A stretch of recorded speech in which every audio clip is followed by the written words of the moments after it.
know, sometimes all you need is 20 seconds of insane courage. Just literally 20 seconds of just embarrassing bravery.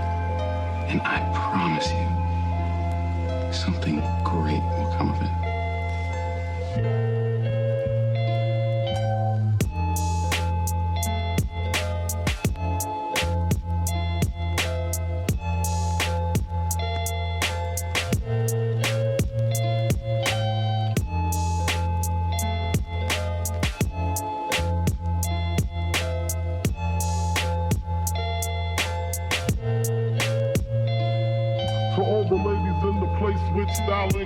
Allow me to lace these lyrical douches in your bushes who rock grooves and make moves with all the mommies. The back of the club sipping Moet is you find me. The back of the club macking holes, my crew's behind me. Mad question asking, blunt passing, music blasting.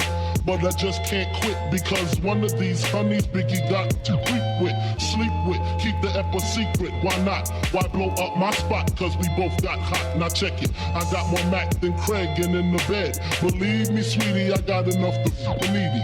No need to be greedy. I got mad friends with Benzes. See notes by the layers. True fucking players.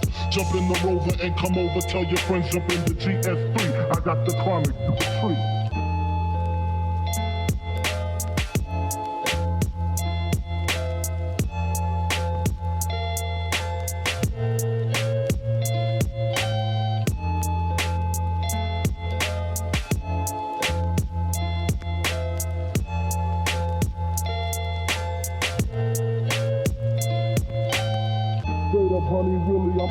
Most of these niggas think they be macking, but they be acting. Who they attracting with that line? What's your name? What's your sign? Soon as he buy that wine, I just creep up from behind and ask you what your interests are. Be with things to make you smile. What numbers to dial? You gon' be here for a while. I'm gon' call my crew. You gon' call your crew. We can rendezvous at the bar around 2.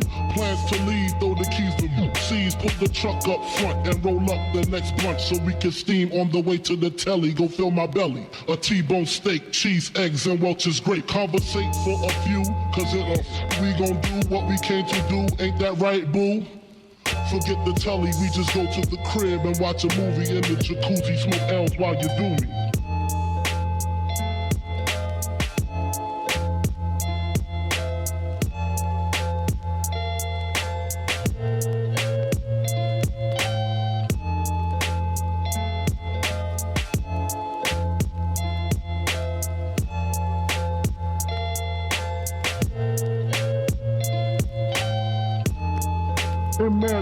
Ends is giving ends to my friends and it feels stupendous. Tremendous cream, fuck $1 and a dream. Still tote gas strapped with infrared beams. Chopping O's, smoking optimals, money holes and clothes, all a nigga knows. A foolish pleasure, whatever. I had to find the buried treasure, so grams I had to measure. However, living better now, coochie now. Drop top BMs, I'm the man, girl, fool.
Hey, hi, hello.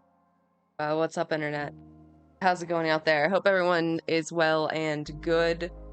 I'm sorry I kind of just like totally disappeared there for like a whole week or whatever. My bad. Life is hard right now. I'm like working on like packing and cleaning and everything is a mess. My cat peed under my bed. I had to move my bed, clean the carpets. I've had a week. Believe you me. It has been a time. But also I'm just like have been busy keeping up with everything going on in Gaza and you know, everything in general. It's so fucking devastating. Like I don't even have words. It's unbelievable. Like I can't believe that our Congress is just like green lighting this whole thing. And fucking Biden and Bernie, like gonna have to change my Twitter handle. God damn it.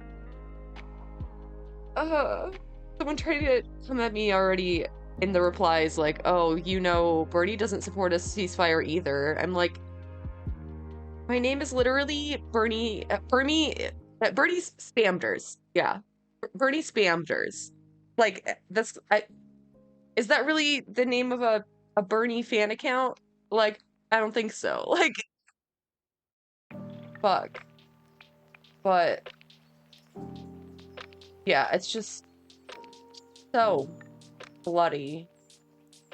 What the fuck is going on? Seriously, I don't know, dude. Like, I don't know if y'all saw that video yesterday of the Hellfire missile. It's not really a bomb, but it, oh, hey, Joseph Girl.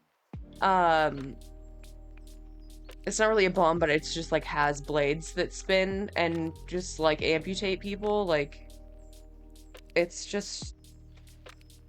Why have we made so many horrid ways to murder people in mass graves? Like, it's just...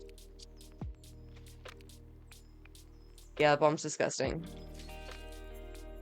Yeah, for sure that should not be allowed. What the fuck is that? What are we doing out here? It's like somehow like medieval and also very futuristic. Yeah, but I've been gone for a week, so like so much has happened. Like I don't even want to recap. I'm sure you know more or less. I mean, if you need updates, I can direct you to the Hasanabi VODs, but you know, it's just endless fucking genocide, displacement, like hospitals are being attacked like en masse, like refugee camps, like literally 10 minutes ago, 6 shit, yeah, it's so gross. Like, and then how can you even try to claim that that sort of thing is like targeted? Like, from what I understand, like that was like a journalist that got his leg amputated in that video. Like, it's so fucking obviously indiscriminate.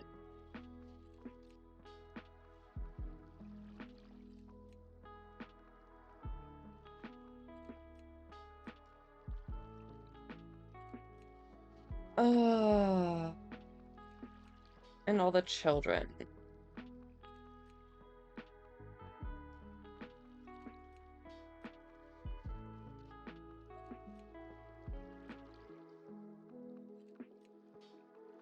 Ew, yeah, there's like a diagram of it here.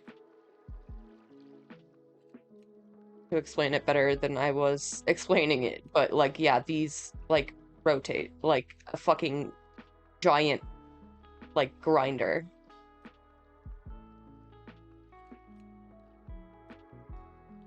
And it's guided, by the way. So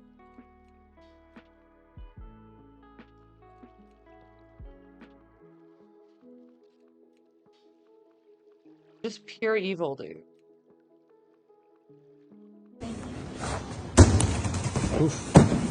We're in One Gateway Center outside the office of Senator Cory Booker. We're here to demand that he call for an immediate ceasefire. We're here to demand that they call for an end of U.S. weapons to Israel for the oppression and genocide of the Palestinian people. We're here to demand a full lift of the siege on Gaza and that all violence on Gaza end and Gaza be allowed to live. Free! Free Palestine! Free! Free Palestine! Free! Free! Free Palestine! Free! Free! Free Palestine! Our message to Genocide Joe! Our message to Cory Booker! Our message to Robert Menendez! Our message to the entire delegation from New Jersey is that we will not stop. Business as usual will not be conducted. We demand the liberation of Palestine. We demand that Gazans stop being murdered. Not another nickel! Yeah, so like you can't even see, but like these are all the names of the people that we know have been killed in Gaza. And like, yeah, you can't even see the font. It's like just inconceivable amounts of people. I guess that's like the one solace is all of the like protests and activism we're seeing. Like, we're not gonna fucking let them forget. We're not gonna forget. Like, elections are only a year away, you know? Like, it's...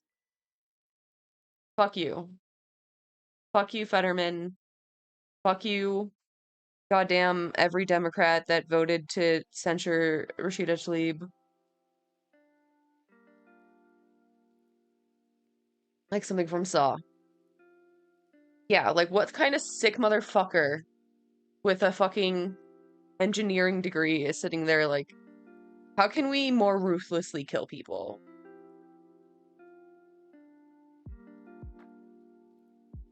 And like, it's just so much resources, time, energy, money poured into developing just murder methods, like new murder methods instead of like green energy or transport or like fucking anything else that would be productive and like not kill people. You know what I mean? Like, just imagine how much better everything could be.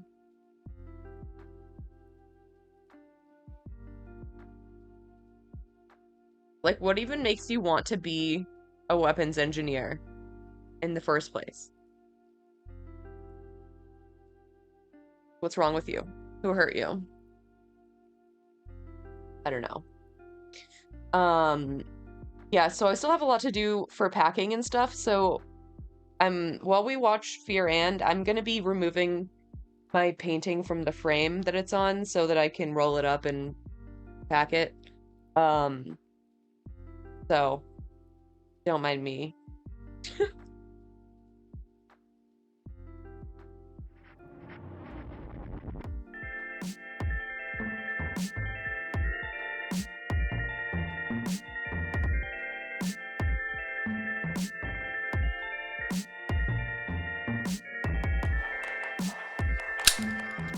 Ladies and gentlemen, welcome to another episode of the Not the goddamn gun again. Fear and podcast with your favorite hosts, Chill. Austin Show, Will Neff, Hassan Piker, and Cutie Cinderella. I hate when you introduce yourself first.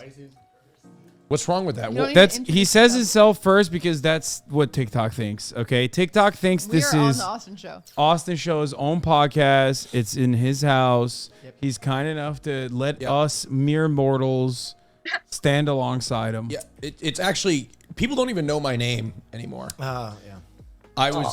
I'm the twink guy. I was out in Miami this past week. People come up to me. Twink guy. You're the twink guy. I don't know your name. You literally talked about this last week. Well, you know what? It wasn't a good clip. I'm going to try it again. I saw the clip on your TikTok. That's how I know you talked about it last week. It flopped.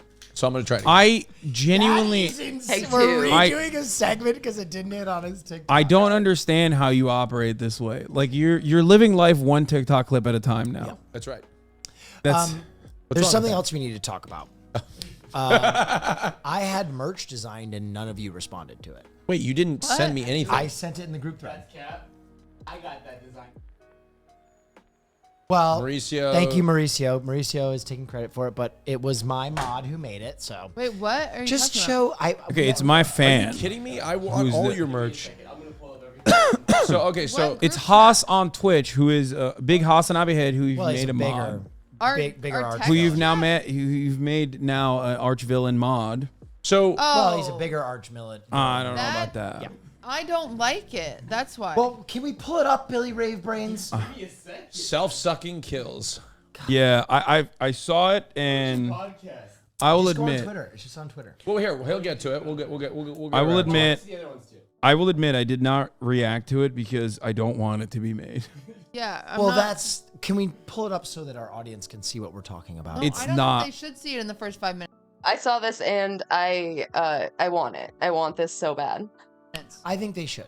It's one of those things where maybe no one should see it. Guys, That's podcast. a little unusual that you're saying that. So there it is. That's Self-sucking kill. I love that. Thank you. I think it's very artistic. It's our community. Do you know that we have all died of self-suck at one point? I don't think I died of self-sucking. No, Hassan. Wait, did you? Haven't we Did you all? die of self-munching? Yeah. When she wasn't on the podcast. oh yeah, she did. She ate her she own did. Yes, vagina. she- Wait, I want to see the other ones. I haven't seen those. Yep. Oh, because they might turn into stickers. Look at those. Oh, those are really Sick. good stickers. I like the gooey one, especially I with mean, the you new should- set. I think that's the You should shirt. just do them all. Eventually. Did Haas do all of them? Wow. They look great. Haas is, so not many people know this. He doesn't even know this, I bet, because Haas is more of a Will Neff person than he is I a feel like Hassan he's person. more of a Haas and Ivy head, but Okay, do you know what his previous career was? Interesting. He was a Disney Imagineer. I did know it. I knew that. God damn it. I Interesting. did. I actually did know that. Fake friend. He's very mysterious, and a lot of people actually think he is an AI. There are rumors that Haas is actually an AI. So he's incredibly talented, and he's making a lot of the stuff for us. But the one thing that I think we should do one self-suck, maybe it's just a sticker, one gooey Fear&, for the new set, probably a t-shirt, and then I've got to have it, ladies and gentlemen. I've got to have it. I got to have a beautiful and natural. That's. Where is Those it? are all stickers. It needs to be more profound. I have someone working on Yeah. our merch. May I merch. make an edit to the self-sucking one? I think we need the banana to be a penis. Oh my god. Kill myself. No. It is, Austin, it's heavily implied that No, it's I think it should be actual. No, that's ridiculous. No, I'm vetoing that. crazy. Okay, so hold on. I'm crazy for saying that, but when you look at the banana, there's literal stuff coming out of his Okay, mouth. the banana already is banana ridiculous. The banana is already ridiculous. Making it a penis would be a crime, I think, to wear in public. Yeah. I think sales would go through the roof. I know.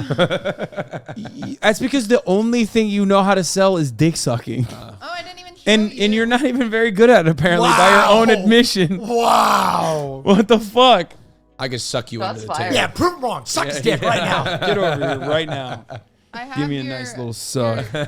Oh shit. The first yo. sketch of your body pillow, because we're waiting on your body pillow in order to get They just get closer and closer to having group sex like every episode, I swear to God.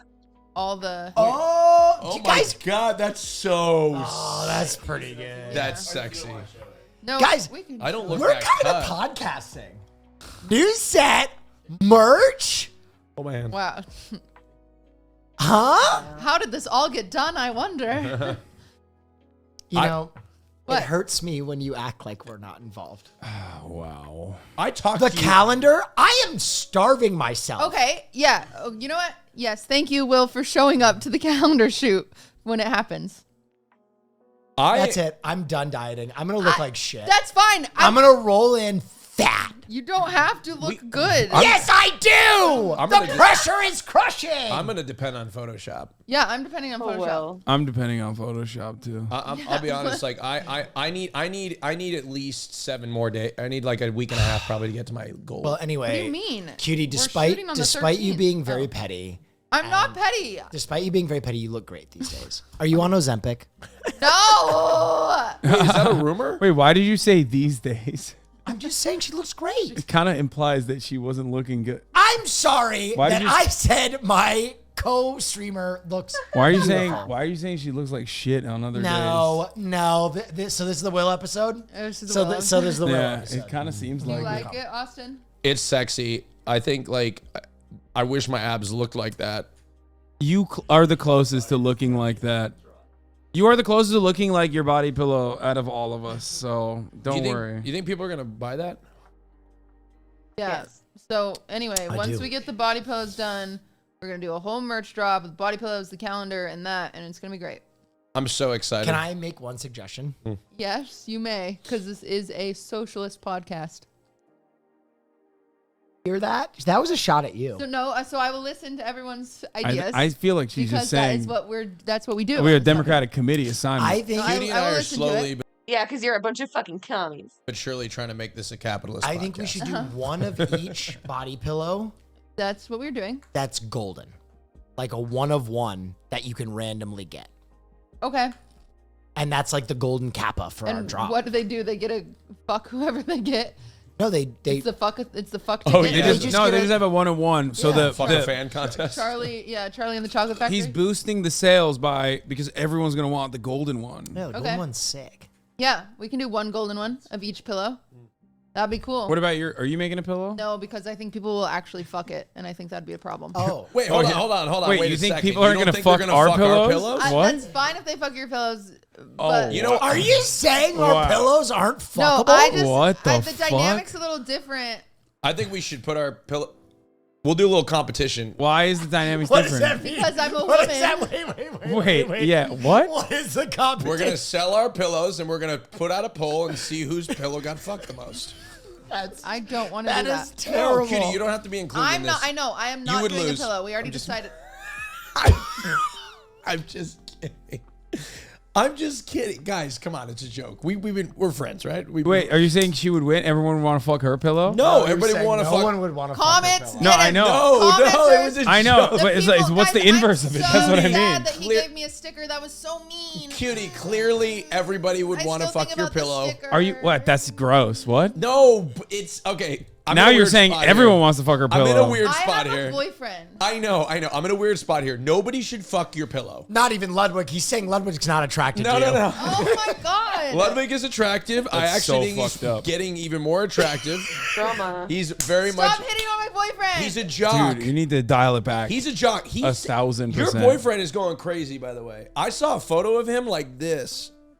Oh, he showed pit. Where? He was showing pits Where? on Twitter. I don't know if he was doing it on purpose. He's got a mustache going on.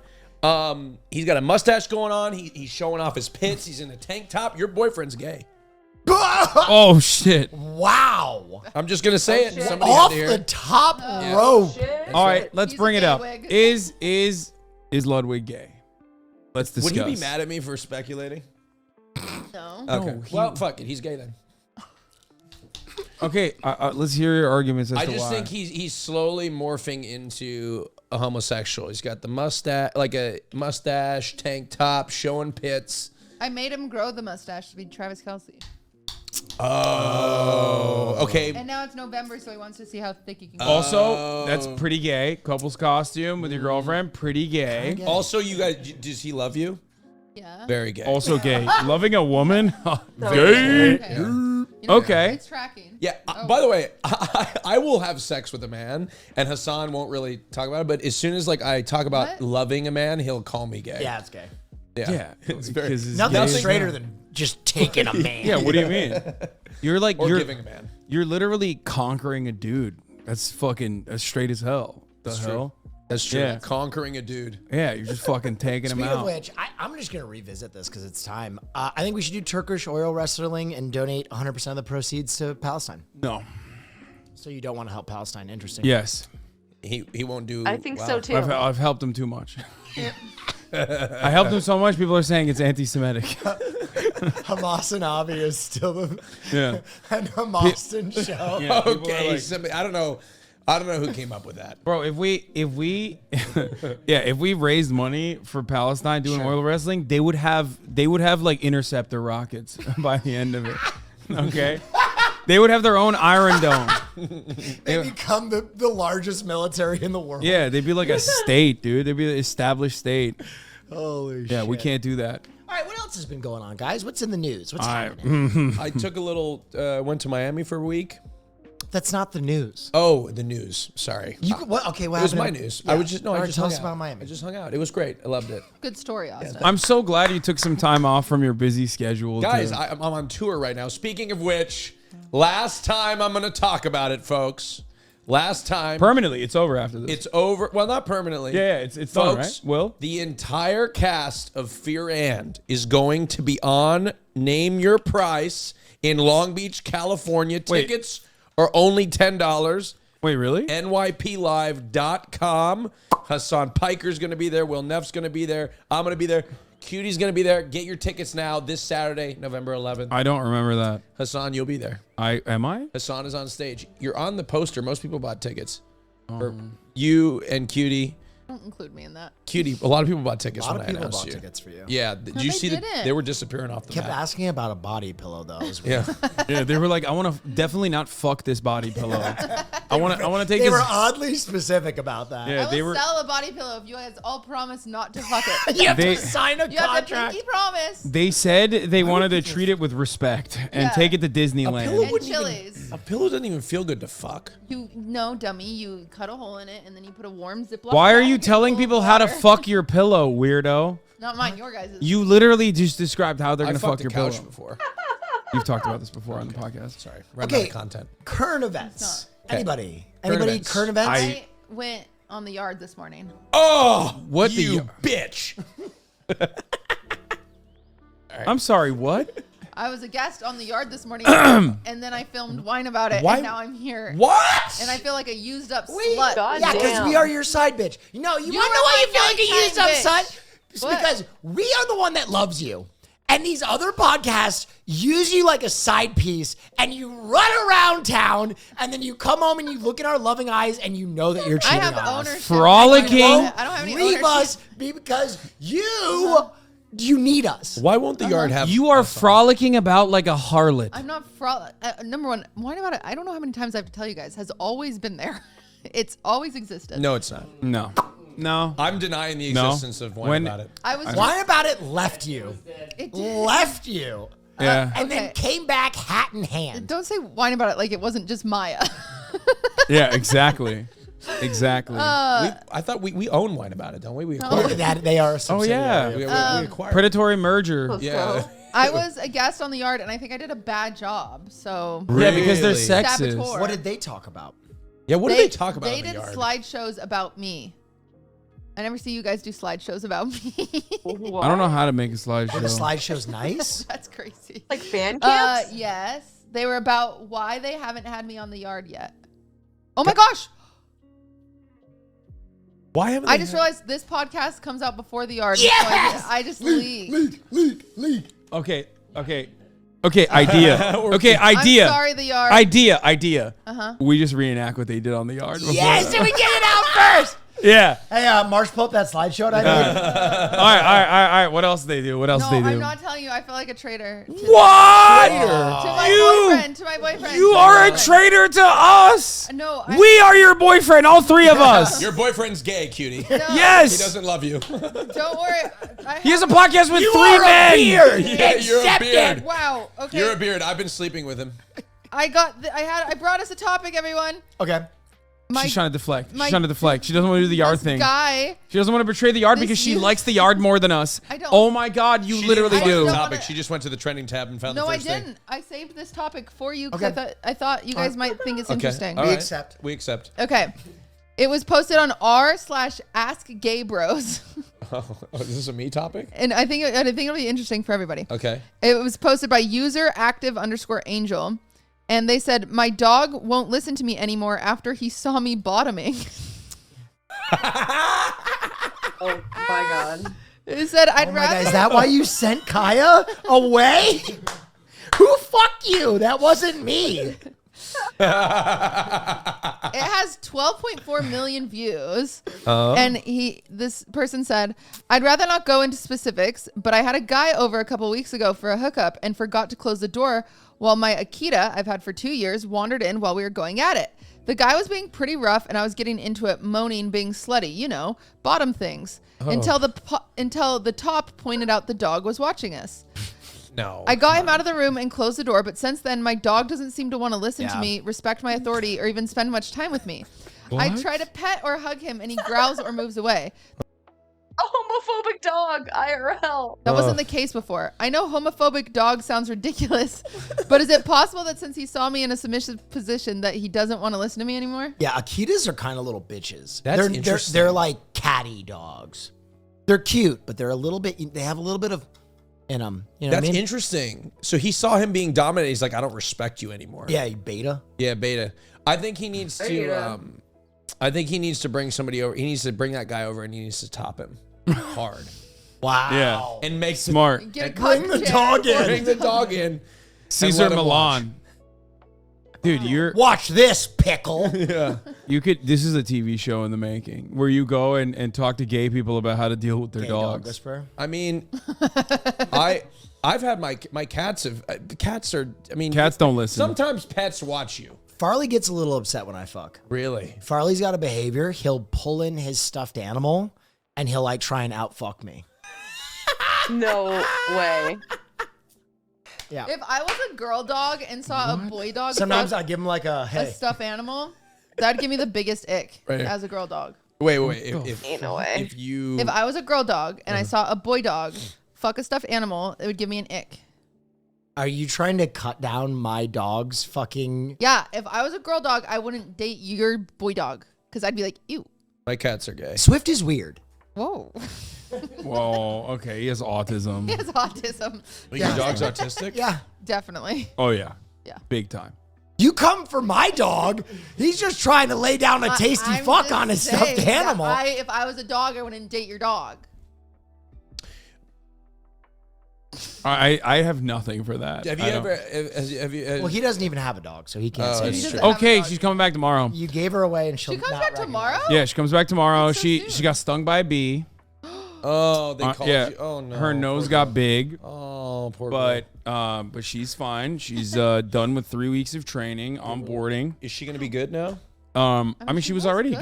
good, but I wanted to make sure that she was like Militant? really good. Yeah, that I can like walk her without a leash if I want to, that sort of thing, and like walk her.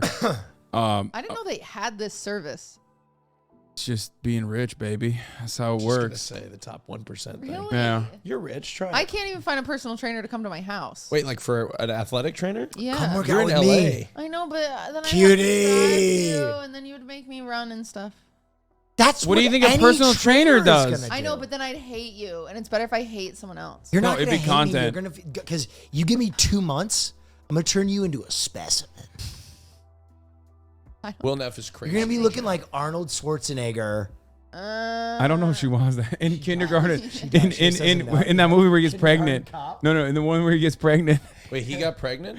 Yeah. Yeah. Why? Yeah. And preg. Yeah. Why did Yeah. you? It's a movie where he plays a man who is impregnated. Yeah. And Gives birth to preg. baby. Woke. That's crazy. Yeah. Yeah. He also has a movie where he's Danny DeVito's biological twin. Oh yeah. God, he is does? great. Arnold He Schwarzenegger's the greatest. he had a great run. Yep. I Really. used to watch Jingle All the Way. So good. That's a good movie. Phil Hartman crushes. no in one that talks movie. about that movie enough. And Turbo we Man. should. I don't know Turbo what Man. It's a good one. I don't know what that I don't is. know it. I'm. He doesn't watch movies. No, he doesn't. I don't really. No, I don't. He just I watch has- World War II documentaries. He eats acai bowls, has gay sex, and watches World War II documentaries. That is mostly true. Yeah, you're an old man. I'm not. Wait. Okay. You're an old gay man, but like an old man. Oh, I do. I also have been looking forward to my cruise vacation that I'll be taking at the beginning. Oh my God! I'm gonna take a cruise vacation. That's so Okay, You can called I it say a something? cruise A lot of- vacation. a lot of That's people- like being like, I smoked a marijuana cigarette. No. I can't wait for my cruise vacation. I'm excited. He's I'm like- gonna take a cruise. In He's early like, I'm January. not old. That's why my favorite is tapioca pudding. Like you're not beating the allegations. What I want to say is I've been seeing like a lot of people think I'm eccentric, but I'm not like that all the time. It's just in very specific moments that get amplified on this podcast. So I'm not like I have we see How did you you get all here? the time. no, but we like know specific. we know how eccentric you are. Then that was my water. What? No, it I wasn't. brought that in with my popcorn. I said, Hassan, I'm stealing popcorn and water. And then I brought in my popcorn and my water. I didn't even think about it. I thought I saw. Yeah, we know. Yeah. That's just how you know. operate. I just started which is drinking why it's water, ridiculous. I love that was an amazing read. I'm I not love- gonna I lie. didn't even notice. I love the way that No, I you didn't try to want it. gaslight You us want it though. back? No, I don't want it back. I'll give freaking, I don't know. Some sort of gay disease. Yeah, I'll get the gay.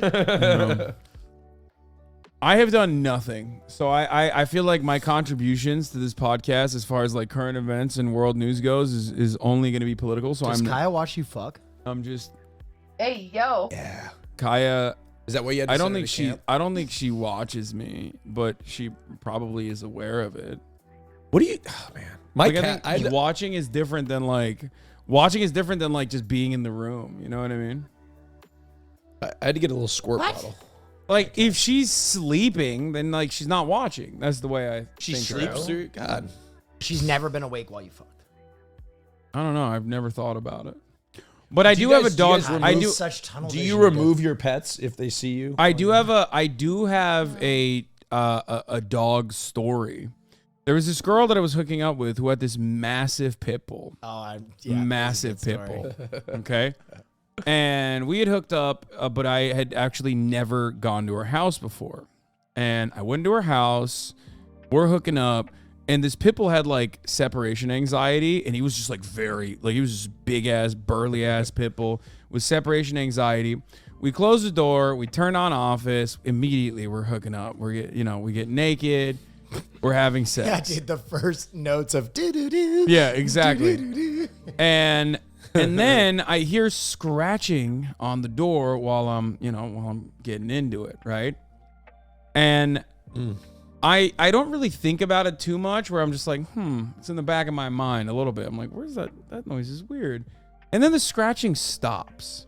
And I'm like, okay, he must have just like gotten bored and left. Okay? Boy, was I wrong. Yeah. This dog, no. He killed himself. Yeah, the dog killed himself. No. That No. is self-suck. This fucking ginormous pit bull was able to open it. The door handle was like one of these door handles. The pit bull had opened the door, unbeknownst to me. And while I was hitting the vinegar strokes, as you will. What does that mean?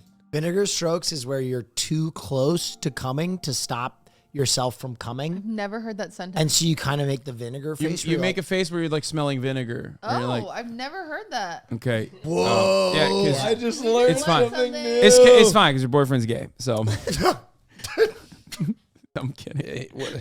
Sock went blue. Okay, so He's making that face for different reasons. I'm in that situation, and while I'm in the vinegar strokes, completely oblivious, unbeknownst to me, So are you about to come? I'm That's close. what that Yes, means. Okay. Yeah. got it. So Come is intimate. this dog opens the fucking door and jumps up at the bed and came within smelling distance of my butt. That sucks. I turn around, I see this fucking behemoth And I come way staring at me, and I have never in my entire life, I've been in some tricky situations where like, maybe there's a boyfriend, maybe there isn't, who knows? Jesus. Like That's maybe there's a husband, who knows, that kind of situation, right? Like well, plausible deniability, I don't know. So it could be. this was I've never run out of a house so fucking fast without nutting. I literally The dog? because the dog literally was way too close to my You felt my like you were maybe. butt cheeks. Did you run out naked? No, I pulled my pants in a rush. I did not even put my socks on. Like one sock was on, one sock was off. I like shoved my feet into my Vans and just fucking booked it out of there. What did you say? What'd she say? I was like, oh, I gotta go. This is nope. I'm not dealing with You guys this. never been in a risky situation where you had to split quick? Like having sex? Yeah. I got walked in on one time, but other than that, By who? It was like I was at, oh God, this was just their roommate. She just walked in and was like, oh! Yeah. Butt sex! Yeah. You ever have to dip out? One time I was house sitting in high school, and I used to give hand jobs with a condom on because that way, Oh God. because that way you're not. What? That way. Listen. Oh my God, I'd rather stick my dick in a beehive. Wait, what? That way, Jesus, you're not touching the penis. You're touching a condom. How long did those hand jobs take? Bro, that is the That's most. got to be a It was 45 like minute high hand job. school, so I don't know. Not that long. Not probably. that long. Bro, that is the most Mormon shit I've ever That's heard. insane. You wouldn't believe the other. Did you shit wear that I've gloves done. too? No. Wait, I've never told you guys the Band-Aid story. No. Oh So no. what? Maybe Buckle maybe up. you shared that on the yard. No, it's just kind of a bit of my most infamous Mormon loophole story. Oh, I hate this story. This one will haunt me. So, You've told us you've grabbed your own fecal matter with your hands. It can't. yeah, but a boy broke up with me for that. I don't, this one, I haven't dealt with the repercussions besides shame. Okay, picture this. Don't picture it. I was a minor. I Okay. unpicture it now. Okay. Now I you just will- made Put it the weird. pillow I will away. just blankly listen to the words. Okay, so I'm in high school, and like dry humping. Yes. It's called durfing. No. Didn't know that. It's called durfing. No one has ever called dry Is it? humping durfing. Google but yeah. it. It's called Mormons durfing. Mormons probably call Mormons, it. whatever. And so my boyfriend in high school, he was not Mormon. I was Mormon, and so there was always like weird loopholes or whatever to try to be a horny high schooler. I don't know. Yeah. And so Did you guys invent these loopholes, or was this does the it Mormon feels church like- post this? No. You invent No, them. you And invent then them. Gossip gets around, and It's blah, blah. awesome because like it's totally ridiculous. Like jump humping. Yeah. That's my Yeah. favorite. Or soaking. Or ATMing. Yeah. Wait, Ass what? to mouth? No, ATMing is That's where what I thought, they too. take their penis and they slide it in between your butt cheeks until they come. Doesn't count. It's kind of hot. You That's guys missed out. You guys missed out. That's Try like that out. That's like For a sure. butt. Do they tape. lubricate the butt cheeks? I don't think so. Oh, ugh. It's not that. It's a little dry. Anyway, so I had a basement downstairs. Obviously, that's basement. Yep. And I'm making out with my boyfriend in high school. And if he wanted to touch my boobs, if he touched my nipples, that counted, right? And so I would put Band-Aids over my nipples. like an X of Band-Aids over my nipples. That way he could grab my boobs and like God. It's kind of no. kinky. Is it? It looks like it feels like it's like a pasty. pasty. Yeah. Or pasty? Like a sexy kinky? pasty. They weren't. It wasn't a sexy pasty. They were like Hello Kitty Okay. Band-Aids. In a weird way, was it kind of like?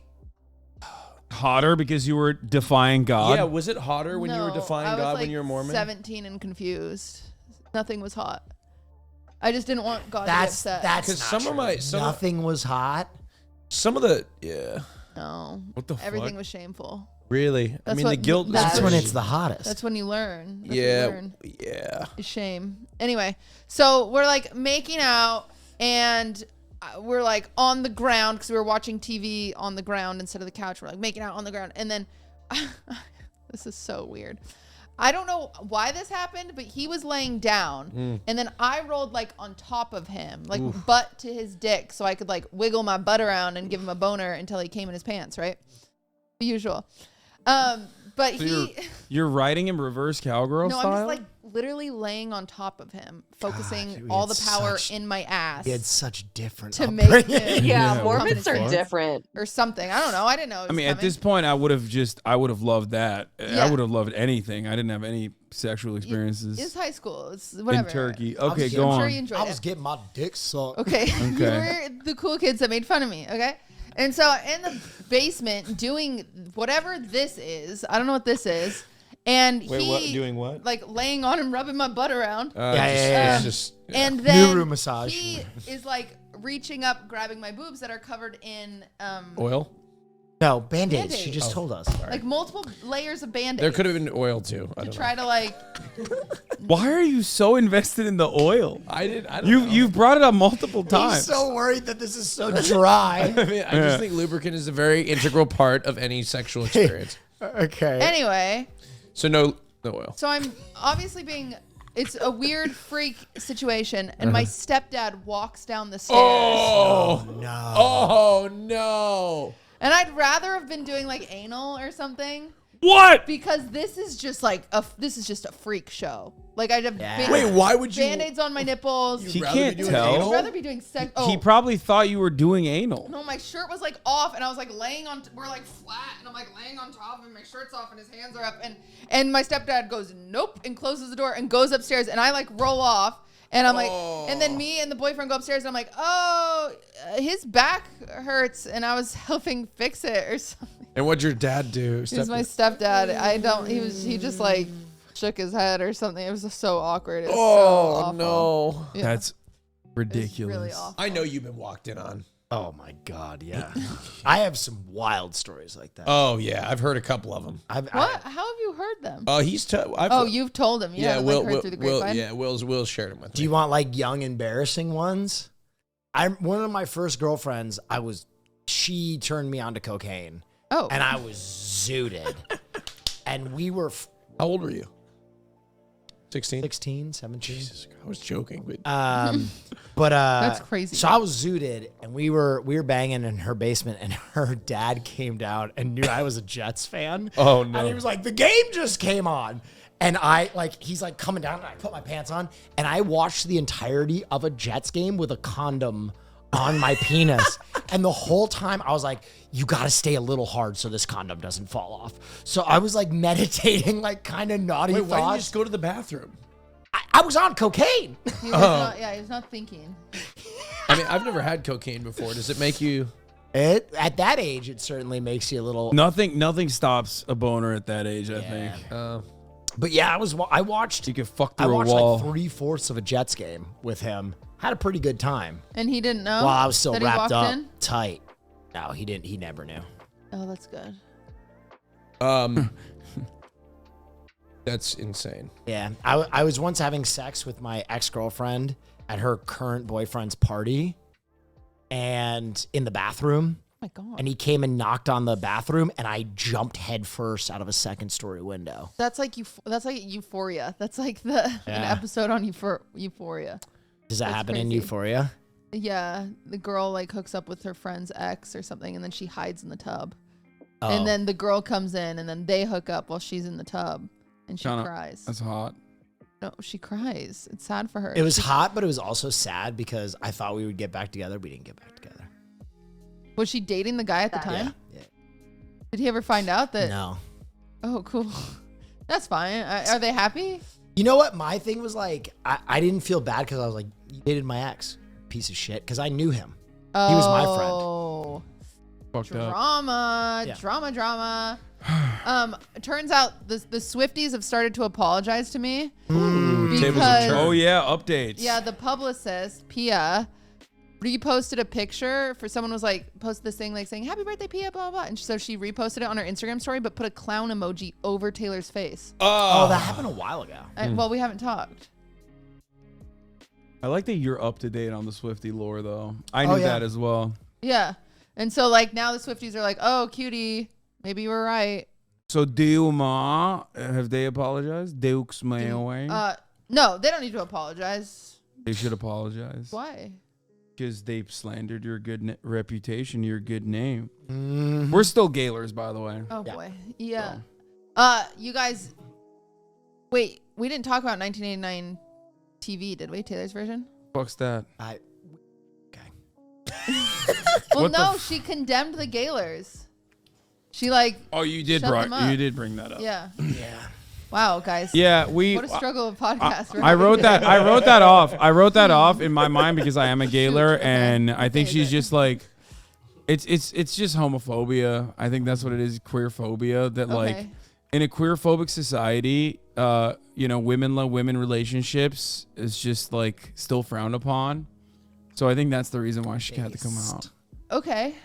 Had to come out against it. I went to a Ben Schwartz show. Oh, I saw What's that on that? your Instagram He story. have a breakdown.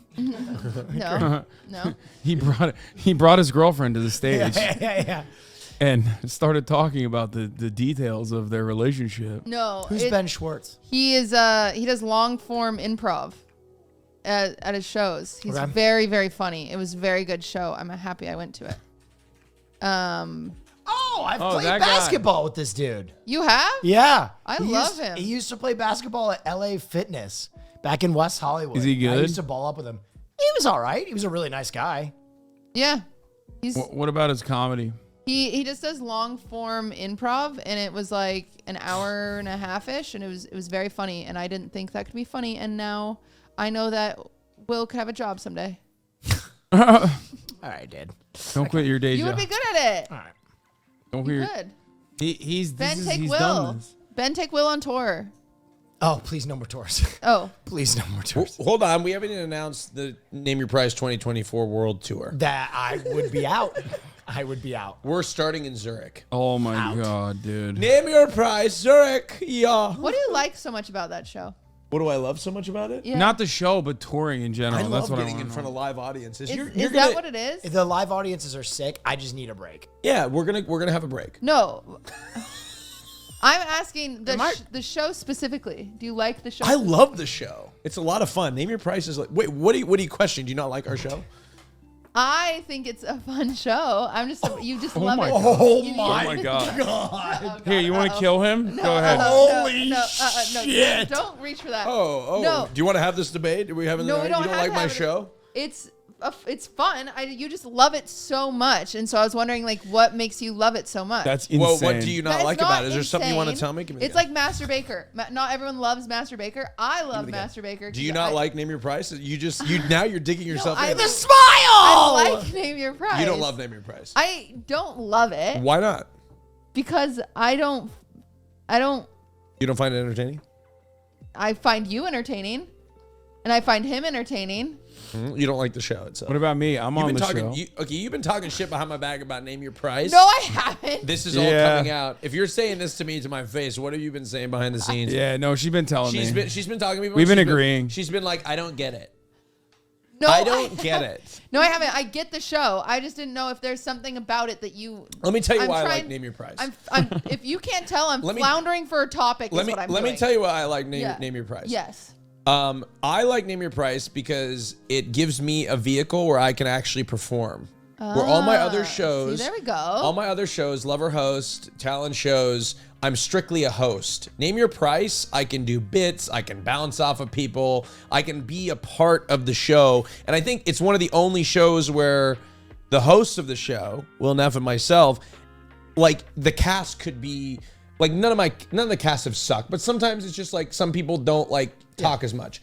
But Will and I can carry the show. Right. Whereas like a Lover Host, if I do a Lover Host, if the main guest doesn't talk, You're the kinda show screwed. sucks. Yeah. I have to depend on everybody else. Name Your Price is a show that I can do where it doesn't depend. You like on the performing. cast.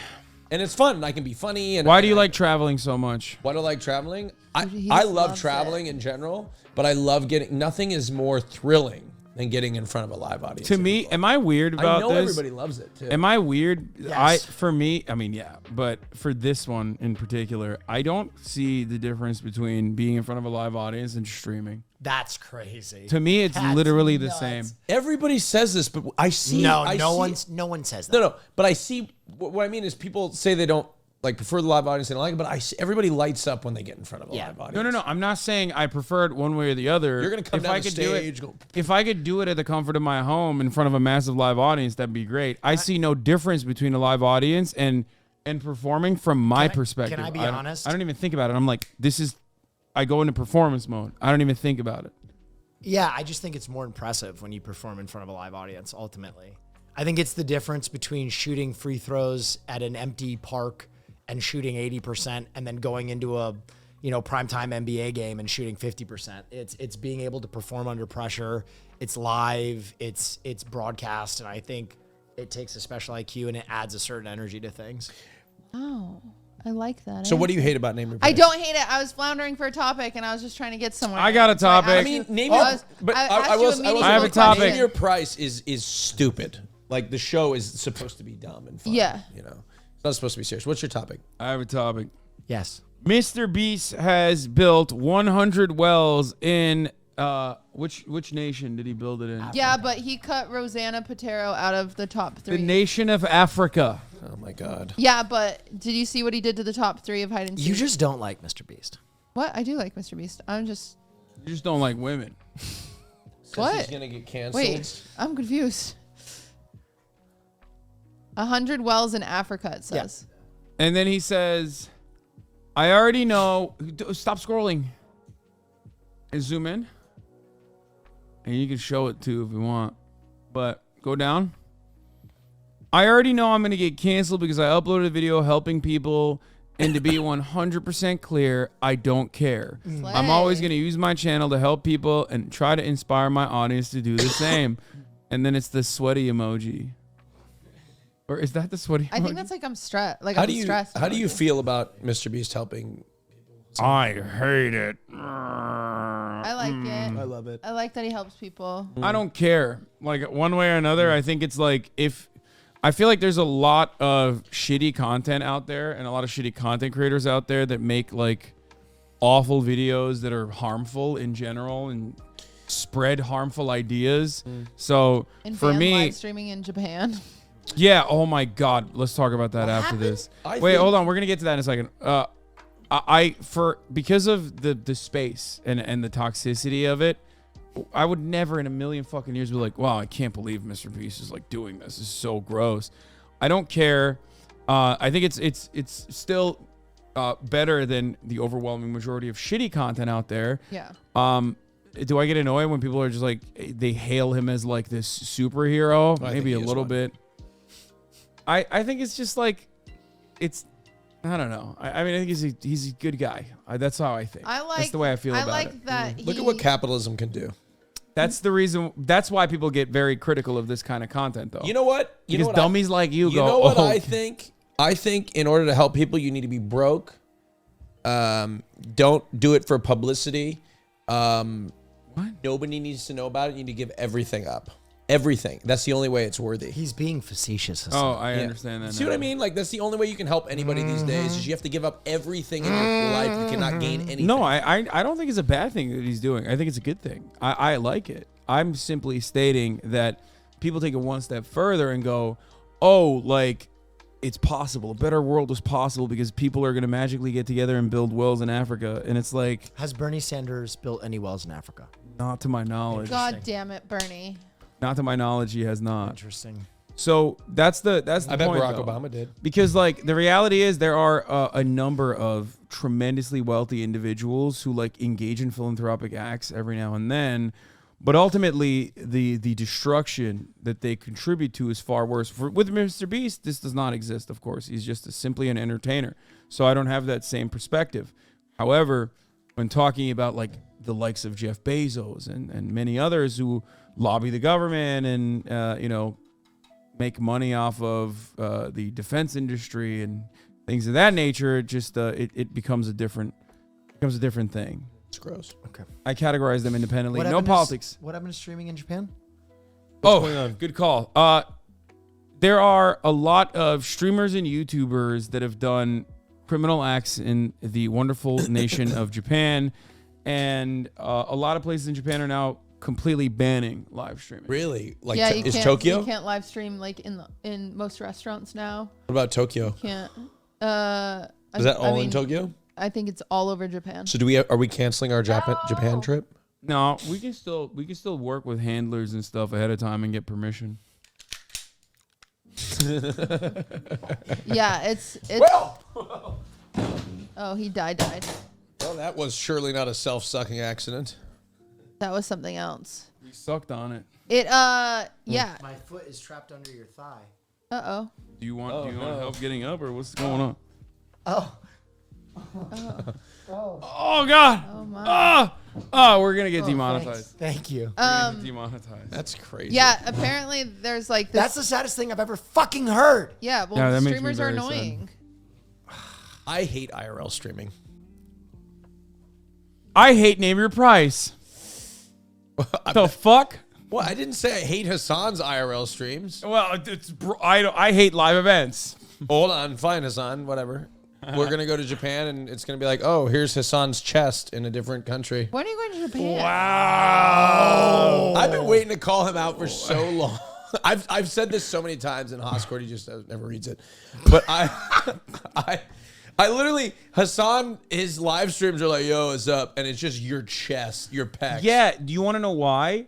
Because unlike these fucking dipshits who like go up to people and yell like Hiroshima, Nagasaki over and over again in fucking Japan, I'm actually courteous to the people around me and try to make like the least amount of try to show the least amount of like random people in public and like violate people's like privacy as best as I possibly can. And yet it doesn't matter because at the end of the day, it's still going to be fucking banned now thanks to a bunch of fucking dipshits. The last iteration of this actually was a big YouTuber who's like, I guess trying to be like Mr. Beast, where they all got together and they were like trying to skip fares on trains and like and travel across Japan. And they went in on the Shinkansen and their goal was to just basically like hide in the bathroom. What the fuck? As soon as they get on the train, they hide in the bathroom while the ticket guy's like looking for them. And they would just like pull up and sit in the bathroom, and they got caught one time and he had to like run away from them. Like he was like physically apprehended and he like had to run away. If I don't go back to Japan, my soul will die. You know you can go and not stream IRL. You could just No, Let's go because on I'm a a cruise. streamer. Well, you could stream from your I room. can't do that Yeah. because if I take 48 hours off, it's the equivalent if someone took all of their vacation days plus 10 in Okay. the streaming world. So I think you don't want solution oriented right now. You want emotional support, and that does suck. Fuck Thank them. you. Damn, that was some fucking. That was girlfriend hours. You're- Good job. Yeah, that's If shitty. Ludwig does turn out to be gay, Yeah, that was great. You've been in a much better mood this week. What's up? What's going on? This week. Answer for your crimes. What did you do? You have a little Is it fuzzy. because you did 2 of your favorite podcasts before coming on here? No, You are in a noticeably cheerier mood. Am I? Yes. Absolutely. I'm less dissociated, surprisingly, and I drove by some leaves today, and they had actually fallen off the tree, and that made me very happy. I love this time of year. It's weird. Yeah, but it's not in California. I also wrote a song this week. I wrote another song. Oh, Wow. I'm pretty proud Sing of it. it. Wow. No. Come on, give us a beat. Are you gonna spin off your career into a music career? I'm too embarrassed to say I'd want to do that. But like but you want to do that. I think like the dream would be, because I just like too many things. My dream spinoff is Dream just would be stand-up. dream. Oh, stand up would be perfect. Yeah, that's my dream spinoff. But like, I would love the idea of like performing little like 50 room I got an idea. groups of 50 rooms and just singing my songs. Incorporate every that once in a into while. your stand up comedy. No, I can't be like Bo Burnham. No, you don't need to be like Bo Burnham. Uh-huh. Just make a more serious part of the show where you sing your songs. That's weird, huh? I don't Now that we're like done with the laughter You think it's portion, weird? I let's think get it's serious incredibly and creative. sad. Actually, there's a gay comedian who did just that recently, where he did like a fake. Fuck me, right? Huh? What the fuck does Austin know? He did a fake music I documentary. really do like Name Your Price for the record. Oh, I thank was you. just- Oh, yeah, I'm I sure feel you like do. he's holding on to the I'm gonna shit be in the honest, hole. Cutie. I don't even believe that at this Well, I point. do. You came out with literally daggers. Did this. You're like, I like Name Your Price. No, I do like it. I don't know what to do when Watch the confronted with it. replay. It You came wasn't out great. with daggers. It I wasn't wasn't. great. I was trying to hear his passion. Whatever, you're on the show anyway. I'm on the show anyway. I was trying She's to, coming. I I wanted to do hear like his Name Your Price. passion I know. behind it. I You wanted love to it. hear- Hassan gave me the biggest compliment he's ever given in my professional career after he What did I won the say? prize for the first time. He said you were actually funny. When I- Austin- the first time I did first it. time. After Yeah. that, he hates it. But he hated it every time since. Yeah. I have always thought you're funny. Oh, stop it. Our show in Houston was the best show we've ever done. Oh yeah, it was absolutely the best show, hands down. But in Long Beach, even better. We're gonna top it. We're gonna top it. Yeah, no, that's great. Continue. You were talking. About what? I don't know, but I cut you off. I feel. Oh, no, you didn't. Oh, we were talking about leaves falling. Oh, you were talking about a gay comedian that does that. Oh, yeah. I forget the name. He's, God, what show is he in? Search Party. Look up his name. He's a gay comedian. I haven't really loved stand-up recently. Yeah, John Early. John Early's recent stand-up was incredible. He did like a, it was like he has a very affected delivery, a very strange delivery, and in between the bits of stand-up, he'll just go into a song. That's like serious. He does the song, oops, there goes my shirt up over my head. Hey, now. Wait, that's his song? No.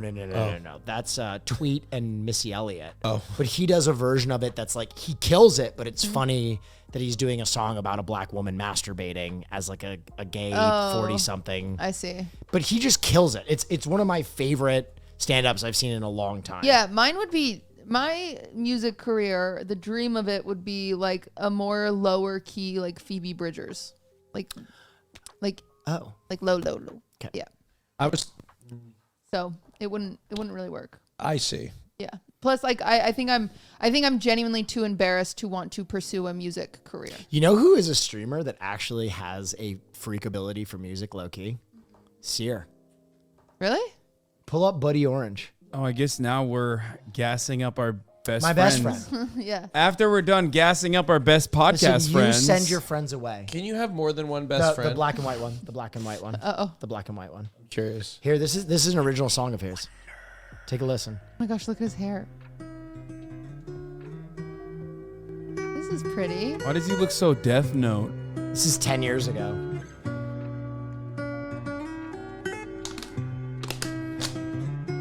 My pussy is so wet right now. Yeah. Well, he's my best friend. Still hurts, even as a joke. When's the last time you invited me to something, Hassan? When's the last time I've done something?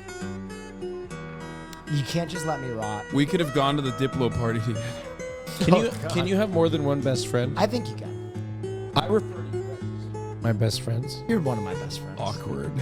You know. You're one of my best friends. Thank you so much. I brag about you to my parents. Thank you, and I'm at your wedding party. You are. Maybe If I I'll ever get married. This is beautiful. Does Told he have you. lyrics to it? Nope. All acoustic. I want to write lyrics to it. That would be a big collab project. Sear, I'm coming in hot because I can't do music. I can only do lyrics. And so what happens is I write my lyrics and then I send them to TJ and then he makes the music. All right. So it's like a Bernie Taupin, Elton John thing. This like going on. the background is giving me how PTSD it- from like Wait, broke boy trying to make it streaming days.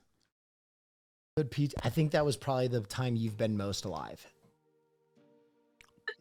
Started to make it as a streamer. Yeah, I used to want to Yeah, come now on you're my- addicted Now to that pushing you go are live. like, now that you have made it, you're a broken person. What? I have obligations. I have a sense of duty. He didn't even look me in the eye today when he came in. When I was, he came into the house. I was sitting in his counter. I'm like, Hassan, oh my God, it's so good to see you. And he looks at me like that. Is that what you do? I came Oh, right I was like, after I've never basketball. created- and He's I had like, I'm tired. Oh, you're playing basketball with my boyfriend? no. Oh.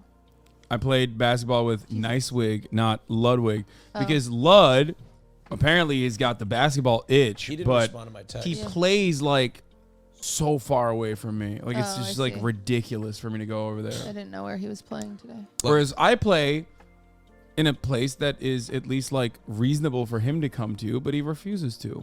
Interesting. That's not I nice of think him. it's because he's afraid. I don't even get invites anymore. Because I know for a fact that you're not gonna show up. Come to think of it, 'cause you you never play- you never invite me to play basketball either. You don't play basketball. You do, I but would you say are no. not waking up at 9 a.m. I think we need to take a friendship trip to rekindle our friendship. Cruise. Well, I'm talking about he and I. Oh, okay. Yeah, you're not invited. No, our friendship We're is rekindled. going We No. were just on a trip anyway. together. We were just on a trip together. We had a great time. She refuses Austin to go and I anywhere. are going to Be right Santa back. Barbara. Hi, Chase. Wait, I don't want to drive. We're getting on a plane. I have an idea. What? The Fear& Catalina wine mixer. Fun. There is no flying. Yeah. We take a hydrofoil. But you gotta take a we boat. Go, we go scuba. Oh, but I can't drink. I can't swim. What? Why can't? What the fuck is happening? I can't swim. She can't drink. I have no problem. How about we? I'll get you a fucking swimmies. A I'll s- get you a life vest and you swimmies? can float. Yeah, but you can't scuba with the life vest. You can smash your head in the water and look down at us. No, then I'm not included. Are you You gonna? are. Are we gonna be Yo, mi- Bob? Are like we a gonna- pig cave. Are we gonna be mic'd up? What? Yes. No. How do we get mic'd up? Where I'll figure it out. Why can't we be on dry land? Let's think about the yeses Okay. and not the nos. They have zip lining. We could zip line. I mean, I absolutely fucking. They have bison. I'm literally terrified. I'm terrified of fucking fish. Then let's. but I'll just still zip do it. line. I actually had an I'll idea. still do I it. actually had an idea. Okay. I'm a great swimmer. It's called Fear and Factor. You learn to swim. Ooh. You go swimming with fish. I hate you that. deal with fish. You get on a plane, and those I'll like lock those other myself in a things. box with spiders. We could. This is Yeah. awesome. I need to learn how to swim. No. How to look? I got an idea. I'm scared to death of spiders. This is how I'll learn how to Yeah. swim. Really. How do you? What do you think's the best way to teach me how to Keep swim? hitting him. hire a You professional, just want. Okay. like a lifeguard in Catalina, to take you in the How water. about a really hot lifeguard? Oh, boy. Perfect. Sure. Sexy lifeguard. That's- Okay. I have to swim to them. Yeah. Okay. Yeah. And then I at feel like the there should be end, lessons before that. And then you guys make out. we get to. And then you have to See you go. later. We have to go deep sea fishing with you, Oh God, I hate that. and then you have to get on a plane. No. Cutie, we're I all flew today. we're all in I'm I am- flying twice today. together. I'm not. You're leaving today. I'm flying out after this. I'm gonna put myself in a box full of spiders. That's mean to the spiders. You're gonna mush some. I'm not gonna. It's gonna be around my head. Oh. Ooh. Why? sounds You got it. awful. You got to It's fix gonna it. be awful. You got to I fix your can't brain. fix it. You have to. If I can Cutie, it's face so safe. a head box full of spiders, you can face I don't even a think I'm gonna die every time I get on a plane. This now. is the last time. Actually, now I said that I'm getting on a plane. I'm terrified of tonight. This. Yeah, you jinxed yourself. Fuck. It's not. This is wood. This last time we're recording the podcast in this room. Maybe. Potentially. Oh, just kidding. See, we're doing podcast stuff. Calendar, pillows, merch. Fear and Factor. Yeah, Fear I and don't Factor. like fear. and I factor. think we need to go on tour, college tour. Please, come on, guys, come on. Oh my god, that painting took me so long to take off the frame. Like, way too long. Holy shit. I'm sorry. I have so many more to do too. I'm so fucked. Come on. I was at college campus. Okay. Sun merch is 50% off, but alas, it's sold out. Shit. Oh shit. I wish I knew sooner. That's cool though. That's cool, thank you. Would listen, love us. listen. College tour. I'll sign up to that. Wait a Okay. But minute. you are not allowed to fuck a single college student. Done. From that college. Right? No, in general. Like ever again? No, during the tour. What is wrong with the college students are 22 years old Yes. as seniors. And- How old are and you? You are. Look, folks, 27. I'm 23 years old. When is your birthday? It's November 29th. What year? 96. 97? 99. 2000. I don't remember 9/11 because I wasn't alive. Can you believe that? It's just crazy that happened. Yeah. Oof. You know what? I'm aging I'm gracefully. down to plan a live Fear and show. I already had that great idea. I think let's just do I one. don't really remember it. Once you feel that audience, I'm not fucking doing tour, but we can do one live show. let's do one live show. Fear and The let's do live it in a show cool location. was- Okay, Let's I have do a it in question. Allegiant That would be Stadium. This I is forget serious. what my good live show I'm idea cutting. was, I'm though. cutting this part. Okay, let's. I have a serious question. You're cutting this part? No, we're not cutting this part, but I'm just like moving on from Okay. this because we Shut up. always do this. Like we got to do a live show. Rant. Tour. What? Okay, go ahead. Sorry. What do you guys like look at in terms of popular culture? Because I feel like I always bring a lot normally because I'm like, tapped into everything that's going on. But recently, I've only done politics and only done news nonstop, which is why I'm completely out of touch with whatever the fuck's going on. Do you look at stuff and what is going on in the world that's not related to Israel Palestine? I'm an incredibly boring person, I've realized. I watch every piece of film and television. I keep up with sports. Ooh, sports. I'm pretty good on current events. I just cut news out of my life. What's the current events that's happening right now, though? There's not a lot. There's not a I lot gave you going guys on like the right now. Mr. It's kinda Beast boring. stuff, so I'm just like wondering if there's anything like that that's happening. Thanksgiving's coming up. Yeah, I pretty much have no idea what's going on besides like the Palestine stuff.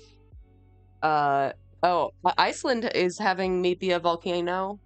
They're like evacuating for because of all the earthquakes.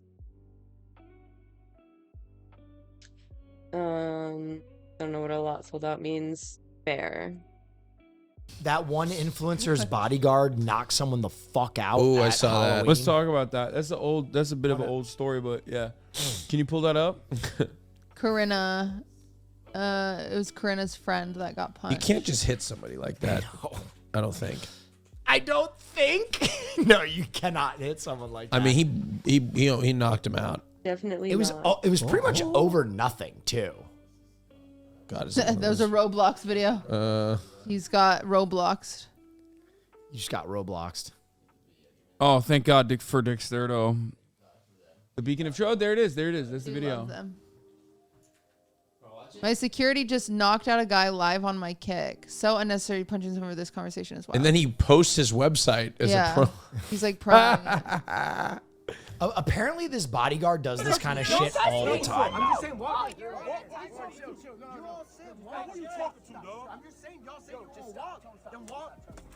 That's crazy.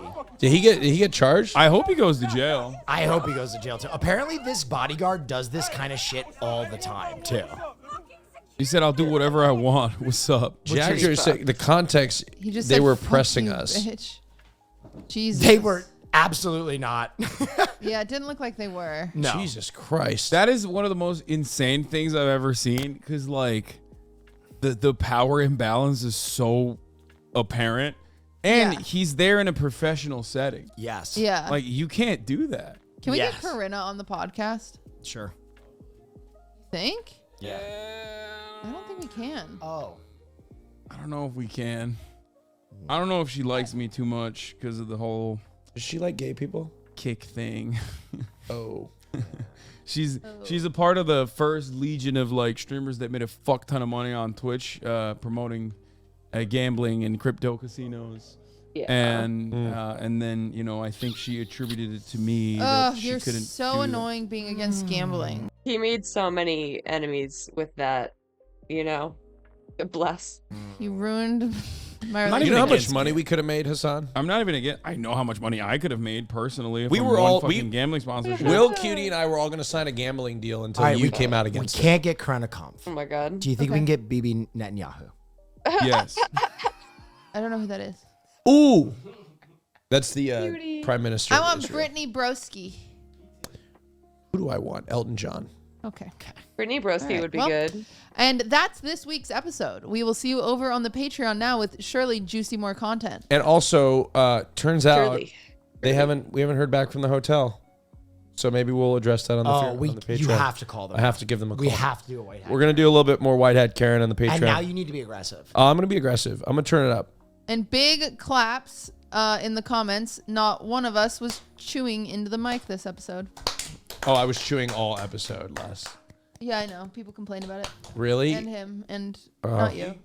Yeah, this guy. What did they say? They always They're Suck like, me. "Oh, you guys gotta eat before the podcast, bitch. We stream. Well, he streams. We don't up have until time the to podcast. eat. We don't have time to eat. I'm very busy. intermittent fasting. I have to eat before 8 p.m. I only have an hour and a half left to eat for You the whole can day. suck me. I've only had one Before meal. we go over to the paywall portion, I'd just like to, our audience, say thank you so much for your support. Oh, Behind the paywall, in that's front of nice. the paywall, we're doing our best, helmed by Cutie Cinderella, to match your enthusiasm with our own. We have a new set coming your way. We have a calendar coming your way. We have so many Yeah, I was thinking the same thing, Chase. Like, God bless your heart. Stay pure.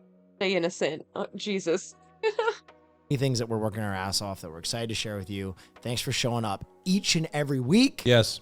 And in the comments, please tell me how much you want that self-suck kills shirt, because if we get enough support, we will Please. make it, and all the money will go Self-suck, to self-suck.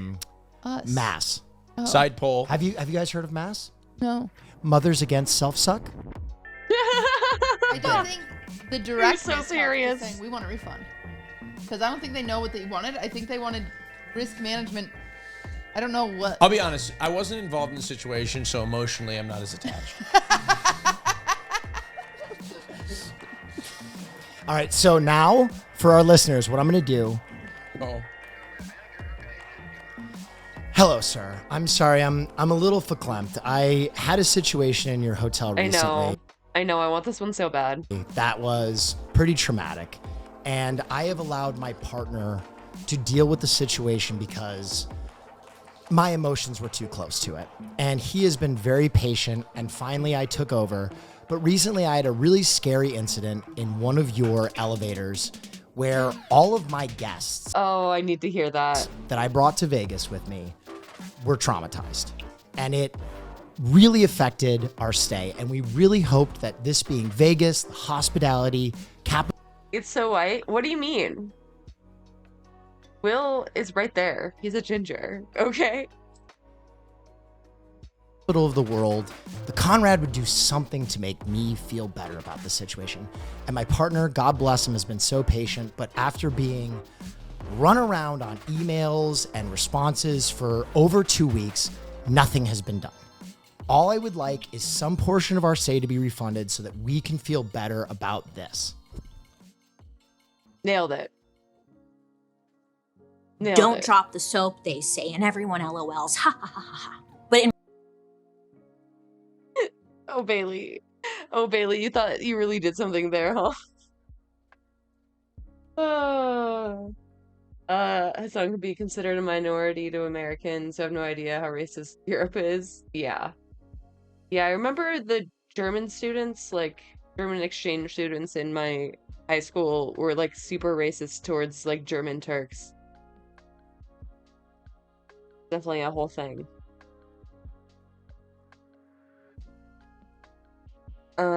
Doesn't hate black people like they do. Yeah.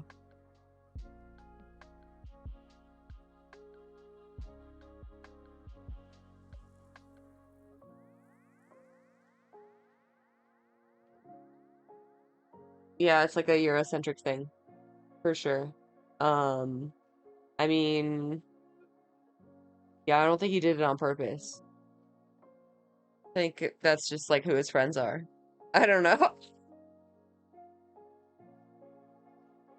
In reality, sexual assault in prison is a huge issue, and its history actually sent me down a rabbit hole learning about the problem of conjugal visits. Prisons introduced these conjugal programs where inmates could see loved ones and, like, you know, maybe have sex. Wink, wink. The idea was quite successful for several decades. But even though the American prison system makes billions of dollars every year, these days, conjugal visits are extremely rare. So here's my question. I mean, if conjugal visits were so great, then why did they stop? Was it pissing someone off?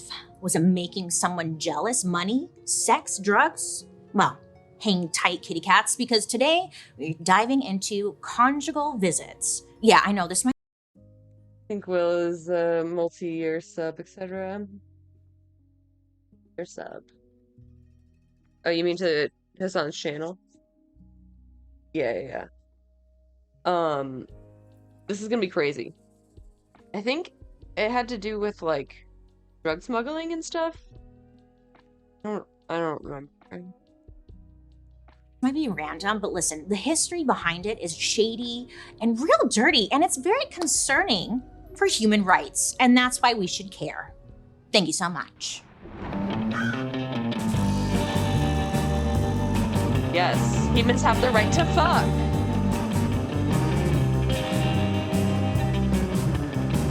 Hi friends, I hope you're having a wonderful day today.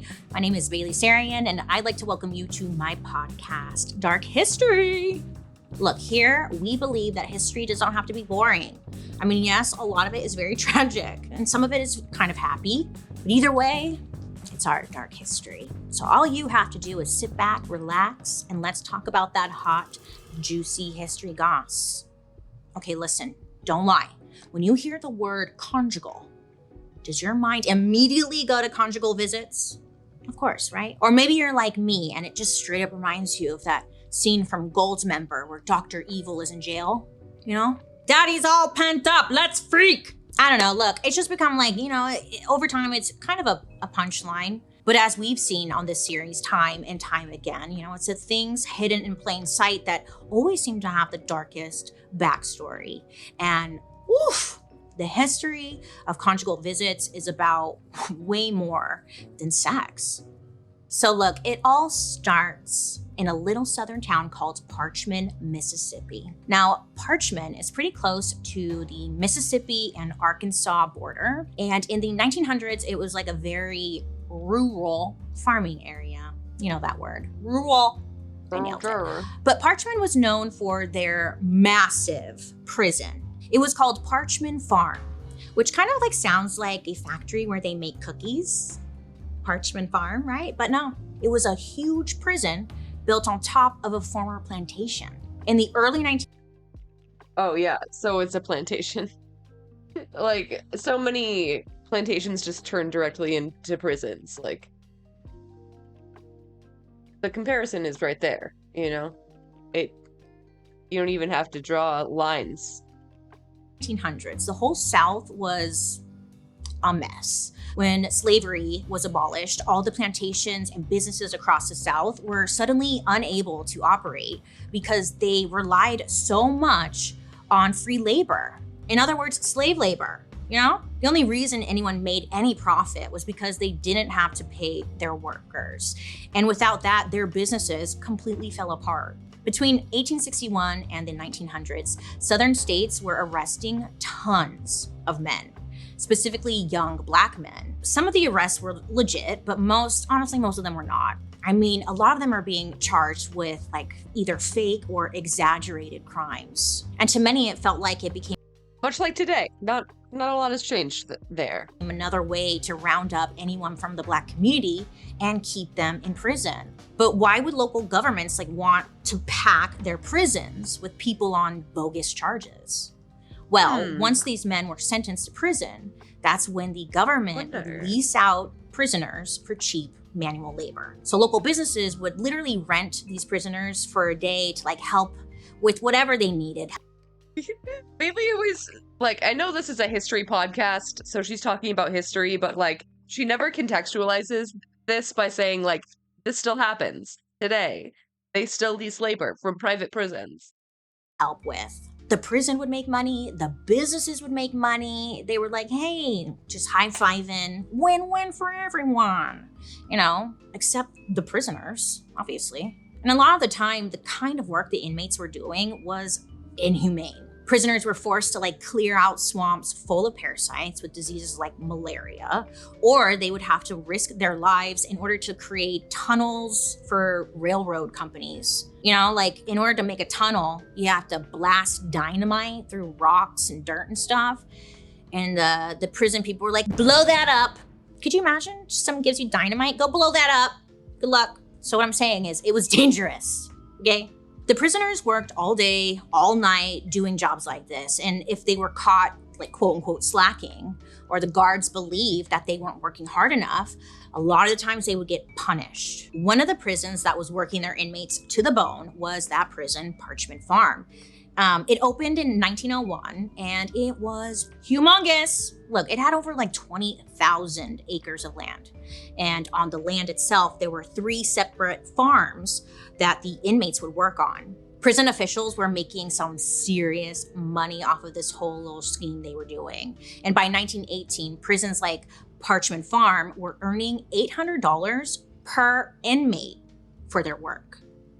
Yeah, in today's money, like the calculations, that means the prison would make like $17 million per year from all of this convict labor. Yeah, I mean, it's probably more than that now, you know? It's probably a lot more. Was that all the prisons? $17 million per year, an inmate for their work. Yeah, in today's money, like the calculations, that means the prison would make like $17 million per year from all of this convict labor. Oh, it's just this I mean, one that's a lot of prison? money, right? Yeah. So, I mean, at this point, Parchment Farm made it look like slavery had never been abolished in the first place. Because Parchment Farm loved saving money, instead of hiring prison guards to manage the work, they decided it would be a good idea to put the most violent prisoners in charge of everyone else. They're like, yeah, that's gonna be great. These prisoners, they were called trustees, and they were given guns and permission to keep the other prisoners in line. I'm giggling because it's like, that's gonna go well, I'm sure, right? I don't know. Look, I don't know who was paying off the press, but like they seem to be doing a great job because no one really knew what was going on at this place. In fact, there were even articles in the paper about like how great life was at Parchment Farm. Yeah. A literal quote from a New York Times article in 1911 said, quote, "The pride of Mississippi, however, is the parchment. Instances have been known of when Black people were turned out of the penitentiary, given a new suit, and $10 in money. They would not want to leave and would inquire if there was not some way by which they could stay there." Wow, everyone just wanted to stay, allegedly. They were begging. Well, that's what Parchment was saying.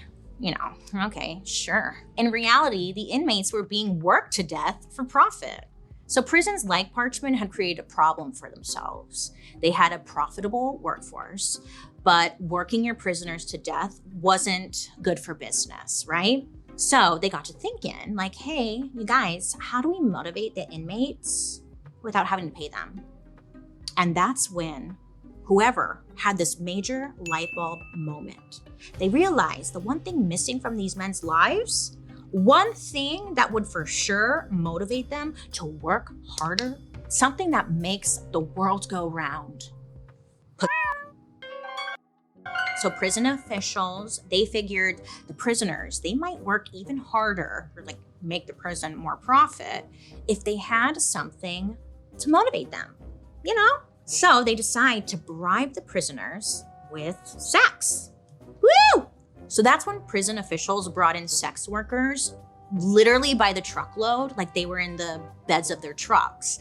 And they would do this every Sunday. And the way that they'd earn a visit with these sex workers was to work What? really hard. Yeah, what the fuck? Yikes, dude. What? Were the sex workers also incarcerated? Probably. Jesus Christ. You know, during the day. And then one of the prison guards would vouch for them and be like, yeah, he deserves it. Let him get laid. But this sex bribe wasn't for all of the prisoners. I mean, research showed that they were specifically for Black prisoners because the prison officials believed that the Black inmates had a, quote, greater sexual need than the white inmates. Yeah, I was like, okay. And what Parchment was doing with the sex workers, definitely, it wasn't legal, you know? So they needed to cover their asses. So prison officials would say that the sex workers were actually the inmates' wives. Loophole. Now, they weren't like just getting sex workers behind like the bars and letting prisoners go at it. Prison officials had the inmates build these little houses out of scrap metal and then finished it off with like a coat of red paint. I know. Why red? We don't know. But this became known as the red houses. So in the early days at Parchment, like these visits would be pretty like quick and dirty, you know? But as the concept of rewarding prisoners with sex became more popular, the inmates' actual wives were being like allowed in, and more privacy was given to married couples during visitation time. So it was getting better. In the beginning, each conjugal room was separate from one another and private, which was a huge change for, you know, the inmates. They were used to like being under constant surveillance and all had roommates. So this was refreshing, new. In prison, men are strip searched and they have to ask permission for like any movement or activity or like just going to the bathroom. So having privacy was major. So it was nice because when the prisoners were visited by like their significant other, they were able to act like, you know, more like they did in the outside world. They felt normal again. And most importantly, like these men started to remember the life they had waiting for them at home. And, they want to focus on getting released. Prison officials claimed that this system worked because their profits were up, which was all of the proof they needed. Plus, prisoners were happy to work their ass off for like a piece of ass, right? It was a win-win. Hello. This whole plan was so profitable, other prisons started to copy it. They brought this intimate visitation model to their own prisons. And by the 1930s, there were like no more secret truckloads of sex workers. All conjugal visits were now for spouses only, which hence the name conjugal visit. Now, when we hear the word conjugal, I think a lot of us just think of sex, but literally conjugal means related to marriage and married couples. That's the definition. So at this point of our conjugal visit journey, the only people benefiting from conjugal visits were men. Boo, I know. Female prisoners, they weren't allowed to like participate at all. Their thought was that women, they get pregnant and then they wouldn't be able to do like any of their prison work. And then the prisons won't be able to make money. Therefore, nothing for women. In other words, the prison didn't get anything out of making women happy. So joke's on us. So that's so fucked up. Oh my God. And I don't know if it would be like the same sort of incentive necessarily. I mean, maybe for some women, but like, I don't know. Conjugal visits for women prisoners were completely banned. So boring. By 1945, Parchman, they started offering extended furloughs. Now this would allow temporary breaks from being in prison. And inmates were given permission to like go home and stay with their families. I've done a couple of murder mysteries in different countries where they do this still. And I was like shocked because I had never heard of this before because we don't do this anymore, right? I don't know, I'll circle back. But look, these furloughs were only available to prisoners who had proven to be like trustworthy and committed to bettering themselves, right? I mean, that makes sense. You don't want to send out the psychos. So remember the inmates who were basically prison guards, the trustees? Well, they were even allowed a 10-day period of leave from prison for the Christmas holiday. I guess there was like less work needed on the farm at that time of year. So they're like, have fun, tell mom hi. On top of that, the trustees were such an important part of the prison's program. They needed to be kept happy. If all of this is sounding too good to be true, you're right. Prisons weren't just letting prisoners see their partners and families because like they wanted to do something nice for them. Another reason why conjugal visits started to expand is because at this time in the 1940s and the 50s, there was a big fear of what some people saw as a growing problem in America: homosexuality. These gays, they're trying to murder us. America was afraid of gay. And prison officials believed that like if they did not supply conjugal visits, male prisoners would instead start having sex with each other. Oh, shit, my God. I mean, before 1962, gay sex was a felony in every state. So people saw these men having sex with each other as one problem. Homosexuality is taking over. And like to them, the fear was once you go gay, I mean, it never goes away. So this is a huge part of why prisons were so invested in using the conjugal visit program, you know. But only for men. What? Like, are you not worried about all the women turning gay?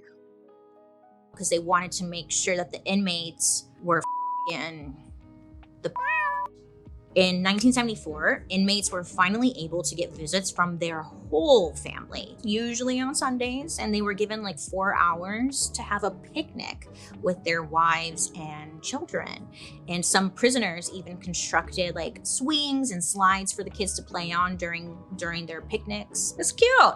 The prisons like started allowing family visits that could last up to 3 days instead of for just a few hours. There were even apartments built on the prison grounds so family visits could take place in like, you know, a place of privacy. And around 1/3 of the prison population in America could earn access to the program by once again having good behavior. Something that I think speaks to the whole conjugal visit practice is how prisoners reportedly spent most of their visit time like picnicking with their family and just having quality time with them. Like it wasn't just about sex or the physical need. They just wanted to feel maybe normal for a second, to be with the people that they love and just have normal conversations, right? Like shit. And prisoners themselves claimed that the main positive effect of the conjugal and family visits was to prevent their marriages from breaking up. And then conjugal visits, they had a mic drop moment. Studies started to come out saying that conjugal visits reduced the amount of rape and other violent assaults in prison. So not only were they good for the prisoners' emotional well-being, but they were also proven to prevent prison violence. Who would have thought? Wow, being treated like a human actually has a positive effect? Wow. What? The American Journal of Criminal Justice, well, they exposed a major smoking gun. They came out proving that conjugal visits do so much more than anyone thinks. From 2004 to 2006, a study showed that there were 400% more incidents of sexual violence in prisons that do not have conjugal visits versus ones that do. Bitch. What? Yeah. And I mean, I think to everybody, it kind of makes sense that if they would just allow conjugal visits, there would be less sexual violence in prisons, right? And with this knowledge that the researchers have gained, you would think that this would be kind of like a bigger deal because rape and violent assault is a very huge problem in prisons. In 2003, the Prison Rape Elimination Act, they claimed that the number of inmates who experienced prison rape in just the 20 years between 1983 and 2003 was over 1 million. That's a lot, right? Oh, this was an interesting fact though. In 2008, the US was the first country in history to count more rapes for men than for women. Bitch. That blew my mind. I was like, holy fuck, they're kind of right.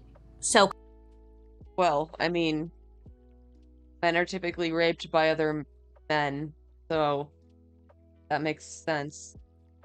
Conjugal visits, they seem to have a positive effect within the prisons, but when people are doing so well, like this seems to upset others, you know? Happy inmates, how dare they? So people started looking for like any reason to be upset and get this whole thing to just come to an end. Then, out of nowhere, conjugal visits faced major cutbacks. And the cutbacks were all because of one guy, a guy named Robert Martinson. So Robert was like an American sociologist who had his PhD from the University of California, Berkeley. And while he was there, he studied prison rehabilitation. He did this study and he published it, and it was called What Works? He wrote this because Robert himself, he was arrested in the 1960s for being a civil rights activist. And guess where he served? At Parchman.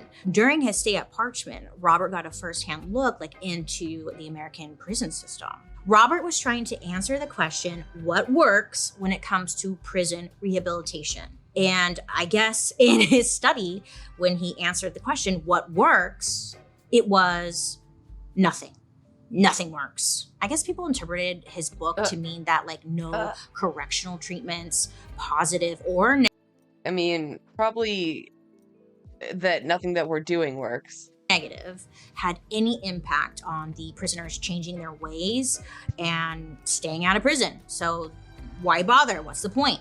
And even if you gave them visitor privileges, or maybe you motivated them with snacks for good behavior, overall, it didn't matter because they would still go out, do more crimes, and come back to prison if that was in their heart, That was everyone's takeaway.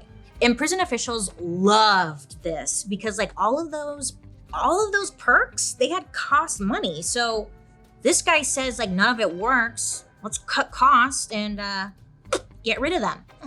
So this little study, it ended up doing a lot of damage, especially because crime was on the rise at the time, and politicians were using this report to justify cutting budgets for prisons all across the board. And on top of that, for some sick reason, this gave prison officials permission to treat the prisoners without like humanity, all because of a study.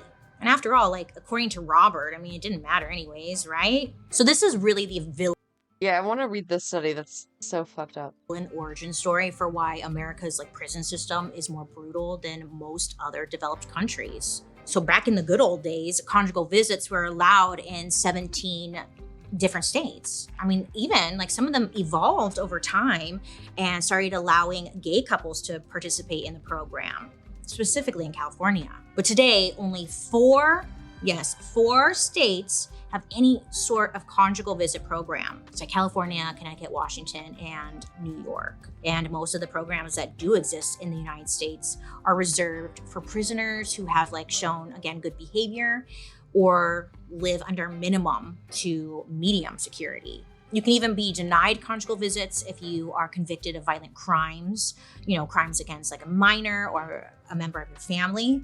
And in most cases, if you are serving a life sentence, you are automatically denied, which personally, I feel like they're probably the ones who need it most, right? They're in there for life. At least give them a pocket. There's funding for that. And in Connecticut, here's a strange thing. In order to participate, put a pocket pussy in the commissary, for real. In their extended family visit program, which is their name for conjugal visit, there needs to be a child present. Which, when you think about it, it's kind of hard to like conjugate when your kid is there just watching. Or maybe you don't care and you just, So without conjugal visits, couples are expected to keep their relationships alive in just like public visiting rooms. And the only physical contact they are allowed is like a 2-second hug. Yeah. So many people like choose to write letters and make phone calls on top of that, but lots of people just can't make it work under these circumstances and end up breaking up. Now, this mainly only applies to state prisons, and that's mainly what I've been talking about up until this point. So what about federal prisons? Well, it's actually a short story because conjugal visits are not permitted in any federal prison. And as of October of 2023, there are 158,000 inmates in federal lockup, and none of them can relieve themselves and get conjuggy with it. I mean, in some cases, like federal guards will allow a handshake, a hug, or a kiss, at the beginning of a visit or maybe the end. And it's like, wow, thanks. But even if like all you can get is a 2-second hug, at least there's still regular visitation rights, right? Not so much. Not really. Because some prisons have started ending in-person visitation altogether, like Louisiana. Yeah. In 2017, Tiffany Burns, a Louisiana resident, she had a boyfriend named Krishan Brown, and Krishan was serving time in prison about like an hour away from her. So Tiffany would, make her phone calls to Krishan from the prison. And then on top of that, about once a month, she would visit him in person. So one day on her way out, she was given a pamphlet like by a guard. She's like, what is this, And it explained that in-person visits were ending and would be replaced by video calls. And these video calls, they were going to cost $12.99 per 20 minutes of call time. This was 2017, so it was like, actually, it was, COVID wasn't even a thing. So they were ahead of their game, I guess. While visitation access was already like a problem in 2017, it had only gotten worse in the years after COVID. As the virus was spreading back in 2020, visitation just ended because obviously of like the risks and the social distancing measures, X, Y, and Z, bleep, blah, bloop.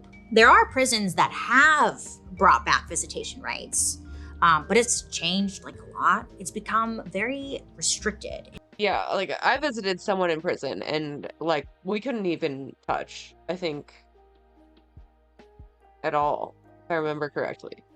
In terms of like who can be seen, when, and where. And just like with conjugal visits, like prisons have said that the reason for ending in-person visitations is because of safety concerns. Which I know, it just sounds fake, I'm like, okay. So, why would prisons want to get rid of visitations? Especially if they've been proven to do so much good. Don't you want to have like, I don't know. Don't they want that? No? All right. Today, like many prisons in the US, especially private prisons, are only money focused. That's all they care about. okay? And apparently the prison phone system alone makes 1.2 billion. Hell yeah,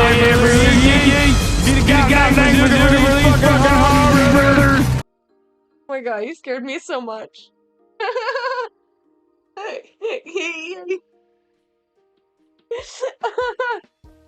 That was so perfect.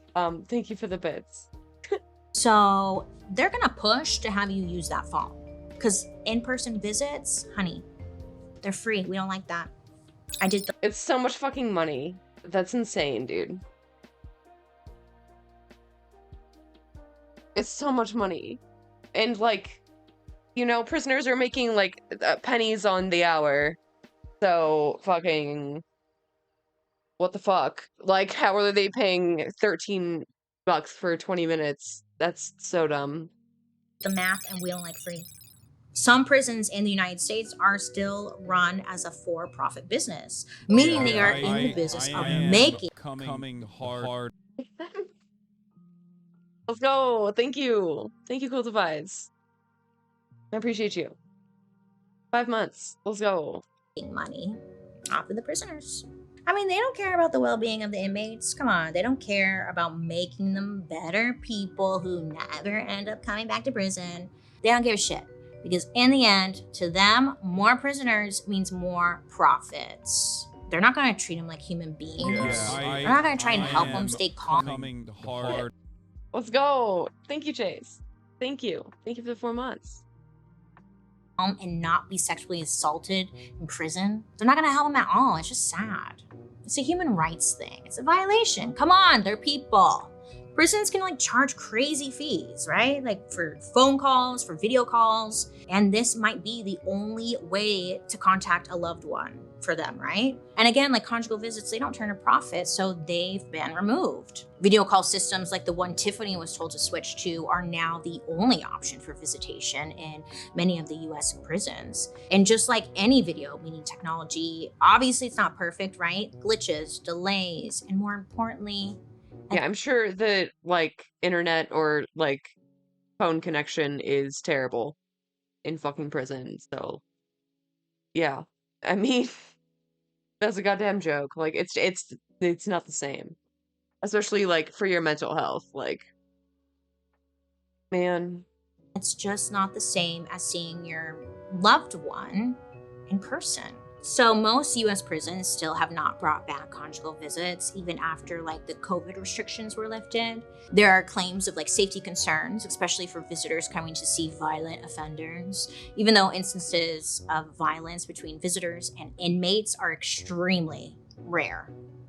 Even though conjugal visits start. Why? Yeah. Why would you go see a prisoner if you think they're going to be violent towards you? Like, hello. Obviously, it's not going to be like the victim visiting them.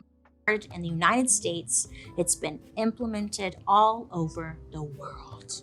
I'm talking Australia, Brazil, Canada, Israel, Spain, Denmark, Sweden, Russia, Germany, Saudi Arabia, Mexico. The list goes on. You can worldwide, but not here. So weird, you know? So all of them allow some version of conjugal visits. And there are like some prisons in Mexico who even allow their wives to live with them. Yeah, I mean, there's a bunch of countries that will not extradite to the US because of how inhumane our prison system is. And they're right. Yeah. So the wives can like move in, live with some inmates in the prison facility. I know. I was like, I don't know if that's goals, wifey goals or not, but like I'm in prison too. I don't know, but good for her. You know, good for Mexico. So the United Nations has called for prisons everywhere to give visitation rights to all prisoners.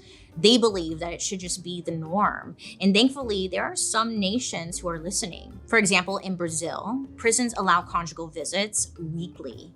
And they even allow conjugal visits between inmates at nearby prisons. So if there's like a female prison in the neighborhood, they can give I know, it's fun. They can kind of give the inmates like a chance to date, essentially. And this got me thinking, you know, like that.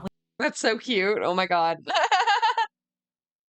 Yeah, that would be a great show. I would watch the fuck out of that show. be a great dating show. This inmate and that inmate, we get to know them, get their backstory, we fall in love with them, they meet up and we're like, oh my God, yay. Like, I hope she ends up with him. I'm in. So in Kenya, prison officials, they started conjugal visits as a way of stopping HIV from spreading in their prisons. And wouldn't you know it, once they started giving their inmates conjugal visits, the... Oh, hi, Lesu. Are you already done with movie night? I was hoping to catch some, but I didn't. HIV infection rates had completely dropped, and the prisoners had way more success with rehabilitation. Okay, look, if you're gonna get arrested anywhere, do it in Sweden, because they have like luxury jails and stuff, prisons and all that. I'm very sick. Oh no. Oh no. I hope you feel better soon. Take care of yourself. As you go to the doctor, take a COVID test. I hope it's not COVID. Hugs. I swear, because like in Sweden, the inmates are in like more of what we would recognize as a group home facility, you know? And here they have everything. They get to learn to cook. There's playgrounds for inmates' children to play on when they come and visit. And they actually just focus on treating their... Maybe move around my apartment with all my lungs freaking out for air. Oh no. Oh no. Maybe at least like give the doctor a call. See what they say. I do hope you feel better though. Prisoners like real people with like real psychological needs. I mean, just what an idea they have over there. Now for all of those places I just mentioned, they see conjugal visits as a fundamental right that cannot and should not be taken away from prisoners. Preach. European prisons, they actually believe in maximum contact, meaning maximum contact. That's what I'm talking about. I mean, yeah, no, like physical touch is like really important. Like there was that like little factoid going around, like you need like 10 hugs a day to like, you know, fulfill your like whatever, that social connection requirement or whatever the fuck they said. But I don't know if it's exactly that, but you know, like it is important. We are social creatures. When it comes to visitation, because it's like shown to help rehabilitate prisoners. You know, it gives them a reason to change their behavior and get out for good, which is what they want. Now, what's funny, not like funny, like haha, but like funny in a dark way, is remember that guy, Robert Martinson, the guy who wrote that study on prison reform, like not working? Well, you see, it was actually just a big old misunderstanding. Oops. Robert, he actually meant something completely different when he said nothing works. Robert was arguing for like getting rid of the prison system altogether and arguing that the time for reform was over because prisons as a whole were no... I knew it. I knew they misunderstood him. Like nothing we're doing works and we need to abolish. That's like, I knew it. I fucking knew it. Change my hotkeys. I tried to pop in too, but I was late to the stream, but I'm glad to learn that it wasn't actually a stream. No longer working and should be torn down. That's what he meant, and it seemed to be overlooked. Nobody read that part, I guess. So Robert's sweet little anti-prison manifesto was just misinterpreted. His tagline, "Nothing works," became like so popular that people ignored what he was actually trying to say. So instead of like influencing the people to end the prison systems, it actually convinced many politicians to go the total opposite direction and push for the death penalty. Yeah. Classic. The American prison system using an abolitionist's work to go in the complete opposite direction and bolster up the prison system, in fact. Shocking. Who could have predicted this? Surely that was the only time that happened. A big oops. It seems like their thinking was that if prisoners can't be reformed, nothing works, then let's just remove them from society. Bye. Put them down. So many successful programs, like not just conjugal visits, were discontinued, defunded, everything. And because of this, private prisons, like the ones in the US, were given free reign to like treat their prisoners however they wanted. And the little rehabilitation they were doing was considered just kind of useless. So instead of things like, other prisons would have, like therapy, counseling, job training, Normal educational classes, prisoners were just like basic human right shit. Like put to work, which is sad because like the average reading level for prisoners is about 2nd grade. And prison education has actually been proven to have a huge impact on the school to prison pipeline has a lot to do with that as well. Like, especially like Black and brown men are incarcerated from a really young age, so they don't get the opportunity to finish their education even. Whether or not former inmates are able to secure jobs after they're done serving their time, Without rehabilitation efforts like reading classes or job training, prisoners are more likely to become lifelong inmates. Sadly, in 1980, Robert jumped out the window of his 9th floor Manhattan apartment to his death. Robert wanted to end prison because of all of the flaws, and he had good intentions. And instead, his study led to them becoming way worse. So the good news is that 4 states still allow conjugal visits. And for the people who are able to participate in the program, it's nice that they've had like a really positive impact. Back in 2014, Maisha Paul was able to see her husband, Marcelo Paul, for a conjugal visit once a month. At this time, he was at San Quentin State Prison in California. And Marcelo, he qualified for the program because he wasn't like serving time for a sexual violent crime or anything, but his sentence was 10 years long. So he got to, do things. So Maisha, she ended up giving an interview about the whole process. She was about 5 years into her husband's sentence, and she just kind of felt like she was a pro at this visitation process.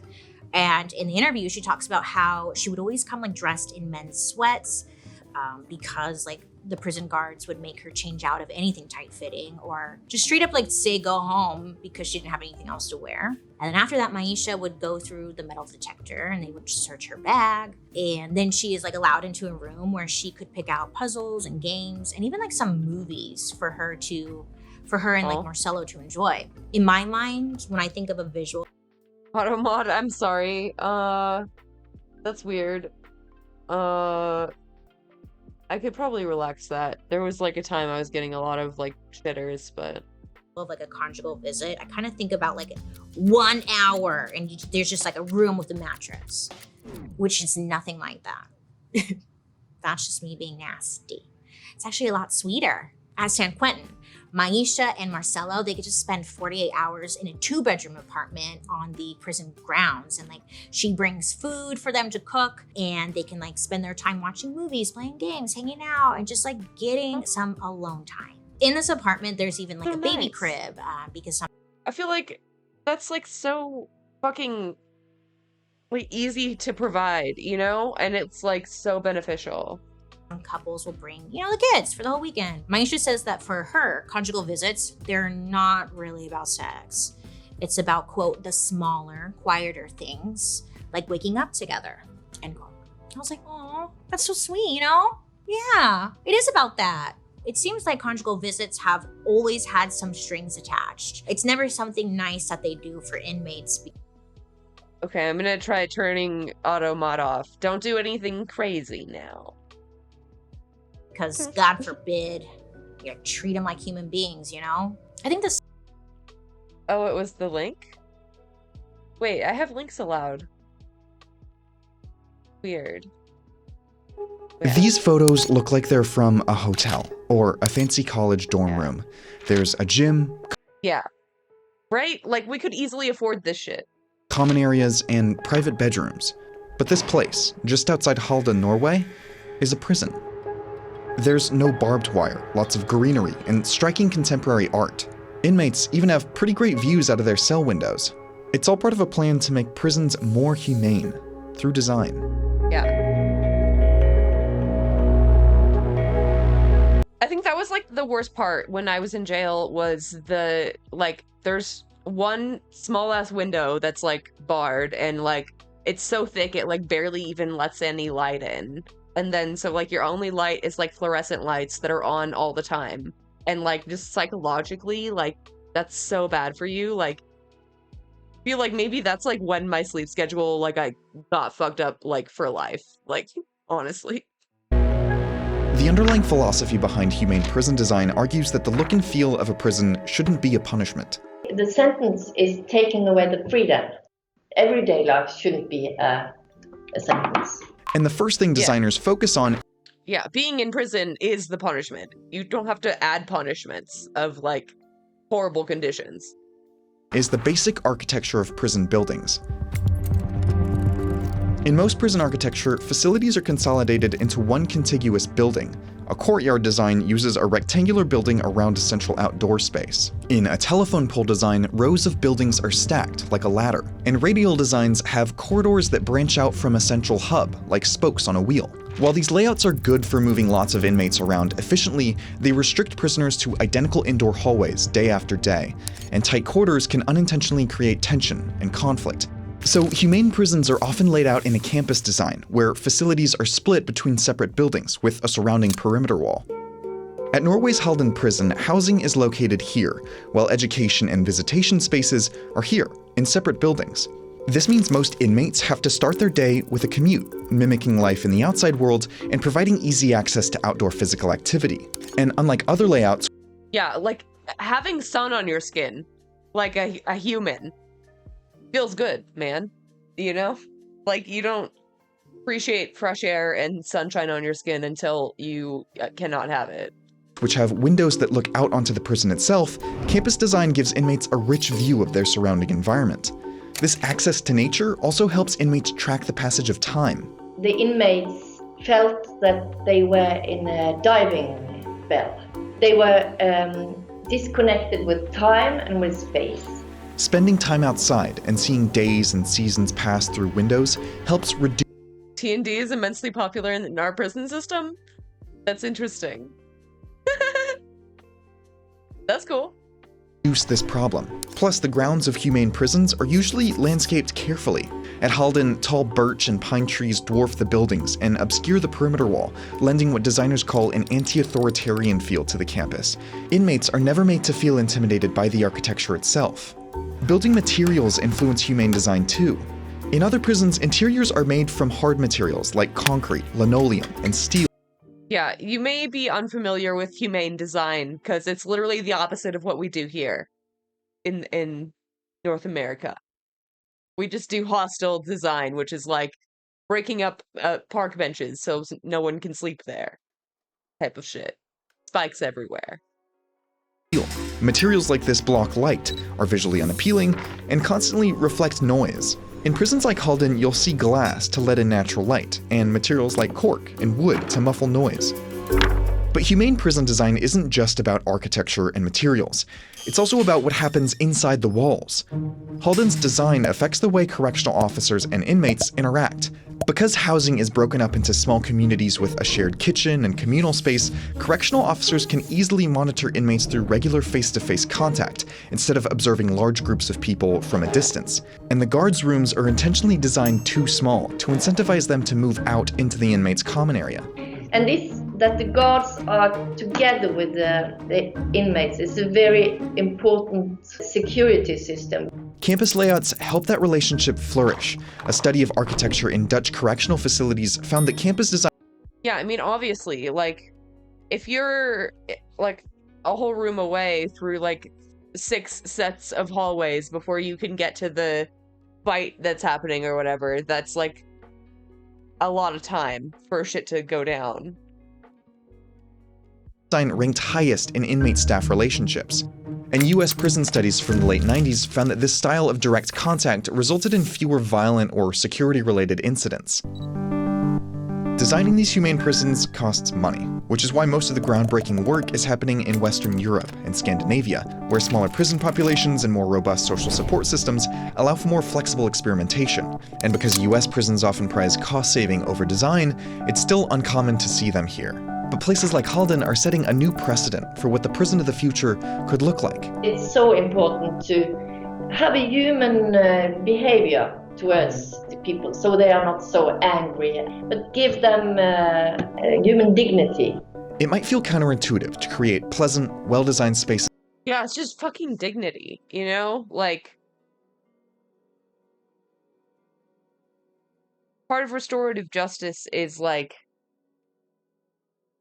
helping someone create a new path for themselves entirely, like change their life trajectory is the goal, right? Because you don't want them to reoffend and go back in. So like you have to treat them humanely, like like this for people who have committed crimes. But under a design philosophy like this, being imprisoned is the punishment.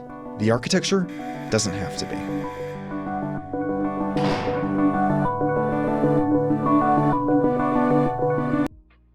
Yeah, that was nice. Thank you. I'll see. Saddest part, not even the craziest, like the saddest part is literally that hundreds of thousands of inmates, they don't have access to conjugal visits, even though they are proven, okay, many studies have been done, proven to be beneficial to not just them, but all of society. According to a study from the American Journal of Criminal Justice, conjugal visits are said to strengthen marriages that are probably hanging on by a thread, increase inmates' chances for having a successful life after prison, and fight back against the terrible effects of something called prisonization, which are behaviors, habits, little things people pick up or learn in prison in order to survive. And then they carry that out there in the real world. And it's like, what are you doing? You know? You think it would be that the whole point of prison would be to rehabilitate people, you know, so they could re-enter society. You would hope that's what a prison is for, but it's really not. So yeah, conjugal visits are just way more complicated than I expected. And personally for me, what I know this episode seems random, conjugal visits, right? I watched this documentary on YouTube called Turned Out, and it talked about what a big problem prison rape is. And I had no idea. I never heard of this, right? And that's really what kind of led me into the direction of this episode, because nobody talks about how big of a problem sexual abuse that is going on in prisons, in men prisons, and how nobody's looking at it. And it's a major problem, and everyone should be looking at it. At least I think, right? And on top of that, like, if conjugal visits can stop that, why is that not for everybody? Period. Thank you. Right? Hello. Let the people have sex. Well, you guys, thanks for listening. Give the people what they want, and the people want sex. I mean, yeah, among other things. I mean, I feel like conjugal visits is kind of like low on the list of like things we need to change / abolish. But let my people bone for real. Like, yeah, that would be nice. It seems like such a reformist point to make. Like, could these people not have like probation? Maybe you're talking about how they're not in for life. They are not in for like a violent crime or a sex crime. So like, what did they do? You know, could they not have a lesser sentence? I don't know. Like, the whole thing is just busted. I hope you learned something. I don't know. Let me know your thoughts, opinions, anything down below in the comment section or, you know, anywhere. And tune in next week because we'll be covering a topic that I personally think also doesn't get brought up enough. You know, there are stories that take us to the front lines of war in Paris, Italy, and even India. The characters in this story not only protected thousands of soldiers from death, but also brought comfort to people dealing with, you know, the PTSD of battle. Next week, we'll be talking about war animals. Yeah, oh my God, let me tell you, get that freaking tissue box ready because it's so touchy. You're gonna need it. Hi, you can also join me over on my YouTube where you can watch these episodes on Thursday after the podcast airs. And while you're there, you can also catch murder, mystery, and makeup. I'd love to hear your guys' reactions to today's story, so make sure to use the hashtag Dark History over on social media so I can follow along. I love reading your comments, so now let's read a couple of comments that you guys left me. Tire biter? Okay, Tire Biter, I'm already concerned. 1680 commented, if Dark History were made into a movie, Steve Buscemi should be the star. His family has a dark history, so he could write the script himself. I hope Steve's playing me. I don't know. I don't know who that guy is. But why are you biting tires? Because I don't know, like, why are you doing that? And I hope you're okay. Get your teeth checked on. Don't inhale too much because, what's that called? That rubber? It's very toxic. It can kill you. The more you know. Jesse, 27, James, 89. Jesse James had a special request for me. I love Bailey's voice. Can you do a song cover sometime? Thank you. Actually, I've been working on my Shakira. Here I go. God. Oh, baby, when you talk like that, you make a woman go mad. You're welcome. Let me know. Did I nail it? No? Okay, great. Jensen Victoria left us an episode suggestion saying, Bailey! Exclamation. Why are you yelling? I dare you to do a dark history on circumcision. I can see that I would have my work cut out for me. Okay. Get it? No, I like that idea, actually. I think that's super interesting. Good for you. I like that. Great job. Good one. Good one. Okay, bye. Dark History is an Audio Boom original. This podcast is executive. This was Deanna Van Buren. Here's that link in case you wanted it. I was not expecting that to make me cry so much. In a good way, though. Like, it makes me happy that there's architects and people talking about this. Like, that does make me feel better. I thought about studying architecture.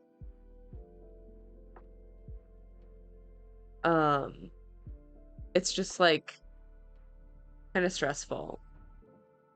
BH. So many factors.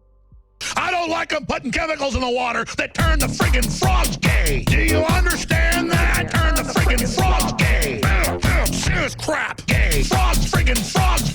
It's not funny. I'm gonna say it real slow for you. Gay. Frogs.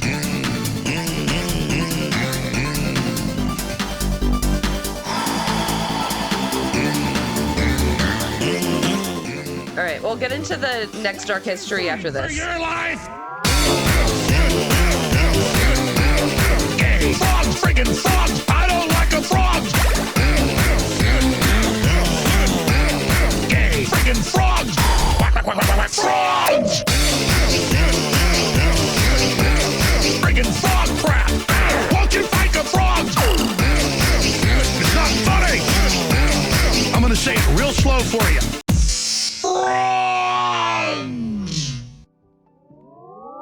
Placeboing.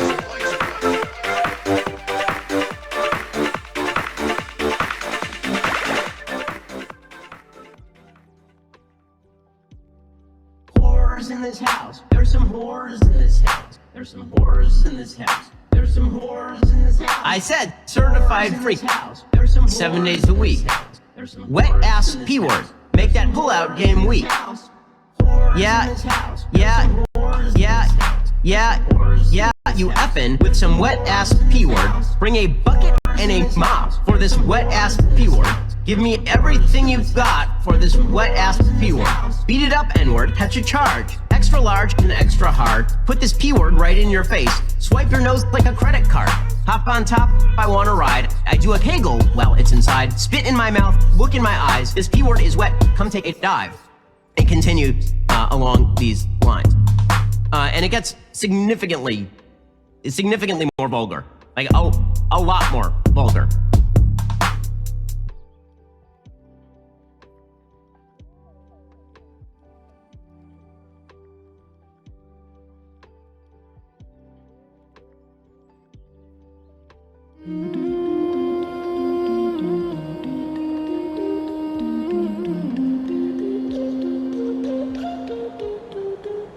In this world of calamity, as everybody gonna lost their sanity, what happened to civil peace in humanity? Eye for an eye brings no clarity. Yo, As I walk on the holy land, I feel my spirit grow. How many prophets prayed there? I guess we'll never know. I swear the air feels blessed. I breathe it in and let it go. I let it go, I let it flow, I let it go, I let it flow. As I walk with my 2 foot, I look around and see a bunch of aliens living here illegally. Why they claim the land? They're not from the land. The great ancestors never bought the land. Cause this place you see, it never got for sale. Palestinian or ever never see them fail. Then I sit and dwell.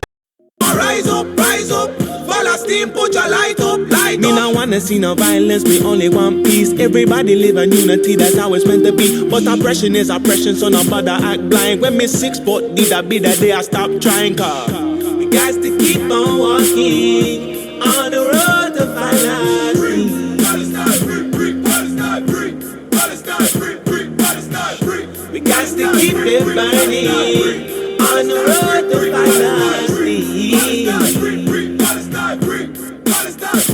Clean and pure meditation without a doubt.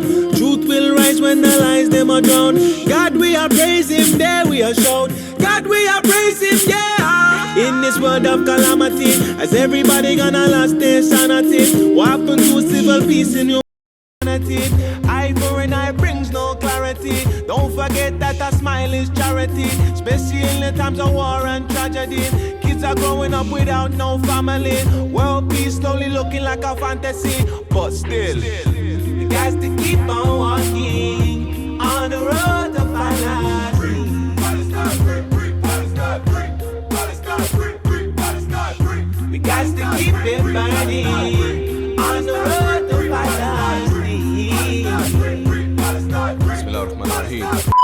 عندهم دولة احتلال ظالمة فاسدة لا يوجد في قلوبكم أي ذرة للرحمة تقتلون الأطفال والنساء وكانوا يحملون صواريخ بالطبع هكذا يا فخاي كانوا الأطفال والنساء يحملون صواريخ أنت كاذب. I swear it's mad G, my spirit's charged like a battery. But police wanna stop me at the gate, wanna ask me, are you a Muslim, where's your dad, where's your family? Wanna frisk me, wanna check, wanna pack me, it's all good. I ain't trying to lose my temper, but it kills me knowing Palestinians can't enter, that's a joke thing. But I swear I ain't laughing, imagine being kicked out your yard and not let back in. You'd cause a madness in the streets at the door banging, until they come out with a rifle and start clapping, bang! They shot your brother in the head. Now tell me how you're gonna feel now your brother's dead. I know that's kinda mad, but that's reality for some. Imagine after your brother, now they came and shot your mom. I know that's kinda mad, but that's reality for some. Imagine after your brother, now they came and shot your mom. In this world of calamity, as everybody gonna lost their sanity.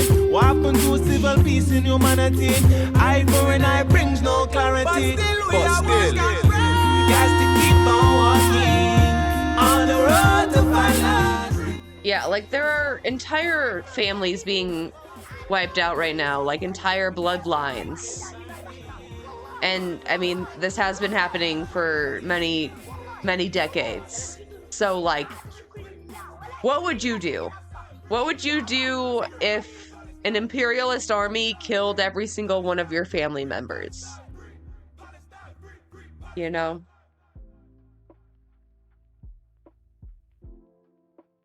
I wouldn't be peacefully saying ceasefire, I'll tell you that.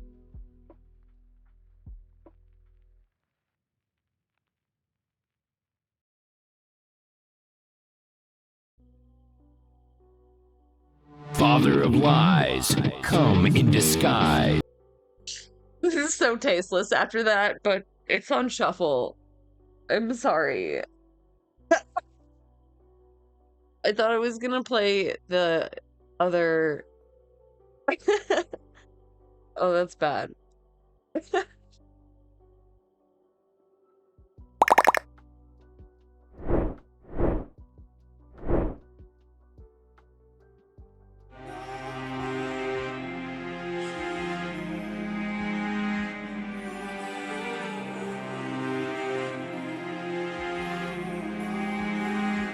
Back in 48, took our homes away. You were uninvited, we were forced to pay. Not anymore, no, not today. Palestine, the land of the brave. Only courage is what remains. This blood runs through my veins. What you think that we're afraid? I'll remind you of our name. You ready? PA. defend LE until the end. ST ain't going nowhere. INE, this is our land. Allah is with us. You can do what you want to me.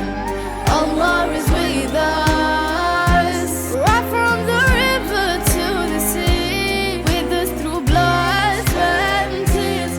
Whether it's days, months or years, Allah is with us. Allah is with us. Fast forward the years and you haven't left. Now the world has seen how you made this mess. You need to leave, got the wrong address. This is Palestine, 100%. I promise I'm not backing down. The whole world sees who to blame, and now we'll stand and shout it out. I'll remind you of our name. You ready? PA, we will defend LE until the end. ST ain't going nowhere. INE, this is our land. Allah is with us. You can do what you want to me.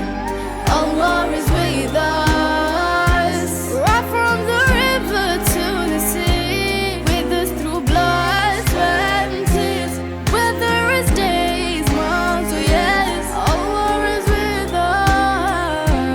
Allah is with us. Oh Lord, protect our land and our homes.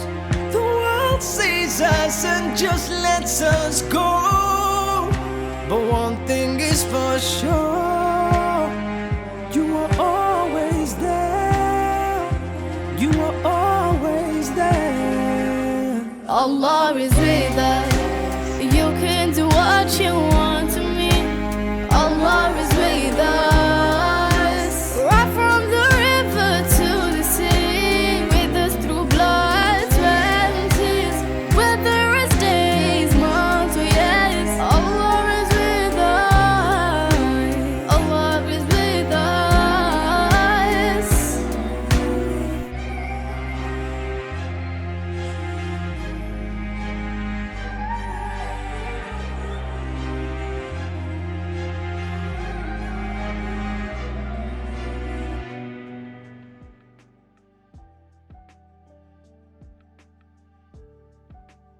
Song always makes me cry. You can do what you want to me. Allah is with us. Right from the river to the sea.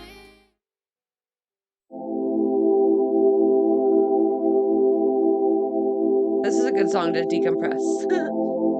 And then we'll do Dark History.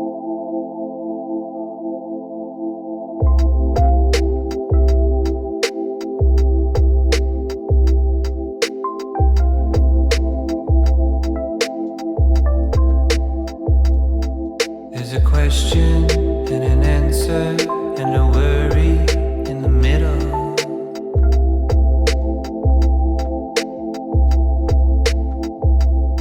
There was a promise of forever and a wishful intention.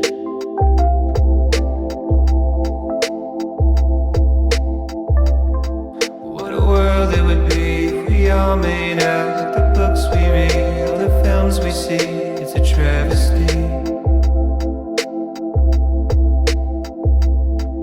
As the moon drifts by with the shifting tides, and you're lost in life, so the love floats into the ether.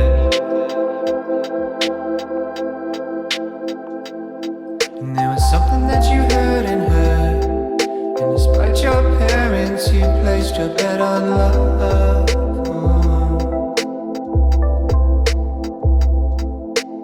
Even though it made you hurt, you always tried to make it work, 'cause you believed in us. She said you're pretty, but you drink too much. You've got a head on your shoulders and it's good enough, but something broke you. I said I'm sorry, and it's well in advance, but I will hurt you more than anybody has. Yeah, it's a sure thing. Oh.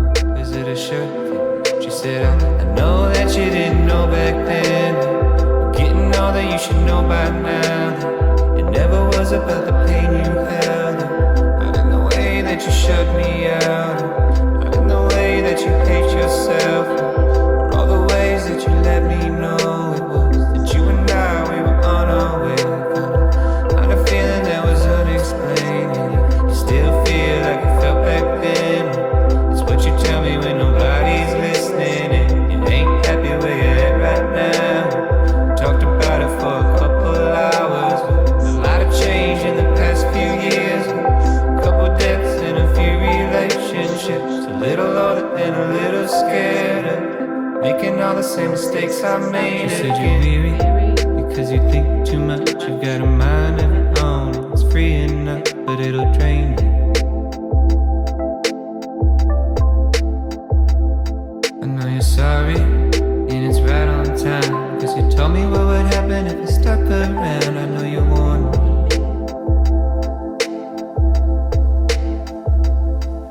There's something that you're asking that was never in question.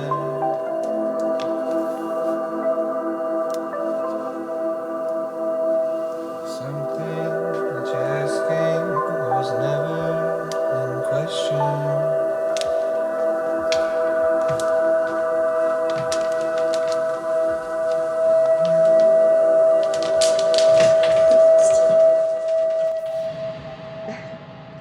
I love you, chat. Thank you for bearing with me through my first world problems, tears. But I think it's important that we never lose our humanity. It's okay to cry sometimes. All right. Forget what the next one is about. Something about a dog saving a war. So, the other day I was reading all about legend. Hero animals you've never heard of. I'm kind of here for it, honestly. Wholesome, heartwarming, allegedly, I don't know. Why is the dog in a war? Legendary soldiers from World War II. I mean, as a lady does, come on. And then I came across this one fighter from the Polish army who went down in history as like one of the greatest soldiers of all time. And I was like, what? This is wild.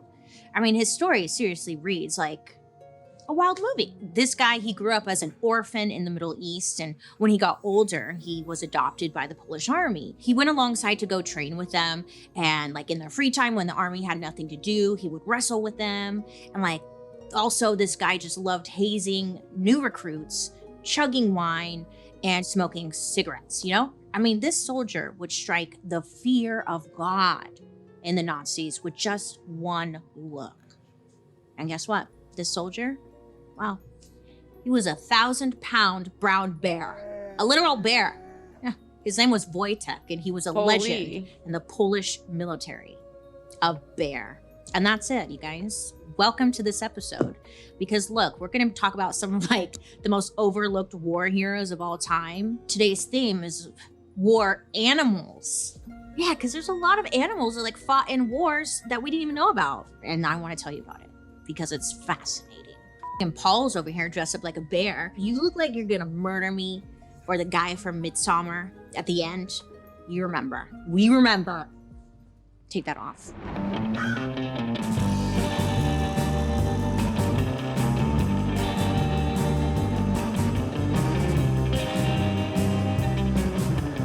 Hi friends, I hope you're having a wonderful day today. My name is Bailey Sarian and I'd like to welcome you to my podcast, Dark History. Now here, we believe history, it doesn't have to be boring.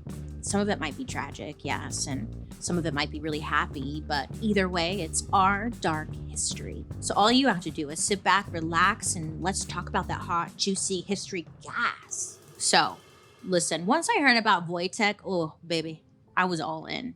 And down the rabbit hole I went. And to my surprise, Wojtek wasn't the first four-legged soldier, and he definitely wasn't the last. During World War I, the Canadians had a soldier named Sergeant Bill. Now, this guy, he saw tons of combat. Like, he got trench foot, which I hear is like really bad. And he even suffered from shrapnel wounds, which can do maximum damage, And not just that, but Sergeant Bill, he was a lifesaver. I mean, literally, he saved lives. A bomb once landed nearby, and Bill saw this coming, I guess, and he decided to just headbutt 3 soldiers, like knocking them back into the trench, and this saved them from being blown up to smithereens. But like, don't get me wrong, Bill still was like a little bad boy. You know, he's a little naughty. He got arrested for eating military equipment, and he was even disciplined by an army judge, like not once, but twice. Yeah, I guess the first time he got caught eating records of the soldiers in his unit. Must have been some good weed. And then the What, eating records? Wait, what? second time was for picking a fight with another sergeant. So I guess Bill was like he was just a shit starter and a war hero. 2 things could be right at the same time. So Bill, well, this war hero was actually a Canadian goat. Yeah. Base goat. Let's go. Yes, a goat. That goat said ACAB. Destroy the records. But Canadian. So he's got to be nice. But here's the thing. Sergeant Bill, he brought inspiration and comfort to the men like he fought alongside. And he saved fucking lives. He's a goat. Incredible. That should be it. That's the end of the episode. Animals who save lives. Need I say more? But it turns out there are like a bunch of animals like this that have played a lot of bigger roles in some of the biggest wars. Some even consider them to be like unspoken war heroes. So let's get Disney on the line. I got an idea for them. For example, did you know that there were over 70,000 soldiers who fought in World War I that no one ever talks about? They were called the Canine Corps. In other words, they were dog soldiers. So Germany, they had 30,000 dogs fighting in their ranks. Those dogs did not deserve that. We do not deserve dogs, TBH. Like, you're training a dog to, like, do a job in general. I don't know. Like, seeing eye dogs, I get that. That seems fine, and the dogs also seem to enjoy it. But, like, if you're making a dog sniff out bombs or drugs, like, I think the dog would rather be doing anything else. Hunting dog, sure. Dog that will maul somebody if they have drugs, not so cool. And France and England, they had 20,000 each. These were usually like shepherds or mastiffs. And the French, they had smaller dogs that would kill like the rats within the trenches. Like each of these dogs were trained for the army. Jesus Christ, that was so many rats. Jesus. Holy. What the fuck? I didn't know there were so many rats in the trenches. What? Kill like the rats within the trenches. Like each of these dogs were trained for the armed forces as messenger dogs, ambulance dogs, or even watchdogs, which they called sentries. And America was actually like the only country that participated in World War I that did not not have an official canine corps. I know, it's sad. Where was our dog group? But that is until rats. July 14th, 1918. A bunch of American soldiers were partying it up in Paris. It's Bastille Day, which is essentially like French Independence Day. So they were having a great time, just bar hopping around. I mean, yes, even though like World War I is happening, they still were partying, it's fine. Anyway, at this time, like Paris was being occupied by the Germans, and the war had been going on for years. So at this point, Paris was looking a little rough. James Donovan, one of these American soldiers, was leaving a bar with his buddies. And while he's leaving, he like accidentally kicks a bundle of rags with his boot. So he kicks it, and then this bundle of rags barks back at him. And he's like, what the fuck? Well, it turns out it wasn't just it wasn't a bunch of rags on the ground. It was actually a scruffy little stray dog. Yeah, a little stray dog that like lived on the street. So James, I guess, was feeling a little chaotic. So he decided to like bring the dog back with them to the military base. And like, to me, I was like, oh, they must have had a good time. Well, at least that's how you know they had a good time. You leave to have beer with some friends, and then you come back with a stray French dog. I mean, come on. That's a story. So James Donovan names the dog Rags. I think it's obvious why. And the two of them become the very best friends. So I guess Rags was like a little terrier mix. So he's a pretty small dog with like wiry hair. And he was so small that wherever James went, that Rags would go too. And all the soldiers who lived with James in the 1st Infantry Division, they loved having Rags around. I mean, who wouldn't? So they would like slip him scraps of their food just right off their plates. And they would bring him everywhere they went. Rags would also like drink water out of James's helmet and chase rats out of the trenches where the men would sleep and fight. So it was like they looked out for him and he looked out for them. Cute. So as time goes on, the division starts to notice that Rags has some, special abilities. Not only was he just a great dog for morale out in the trenches, but Rags, he had some special ears. His ears were so sensitive that they could like hear the buzz of incoming missiles before the men could.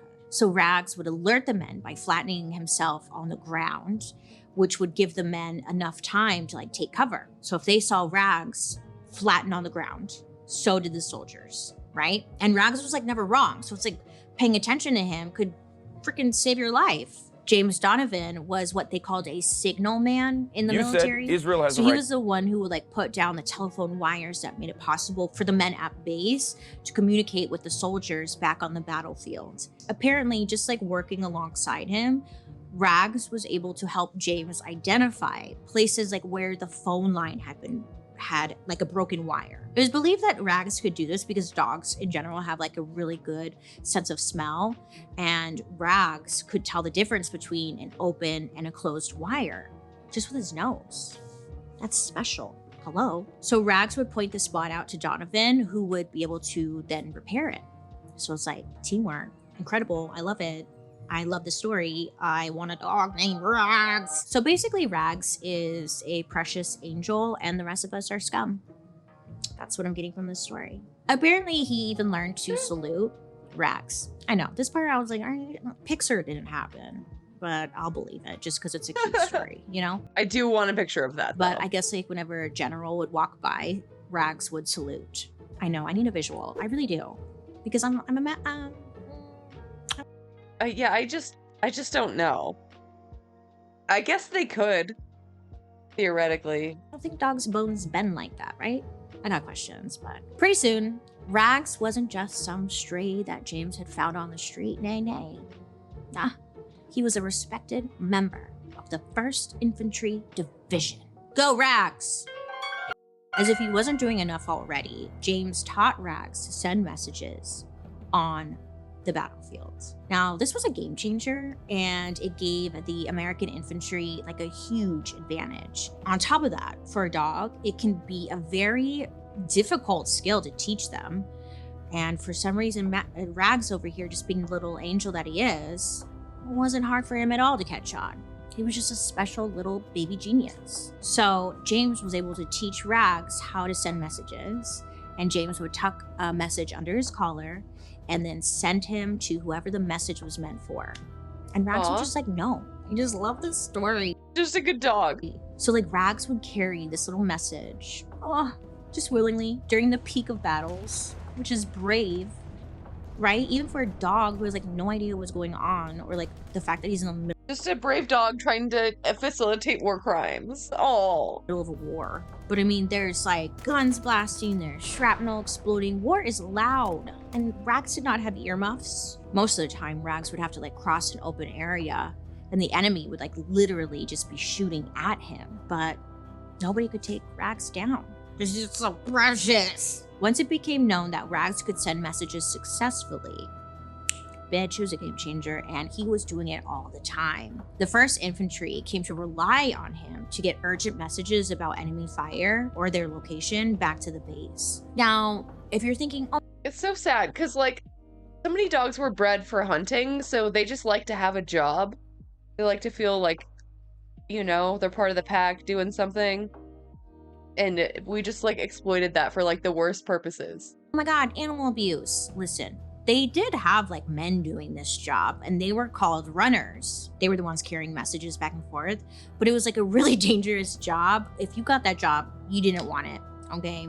So it was nice that it was up to this dog for those guys, right? They're like, fuck, okay. So one day Rags was on a mission to deliver a message, right?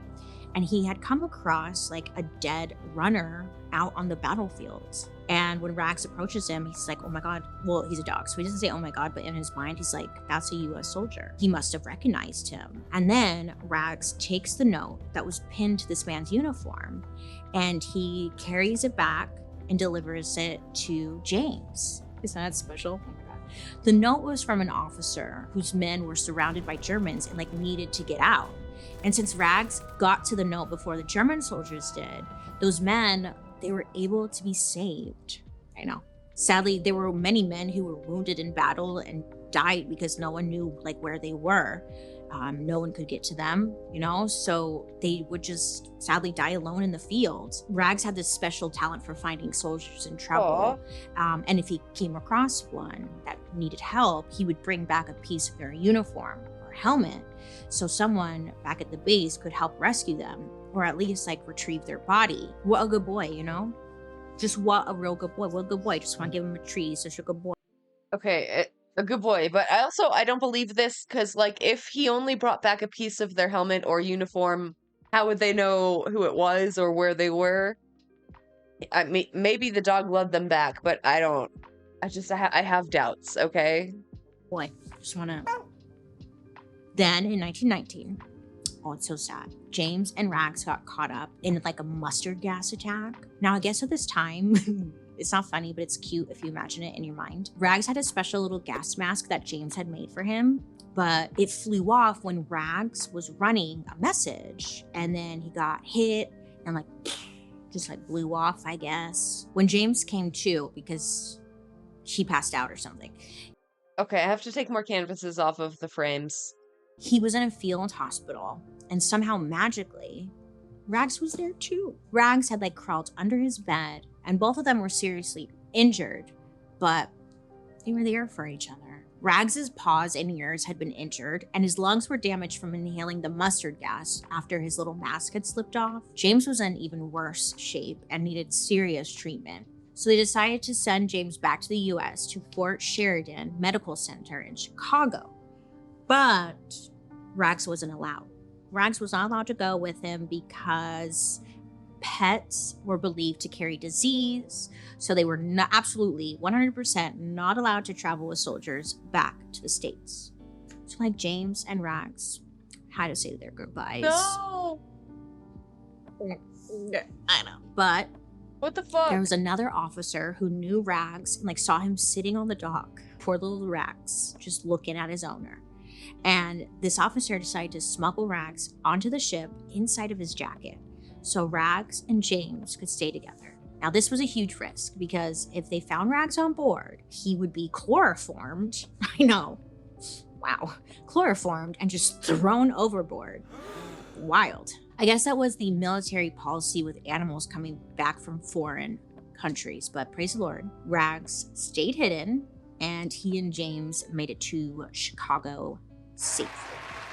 So at first, the hospital at Fort Sheridan, like, they didn't let Rags in to see James. Like, who the fuck is this dog, you know? But as people started to hear the stories about James and Rags, an exception was made. Rags stayed at James's side the whole time. He was in intensive care at Fort Sheridan, which, if you've ever had a dog, must have been such a nice comfort. Sadly, James never recovered from the attack and died at the hospital in 1919. Rags survived. Woo! I mean, he had some damage to his ear and his eye, which left him blind and deaf, but he was here. By the time the war was over, Rags was a celebrity back at the Army base. His story was officially published, and he was awarded medals, ribbons, and he even got his own float in a parade. I know. So Rags ended up living with a military family named the Hardenbergs, and he would end up living with them until 1936, when he passed away at the age of 18. So he got 16 more years with another family. So it's cute, right? So, you know, I mean, I roll because, like, look, Air Bud was this like fake golden retriever who played high school basketball, right? And like, I believed it. I was all in with Air Bud. And there are not one, not two, but there are 14 movies in the Air Bud franchise. Yet you're telling me Rags, the terrier, a real-life war hero who saved countless lives after being bombed, gassed, and partially blinded, has 0 movies about him. Where is Saving Private Rags? 0 Bark 30. Those are my ideas. Thank you. Anyway, let's move on to our next great war animal, a bear who could kick the ever-loving crap out of Smokey, Fozzie, and Yogi at the same damn time. This story gives me like big Cocaine Bear vibes. Did you see that movie? It was fun. But instead of like blowing coke, this bear is known for blowing up Nazis. So this is the story of Wojtek, a brown bear who became a legend in the Polish army during World War II. So welcome to the spring of 1942. I mean, the birds are chirping, flowers are blooming, and like everything is on fire because the Second World War is just raging. Hitler and his Nazi army, they had recently invaded the Soviet Union. And during our Stalin episode, we learned that Joseph Stalin was all, butthurt about the situation because he thought him and Hitty were best friends, Hitler, and they had pinky promise to each other, like, we're not gonna hurt each other, best friends, yeah. So Stalin joins the Allies, the good guys, and agrees to set free a whole bunch of Polish prisoners of war that he had like locked up in his gulags. The Polish prisoners were freed because the Allies needed all the help they could get on the front lines. Like some of the prisoners were civilian refugees and others were Polish soldiers that were just ready to fight. So on April 8th, 1942, we're on a train barreling through the Middle East. The train comes to a stop at a station in a town called Hamadan, Iran. And everyone gets off the train to like stretch their legs, get a snack, whatever. And that's when an 18-year-old Polish refugee named Irina spots a young shepherd boy with a bear cub in a sack. So Irina comes to learn that the bear cub is an orphan. She's like, oh my God, that's so special. I guess his mom was shot and killed by hunters. So that's not very special. But Irina immediately falls in love with this like fuzzball, and she convinces a Polish lieutenant to buy the bear from the shepherd boy. So the bear's hers, and off they go. Over the next 3 months, the cute little bear cub spends time in a Polish refugee camp in Iran with Irina and the refugees. But she ran into some problems, which you would imagine because she has a fucking bear with her, But her first problem was that she had no idea how the hell to like feed a bear. When Irina and the refugees tried to like give the bear stuff like fruit, I guess like the little guy had a hard time swallowing. Then someone had the idea to feed the cub like a human baby and like give him some condensed milk. But instead of using a baby bottle, I mean, the only thing they had around was like an empty vodka bottle. So it made sense, Well, the bear, he loved it. He was obsessed. I don't know if he liked it because it was the vodka bottle or the milk, but either way, it was a winning combo. Then for one reason or another, Irina wasn't able to like continue taking care of the bear, probably because it's a fucking bear. So she ends up donating him to this 22nd Artillery Transport Company of the Polish forces, which honestly is a good call because she could have just like donated to some random guy, like, right? Her neighbor. Could you imagine? These troops became his family for like the next few years. And the bear didn't have a name at this point. So the troops decided, it was time to like name him. Since he seemed like a happy dude now that he was hanging with the troops, they gave him the name Wojtek, which translates as happy warrior in Polish. Over the next few months, Wojtek and the Polish forces made their way through Iraq, Syria, Palestine, and then into Egypt. During this time, 2 Polish soldiers, one named Henryk and the other named Demeter, were assigned as Wojtek's handlers, and the 3 of them just became best friends, super tight. There's a bunch of photos and film footage of Wojtek, and alongside him, you'd often see Henryk or Demeter. They had fun together, but they also had like a job to do. Wojtek joined the Polish army in the middle of the war. And during the war, you can't have people or even bears around just like taking up space. They needed to like, participate. So this next part of Wojtek's story is all about his training montage. So cue the 80s training music. First, Wojtek needed to learn hand-to-hand combat. Some of the more courageous soldiers would challenge Wojtek to wrestling matches. Yeah, not kidding. The soldiers like wanted to actually wrestle with a bear, and Wojtek I don't know, he's just down. He's down for whatever. He's like, whatever, I'm a bear. Maybe he doesn't know he's a bear. I don't know. I can't speak for Bear. There's actual footage of these wrestling matches. It's cute. Check out the YouTube version of this episode to see this for yourself. Wojtek is clearly having a blast. He knows that at any minute, he could rip their faces off, but he's having fun toying with them, playing with his food. The Polish soldiers also taught Wojtek how to mess with new recruits. Like Wojtek would pick them up by their boots, hold them upside down, and make the new guys think he was gonna eat them, which is quite the joke. Imagine just joining the Polish army during World War II and then getting hazed by a bear. Next, Wojtek had to learn how to act like a soldier. If he saw guys carrying heavy crates, Wojtek would join right in and help them. Wojtek also did marching drills with the troops, walking on his hind legs along with everyone else.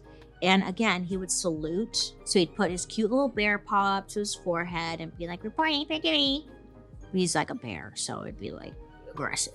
And after a long, hard day of training, soldiers, they aren't quite dirty, so they would need to shower, right? Sources say that when the soldiers would shower or bathe, Wojtek was right there. He was joining them. Team bonding.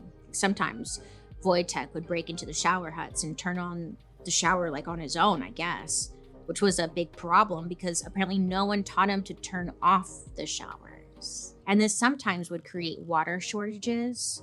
So he was just a silly old bear, really. Finally, when the day was done, it was time for the soldiers to unwind. So Wojtek would kick back and slam cases of beer and bottles of wine like it was nobody's business. And when he was done, he'd look into the empty bottle and then look up and be like, hey, this bottle ain't gonna fill itself. And not only this, but Wojtek picked up smoking. Soldiers would offer him cigarettes, but he would only accept them if they were lit for him. So Wojtek would grab the lit cigarette, take one puff, and then eat it. Yeah, maybe he was confused. Maybe he just liked it. Then in late 1943, orders came down from the generals on top that these Polish troops were going to join the British Army in Italy to battle the Nazis. So this was the time for Wojtek to put all of that training to good use. But I guess there was one big giant problem. They had a bigger bear. The British ship that was going to take Wojtek and the troops from Egypt to Italy had a strict no mascots and no pets policy. And the Polish army really couldn't hide Wojtek at this point, right? Because he had gone from this cute little cub to an imposing grown-ass bear. But they realized that the Brits didn't say a damn thing about animal soldiers, so they got a little creative. They straight up draft Wojtek into the Polish army. They give him a salary, a serial number, and a rank. Now they called him Private Wojtek. Yeah, literally. That was his rank as a soldier in the Polish army. So loophole, bitch, they found it and off to battle they go. It's January of 1944. We're in beautiful Italy, home of pasta and men named Vito. Normally, this country is the scene of honeymoons and cute cooking classes with Italian grandmas. But at this time, the country is being ripped apart by war and Hitler's army is occupying Rome. Wojtek, the Polish soldiers, and the British army are tasked with advancing on Rome to take the city back. But in order to get there, they had to go through German defense lines during the Battle of Monte Cassino. This was the bloodiest battle in Italy during World War II. Bullets are flying, bombs are going off, there's blood in the streets. During the firefight, Wojtek was stationed front and center at the firing line, but chained to a truck. I guess they didn't want him to wander off or something. Either way, Henrik was supposed to be Wojtek's caretaker that day, but he was called up to handle some other important job. So Private Wojtek was left all alone.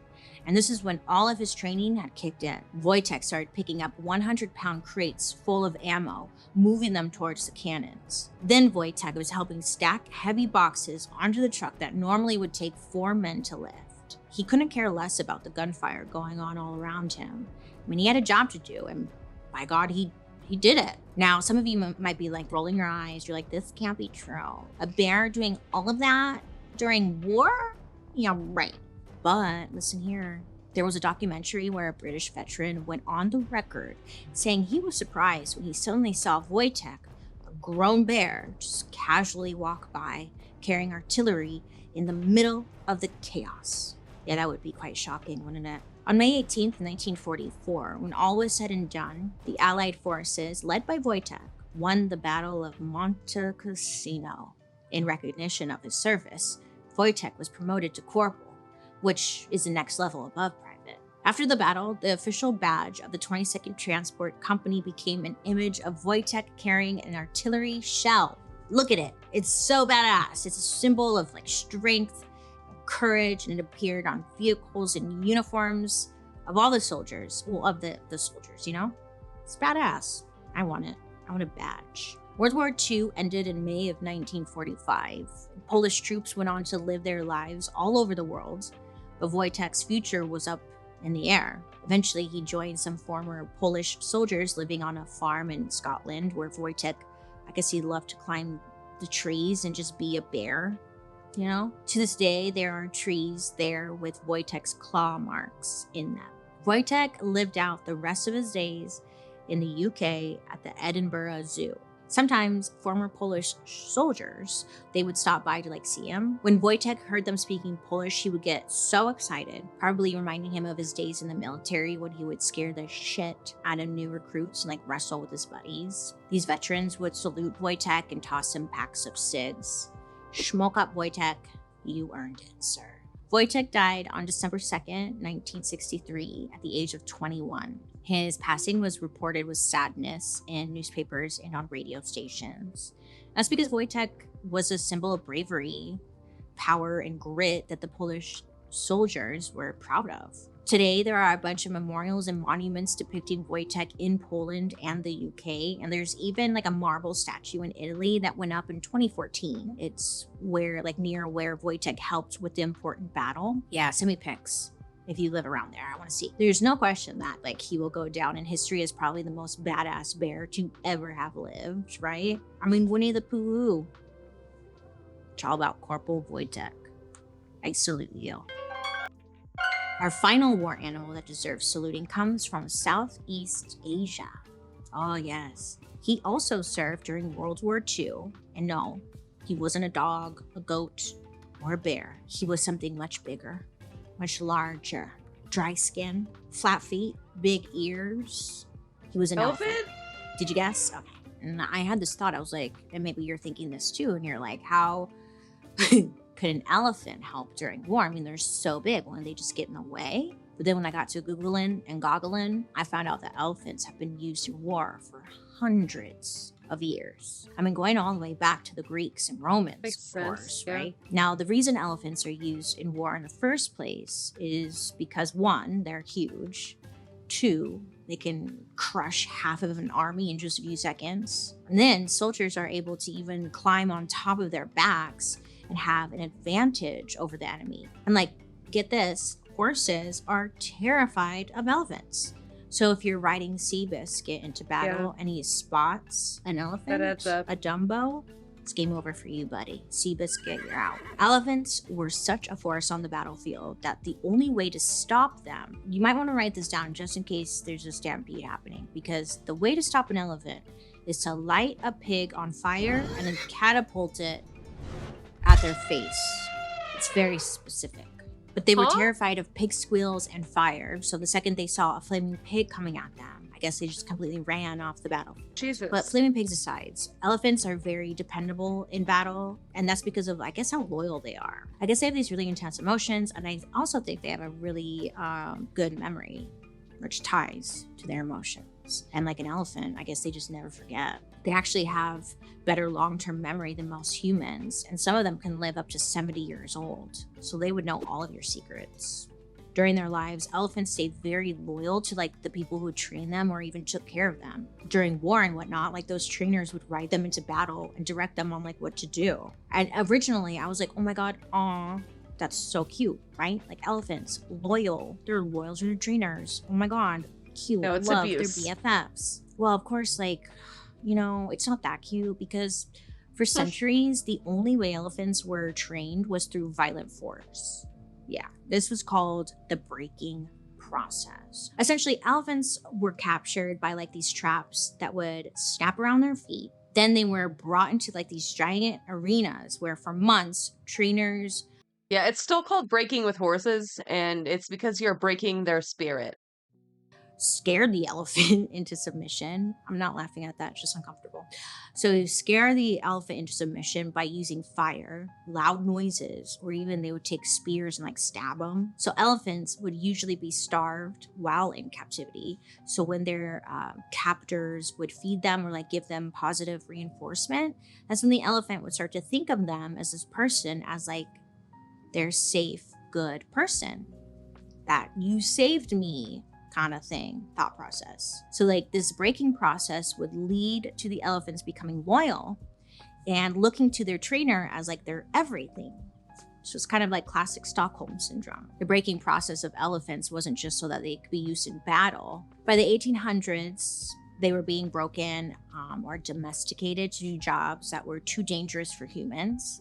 Elephants were used for something called logging, which is basically moving heavy wooden logs from one place to another to build things. But the process of training elephants to do this job was just brutal. All of this changed with the little elephant named Bandula. Now, Bandula started out his life just like all the other little baby elephants around him. He was born into captivity, so his mom was already logging away and like being ordered around by her handler. But not long after Bandula was born, he was attacked by a tiger. Baby elephants are only about 200 pounds, so it's easy for a tiger to attack and even kill them. They were able to fight off this tiger. And from that day on, Bandula was a total mama's boy. He never left her side. He refused to. Bandula became a favorite within the village because he would mimic everything his mom did. Like if her handler told her to sit or move a log, Bandula would do it right alongside her. I mean, it was just so cute. And normally baby elephants are separated from their mother so their mothers can be shipped off to like work and the babies can stay home and train. But the person who was in charge of Bandula's mom saw something special in their bond and let them stay together just a little bit longer, I guess. Wow, thanks. Instead of stabbing him or scaring him with like loud noises or fire, Bandula was trained with sweets, like just like you would do with like a dog and a biscuit, you know? Bandula was super well trained and even fit right in with the other elephants. It was said that Bandula actually had a really good sense of humor. Like if he wanted attention from people, he would pretend not to be able to lift a log. You know, he'd be like, oh my God, I can't do it today. I'm just like, I can't lift the log. And then a minute later, he'd be like, just kidding. Tee, LOL, jokes on me. So like, Bandula is doing great. We love that. Sadly, though, it wasn't that great for all the other elephants. I mean, elephants were still being abused and essentially tortured to submission. That is, until a man named James Howard Williams showed up to town. James was a British soldier who served in World War I. And after the war, he was like looking at the next step in his life, you know, like he didn't want a boring office job. He wanted adventure. And that's when he came across a book called The Diseases of the Camel and the Elephant. Yeah, I don't know. I don't know why he picked up this book. I don't know what he was looking for, but he found whatever it was he was looking for. Because James said he was like a huge animal lover. Whatever the reason he picked up this book, I guess it really moved him. Because it had a bunch of like details about working with elephants. So he's like, hell yeah, this is what I want to do. I want to work with elephants. He somehow found his way to Southeast Asia in Burma. Now today, Burma is actually called Myanmar, but back then it was Burma. So I'm going to call it that just for the purpose of the story. But pretty much right when James got to Burma in 1920, he was placed in one of those logging camps. With the elephants, you know? And instantly, like, he loved working with the elephants and he thought the work was really fulfilling. Then he was introduced to Bandula, and James says he felt like an immediate connection to him. First of all, James and Bandula were born on the same exact day in the same year. I know, November 15th, 1897. Holy. You're like, oh my God, you too? Scorpios. And Bandula was like, James looked around at the other elephants at the logging work camp and noticed Bandula didn't have the same scars as them. When he found out it's because Bandula was trained with sugar instead of violence, he's like, well, why isn't everyone else doing that? You know, this is genius. So James decided to open up his own elephant training school. He actually took the time to learn about the elephants. Wow, shocking, right? And learned about their needs.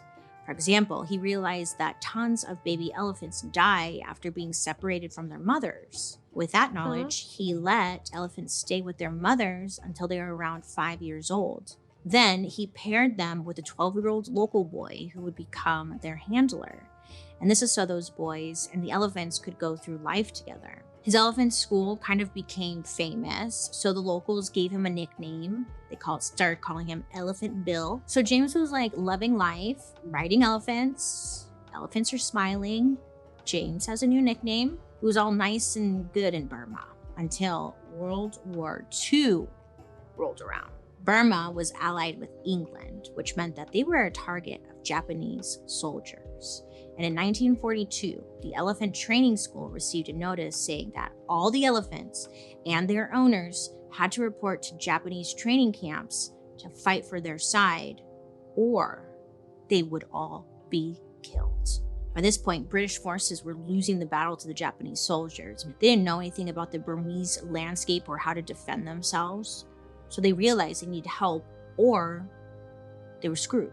Instead of going to the government or the army, the British forces go to the local Burma legend, Elephant Bill. They asked him for advice on how to build a bridge over the border so their troops would be able to safely go back and forth during battle, and also to help evacuate refugees. So Bandula and all the other elephants get to work, not only moving logs, but literally helping build this bridge. So over 1,000 people and their elephants settled at this camp, trying to build the bridge as fast as they could. And then something terrifying happens. James gets a secret message sent to him through a field phone. It essentially says, like, get the hell out of there, the soldiers are coming. So he's like, okay, great. He had to get as many of his elephants in his logging camp out of Burma and into the safety of India as soon as possible. And a lot of people didn't even want to go because they believed it was just like a suicide mission. That's because the path they had to take to India was through something known as the Razorback Mountain Ranges. It was like this harsh 120-mile journey, which would test everyone's strength and endurance. I guess when trying to plan all this, many started arguing over like what they should do.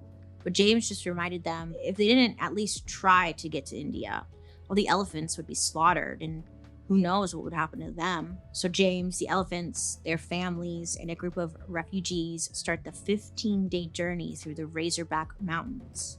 In total, there were about 200 people and 53 elephants. The journey wasn't easy. I mean, the people had to travel in silence because they could hear the enemy soldiers shooting and setting bombs off all around them. I mean, it was terrifying, but they were getting through it. To make sure the soldiers wouldn't catch up to the group, James would go ahead on foot and make sure the path of the mountain was clear. And on this particular day, like several days into the journey, James was walking along like everything was fine, everything's going great, until he realizes that he's about to walk off a cliff. Like, just wasn't right. But he had a map with him, and his map was telling him to move forward. So, fuck. Are we lost? So I guess the map they had was incorrect. LOL. There was like no path forward through the mountains. It was a dead end, which meant that they were screwed. James knew they all couldn't just go back to Burma.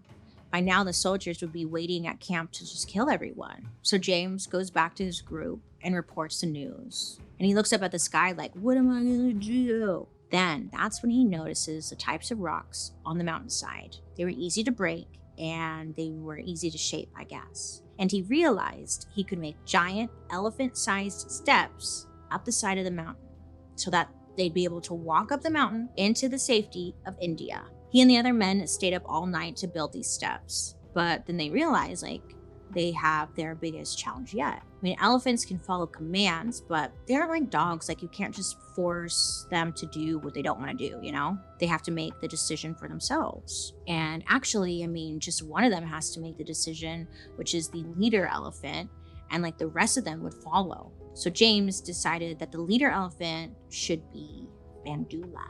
There were so many risks. The elephants could trip or fall onto the people below and kill everyone. The steps might not be strong enough for the elephants. But as the Japanese soldiers closed in on them, he decided we have no choice.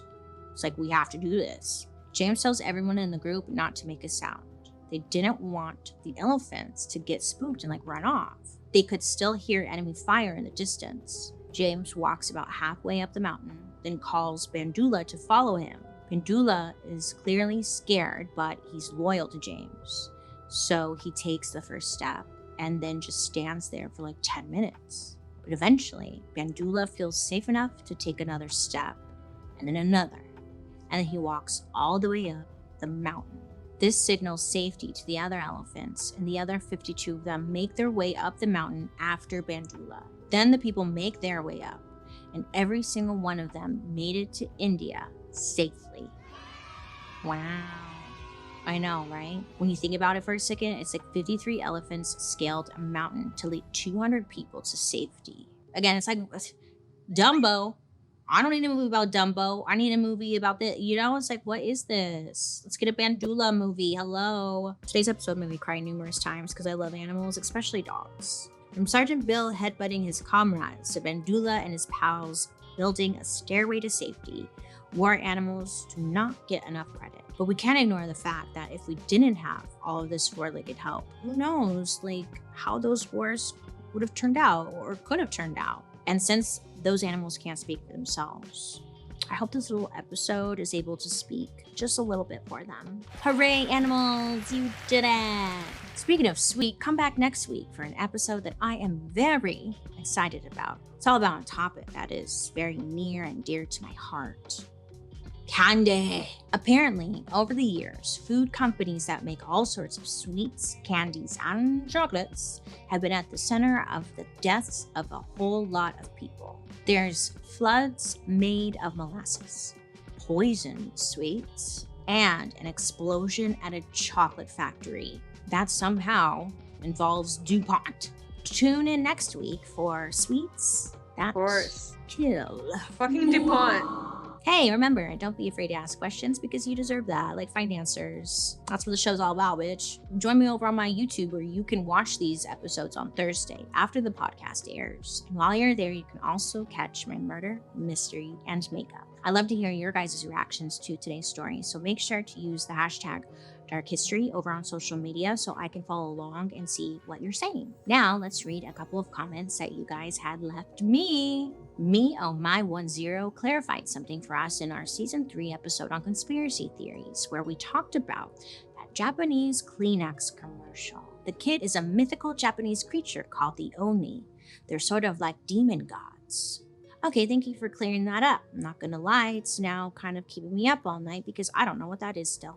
User WE8DN5UB9Z left a comment on our Starbucks episode from this season saying, quote, fun fact, Starbucks failed in my city in Australia, so now we don't have a single Starbucks location. It lost to all the independent local coffee stores. And let's go. I think that's great. Life without Starbucks is probably a lot better. I visited my sister out in, where was I? Washington somewhere, and they had like one Starbucks and a billion other coffee shops. And it's like so much better. I don't get it. Starbucks sucks ass, right? Thank you. Mao Cow Nen Lindsay had an episode suggestion. Quote, always loved Dark History. Thanks. Would love to see one on the dark history of pirates. Everyone and their mom has been asking me for a pirates episode, and I'm actually down. Pirates, I'm on it. Here I go.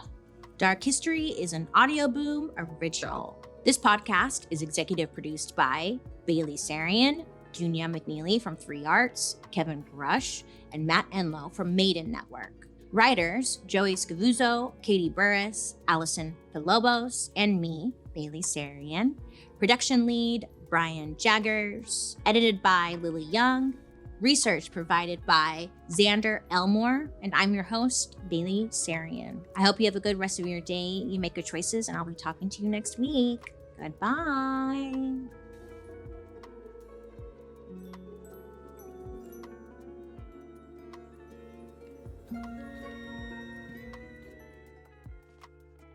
Hey, somehow she got out again. Get over here, boy. He's not flying as nice as I'd like him to be. They're really milking them on the dry. Oh, there he goes. Oh.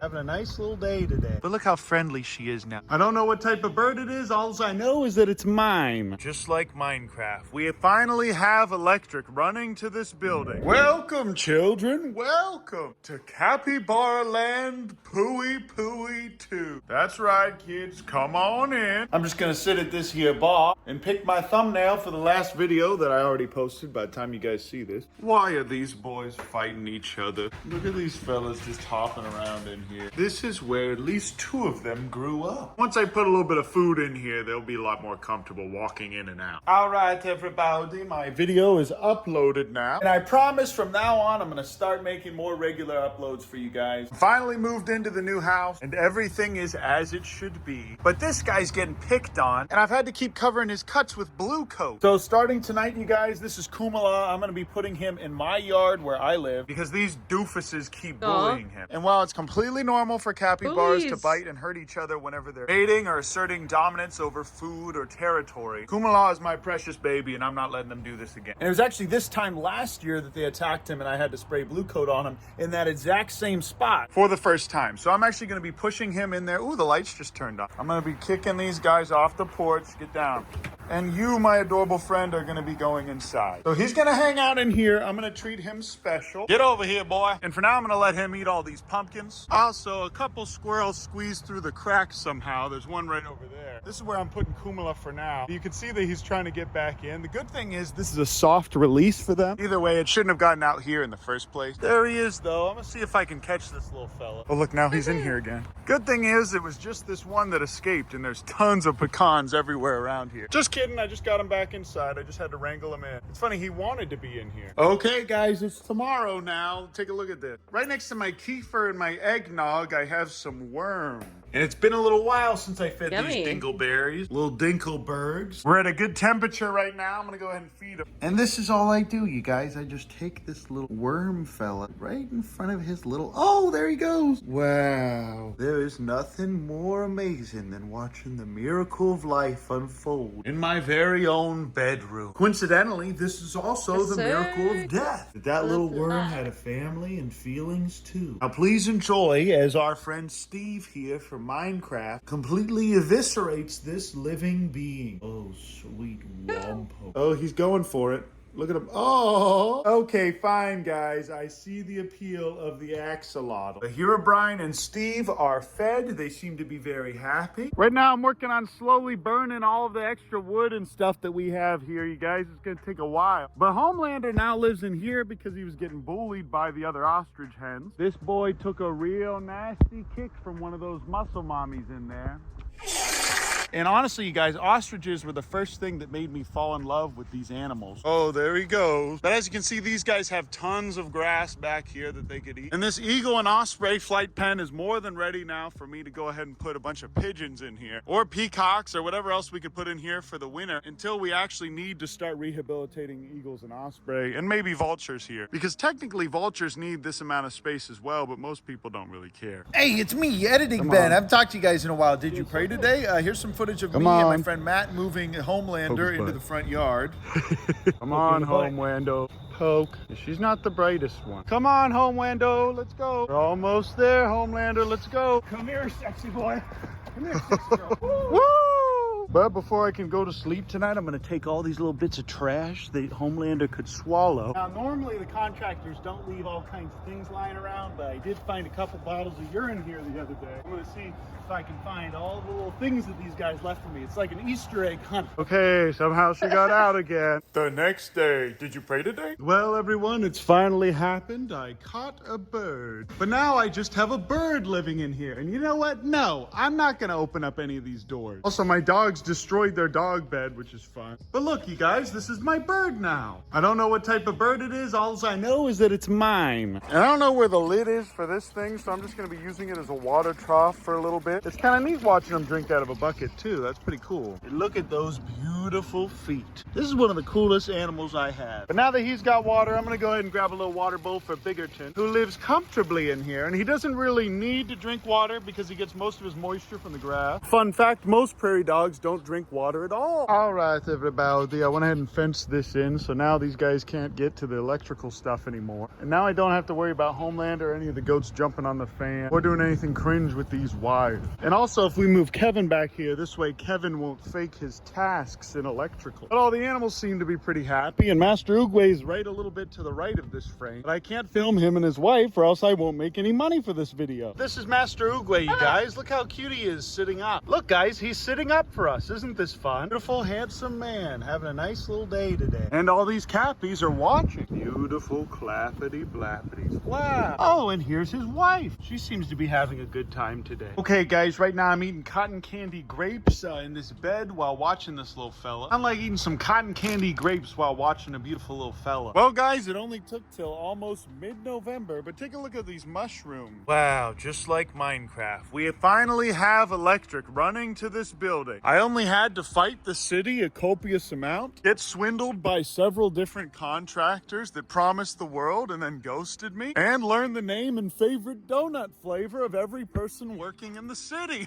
Look at this cringe little man. But now every major building project we have here is finally almost done. I just need to build out the barn a little bit and finish the office. It sure is amazing the amount of bureaucratic loops I have to jump through just so I can go ahead and rescue some animals. Kumala's wound is almost completely healed. Till then, I'm keeping him separated, and I'm also going to let him have free range of the whole pond. This egret is doing pretty well, and he's flying, getting a little bit better at flying. This little fella doesn't know how to get through those bars. Look at him, he's stuck. Oh no. Oh, he finally figured it out. Hey, buddy. But you see, guys, he still has that little cut on his nose. But look at all the cuts this poor boy has. Looks like they're getting into a breeding season. That's why I need to keep this little fella separated. But after spending lots of time with me, and I'll let him free range on the rest of the property here, he'll get the whole pond all to himself, and I'll be spending tons of time with him. And it looks like he really doesn't mind being alone at all. And he always was the friendly one. That's why he's got a little special spot in my heart. And that's also why, even though it's natural, I'm not going to let him sit over there and get destroyed by those other cappies. Most of the work for the HVAC is done now. So now that means I can go ahead and let these goats out again. Good morning, children. I've been using the construction as an excuse to spend a lot of time with these little fellas. And because of that, they're all much friendlier with me, including the babies. And this one doesn't even get mad when I grab her. But they're really milking their mama dry nowadays. And pretty soon it's going to be time for old Uncle Ben to wean these adorable little babies. I'm also going to be taking this egret to All Things Wild today. I've been feeding the fella a lot with this little bowl here, and I put a ton of minnows and other fish in there for him to eat. And I've seen him doing quite a bit of hunting. The issue is he's not flying as nice as I'd like him to be. I've been keeping Patrick in this adorable little area because he keeps jumping on me. And I separated Kumala because Kumala was really getting torn up by the other cappy. And he's my favorite little baby, and it hurts for me to see him getting little cuts like that from the other bullies. But I got a little surprise for you guys and him today. Check this out. Remington is doing really well, and because he's a meat bird, I'm not going to be rehoming him before Thanksgiving. I could never rehome new Remington. Garbanzo Beans is doing well. He loves the rain, per usual. And look at this little guy screaming, running after me. But I'm actually going to be letting Kumala out because him and Patrick get along really, really well. And now that his wound has healed, he can swim again. So him and Garbanzo Beans are going to be best friends, and they're going to swim together. And now they actually have multiple nice ponds to get in and swim around in. And this one here is doing so well when it comes to algae and other little nasty stuff that I don't mind him pooping in it just a little bit. Especially now that we have all of this vegetation in the wetland filter. Although I am going to need to clean most of this out pretty soon. We also have this nasty, horrible anthill right here. Remington is just pressed up against my leg for some reason. But all these guys are really happy here in their little areas. Especially DaBaby and his wife, who is doing really well. DaBaby loves having all of this space with the extra ponds and all of the grass to eat. And because there's so much grass here, I barely have to supplement their diets at all. Like I said earlier, I moved Homelander to the front because he was getting picked on by these muscle mommies. And honestly, it's a little better to just have two ostriches in this space here anyway. I am ordering a bunch of sand to put here because it's going to be a lot nicer if we have a ton of just nice sand in this area. Pretty soon I'm going to open this up so they can get into that area around the beehive as well. Especially as it gets a little bit colder, the beehive will be a lot less active.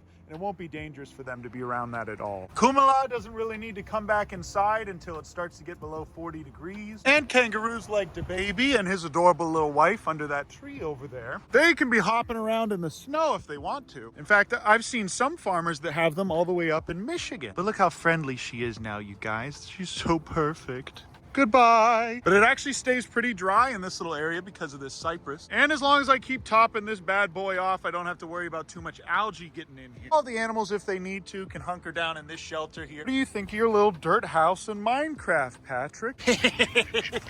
Half cock is a heck of a lot friendlier now, and I'm gonna put some tarps on the top of these enclosures so that the chickens can stay nice and dry. As is though, it looks like they like to hide under here. Ooh, but hey, looks like I finally caught all these chickens. I've been trying to get all them in one place for months. And these enclosures here are still a mess because we haven't really needed to put any wildlife in them for a while. And we won't have any baby wildlife until next year. These other cappies love their little enclosure here, and they love sitting on the porch. Speaking of which, I need to get some food for our 13 squirrels that are in there. Per usual, Biggerton Ouncerton has free range of this entire house. And he loves to hang out here where the squirrel used to live. But I've gone ahead and disinfected everything. And most of these little fellas are hiding from me, which is a very good thing. And this one looks like it's about ready to be released. And you can tell from how bushy their tails are. Look at how bushy this tail is, you guys. Now these guys have a ton of squash, avocados, walnuts, pecans, tons of sunflower seeds, many of which are actually growing now in this enclosure. So we're actually gonna have a ton of sunflowers growing in here pretty soon. Okay, I'll go ahead and leave these guys alone, but what's nice is I don't have to worry at all about them becoming too friendly. Because obviously they don't like me at all. Goodbye, little friends. But baby Gronk here is thriving. The water's nice and heated, and we have a ton of little fish that live in here. And I even put some cichlids in here with a nice hide for them to get away from the croc if they need to. We have a nice little ecosystem for baby Gronk to thrive in. Each of these tubs has a turtle that's being rehabilitated, and now I'm no longer using a horrible extension cord to run all of the electric in here. Look, Big Ounce, it's your friend. Okay, I'm gonna go grab at this boy's wife. Thank God they didn't go all the way under this barn. Otherwise, it would have been so hard for me to get them out and they might have died. Okay, I've almost got her out. There we go, beautiful. And this here is a beautiful female sulcata tortoise. Look at her, she's saying, why did you wake me up? They'll either be going to church camp at Sean's or they're just gonna stay inside here. That's it for now, you guys. I love you, I appreciate you, and I'll see you in the next video. Ooh, almost forgot to tell you. Ah! Hello. She wants to come in and does.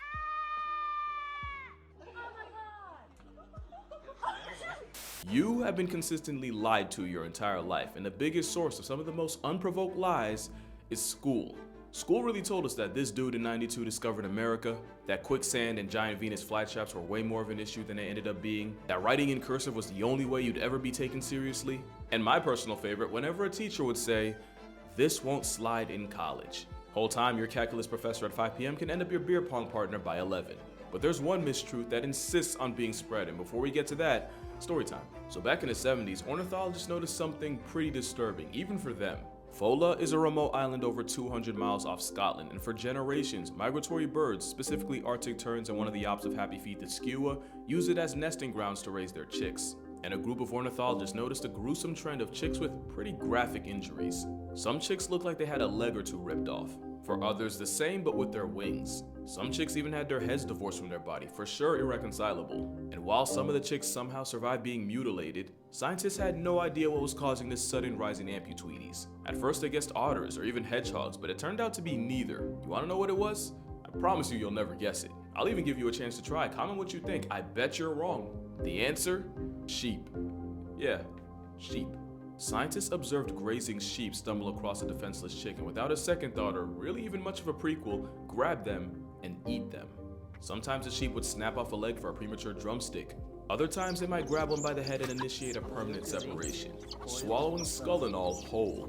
From 1973 to 1980, nearly 700 baby birds have been victimized by the business end of a carnivorous Q-tip. In the grand scheme of things, that's only a dent in the thousands of birds born in that time. But then again, nobody expected sheep to be involved in foul play. And that goes back to those lies I told you about. So in science class, we were taught this rule: herbivores eat plants, carnivores eat meat, and those with culinary commitment issues are called omnivores. And for a lot of us, that's where it ended, but of course, nature's more complicated than that. It's like a spectrum, and on one end you have obligate herbivores, as in they're obligated to eat just plants or starve to death. Here you got animals like koalas, sloths, and the dead-eyed plush toy, the bear cuscus. Then you have the same concept but obligate carnivores, like cats, of every kind.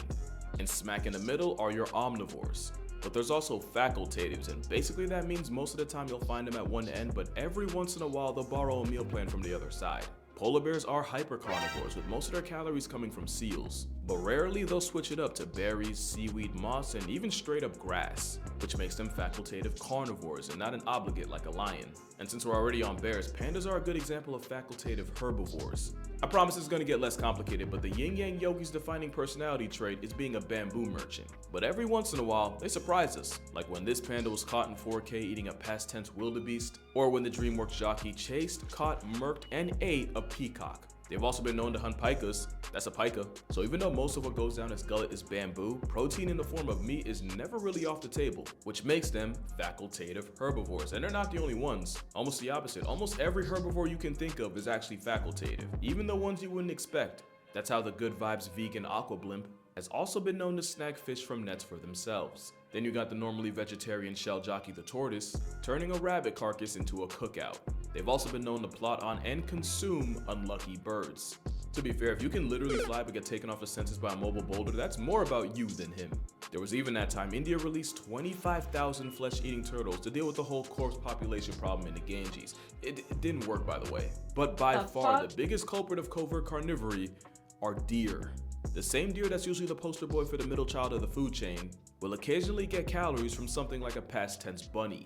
A couple years ago, researchers wanted to see just what happens to the human body after the soul evacuates, and basically set up these body farms to see how they decompose. As you can probably guess, photos would go viral featuring deer chewing on human bones, scavenging through the man-made remains like vultures. In 2015, researchers in North Dakota set up nest cams for a 24-hour live stream of the hatchlings, and not only did the footage catch deer enjoying an extremely late-term omelet, the cervids actually outdid the foxes and weasels in that area, i.e. the ones you'd expect that from. And it wasn't just them being opportunity merchants, some of those deer went out of their way to get to them.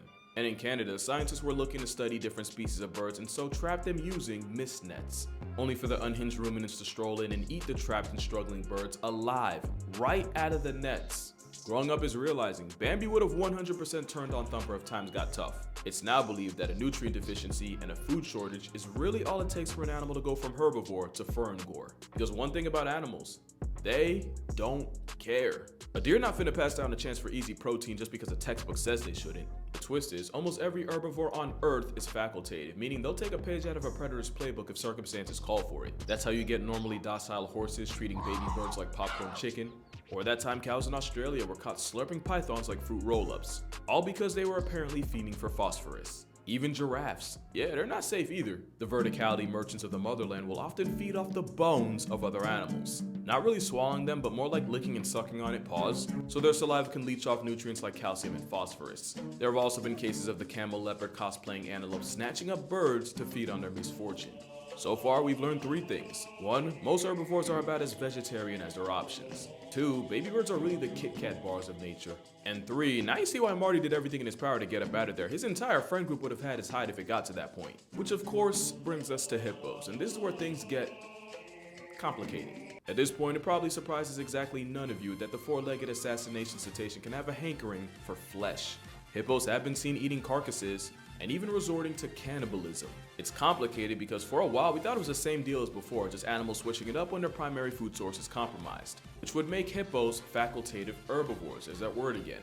Except, more and more scientists are coming to the conclusion that hippos eating meat aren't just scavenging or being opportunists, it's just hippos hippoing, as in hippos will put themselves in a position to catch a body and subsequently feed on it. There have been reports of hippos murking livestock and seemingly predatory assaults, and some even believe hippos will purposely park themselves in a river migrating animals have no choice but to cross, just so they can turn the casualties into calories. Sometimes that involves punking crocodiles out of food. And of course, you already know, hippos are not above feeding off friendly fire. All this means, hippos might not even be herbivores at all, but identify closer to the omnivore side of the spectrum. And that's why it's complicated, because now you're probably asking, what's the difference between a facultative herbivore and a straight up omnivore? And there's an answer, I just really couldn't tell you.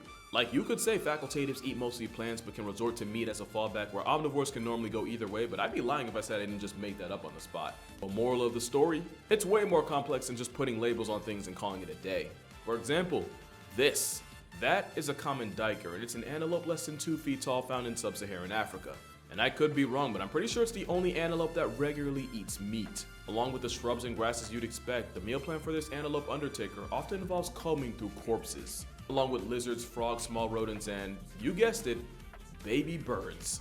And because a good percentage of their diet requires other animals to die with the T silent, I'd call the diker an omnivore. But then, you got this. The tree-loving, pretty privileged acorn hoarders of the rodent world. Many will tell you that with a grocery list of mostly plants, fruits, nuts, and seeds, the squirrel is mostly herbivorous. But squirrels are also infamous for raiding birds' nests and turning preemie poultry into protein. And yeah, they do this a lot. On occasion, you'll see squirrels pack up chickens and snakes. There was even a story of a pack of Russian squirrels ganging up on a stray dog and eviscerating the canine alive, each scurrying off with their share of flesh. Yeah, not so cute now. They're not the only rodents that go rogue either. Normally, grass-eating prairie dogs have been known to savage baby ground squirrels, and on rare occasions, even eat the remains. In case you're curious, they do this by shaking the baby violently until their existence gets revoked. That's not even my worst rodent fact in the chamber. In 1995, a 43-year-old woman was found deceased in her flat with facial lesions and lacerations, and the fact that she was naked from the waist down, first responders thought it was a special victims unit kind of crime. Except it was later determined that she had expired to pneumonia. The desecration of her corpse was caused by her pet golden hamster. Not only did the pet feed on her vacated vessel, law enforcement would find the hamster's makeshift burrow containing human skin, flesh, and muscle tissue. But that shouldn't even really be a surprise since hamsters are known cannibals, but what you might not know is that sometimes it can be caused by corn.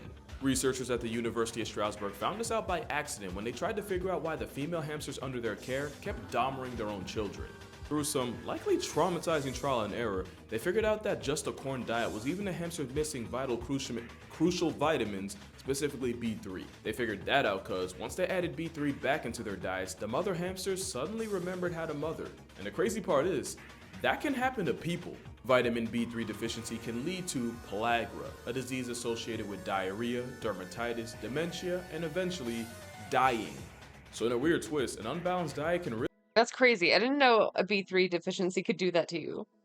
Oh no. Really lead to spawn-wrecking rodents, and they're not the only known cannibals in nature. Chimpanzees are a great example of animals don't care. Chimps have been known to de-life their rivals and devour the body. Now to us, it's horrific and it makes chimps the spawn of Satan. To a chimp with no legal system or a sense of morality, just a will to live, it's common sense, murking your rival to protect your food supply and not letting easy protein go to waste. And before you judge, early humans reportedly made the brains of terminated children a somewhat regular part of their diets. But I think people forget chimps aren't just violent pseudo-vegans, they're legit predators. As in, they'll work together in coordinated attacks on prey like Khāled monkeys. Which, you know, isn't all that different from getting disemboweled by a pack of Olympic-level parkour zombies. They've also been known to hunt bush babies, that's a bush baby, by using spears. But with all the chimp carnage on this channel, them having carnivore tendencies should really be no surprise. The plot twist is, even the pacifists of the great apes can be on predatory timing. Most people, including me about 2 weeks ago, see orangutans as a good vibes hippie vegetarians of the primate world. Which is almost true. Ginger apes eat mostly the stuff you'd expect, you know, fruits, figs, leaves, maybe some termites to go with bird eggs. But then you got this, an orangutan tearing apart a slow loris. The same one known for being venomous, which orangs figured out how to neutralize by using the loris's natural weakness, blunt force trauma in the form of a bite through the skull.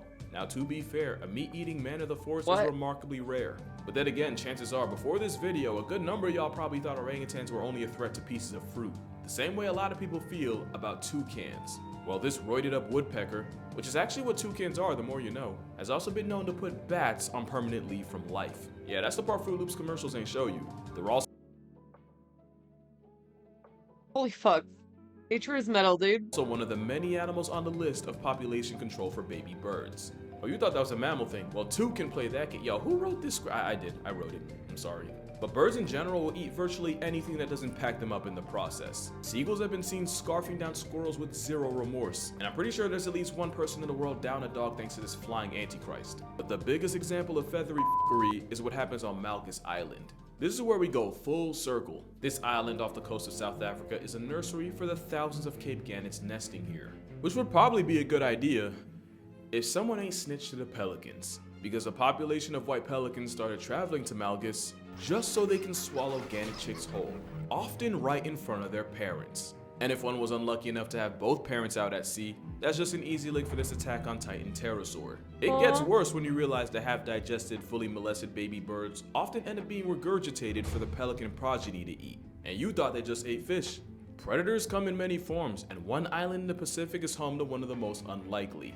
Because if you bleed on the wrong island, you can attract a pack of coconut crabs. Not only is this satanic manifestation in the form of crustacean attracted to blood, they're more than enthusiastic scavengers. In a study done on Nikomoraru Island, it took the homicidal hermit crabs a week to completely undress a pig carcass down to the bones. But with pinchers strong enough to humble a coconut, the killer crabs are more than capable of catching their own prey, especially when they can climb trees and ambush sleeping birds. This video was taken of a crab after it had snapped the hollow bones of a seabird. The part you don't see is where a group of crabs arrived at the injured and incapacitated avian and proceeded to tear the bird apart. They've also been known to make a meal out of rats, cats, and maybe even humans, because a grisly theory on the disappearance of Amelia Earhart was that a cluster of crabs got to her before anyone else could. And the worst part? There's no guarantee she was relieved from life by the time they got to her. Because even though Mr. Krabs on creatine normally goes for fruit, just like most animals on Earth, they're only as vegetarian as their options. Hug your loved ones, stay safe out there, and I'll see y'all in the next Terrifying. one. Oh, speaking of... They're so terrifying. I do love crabs, you know? I love a good crab dance. But, holy fuck. So brutal. Which my eye's fine. I got LASIK, so I look like I lost the fight, but I also got the gift of sight, so it's alright. Alright, peace out.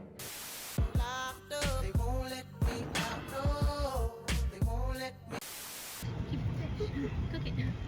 No, so we're saving a pelican. I can cook the fish, so.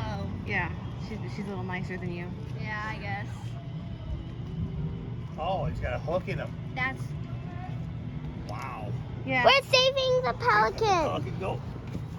Aww. Let the bird go. Okay. Good birdie. Are you okay? He's feeling much better now. Hello and welcome back to Jarvis Johnson. Is he okay? Yeah, he's just mad you took his bird away. That's all.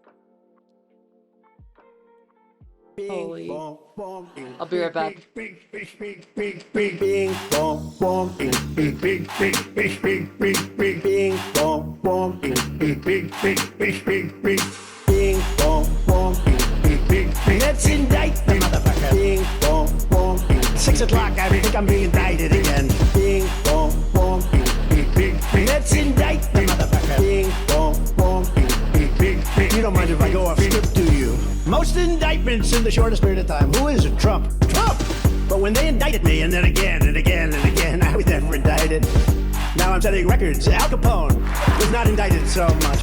If you looked at Al Capone in the wrong way, he'd kill you. He was not indicted like me. They had a weightlifting deal. This one young woman, she was so proud of it. They put a 1/4 ounce on each side of the thing.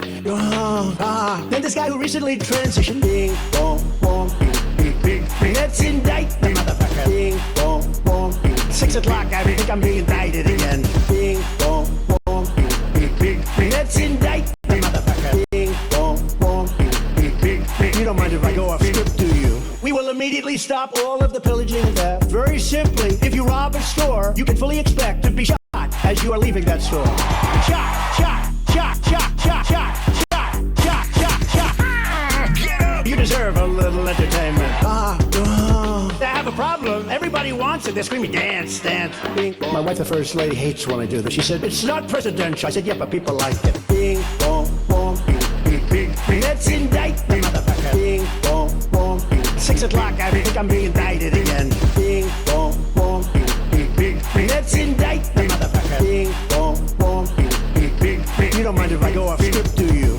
You don't hear about the American dream anymore, do you? You used to hear the American dream. The American dream, there's no American dream with Biden. I mean, the guy can't find his way off of the stage. Look, here's the stage. And this guy gets up. Where am I?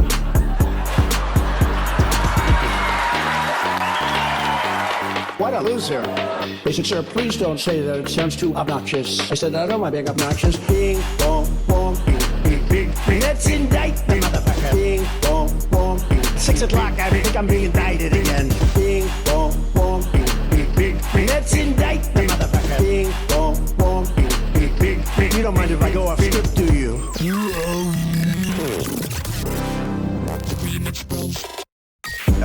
if you have not subscribed to a YouTube channel, do it right now. Do it today. And all you have to do is click the big red subscribe button on the YouTube channel. Whoa!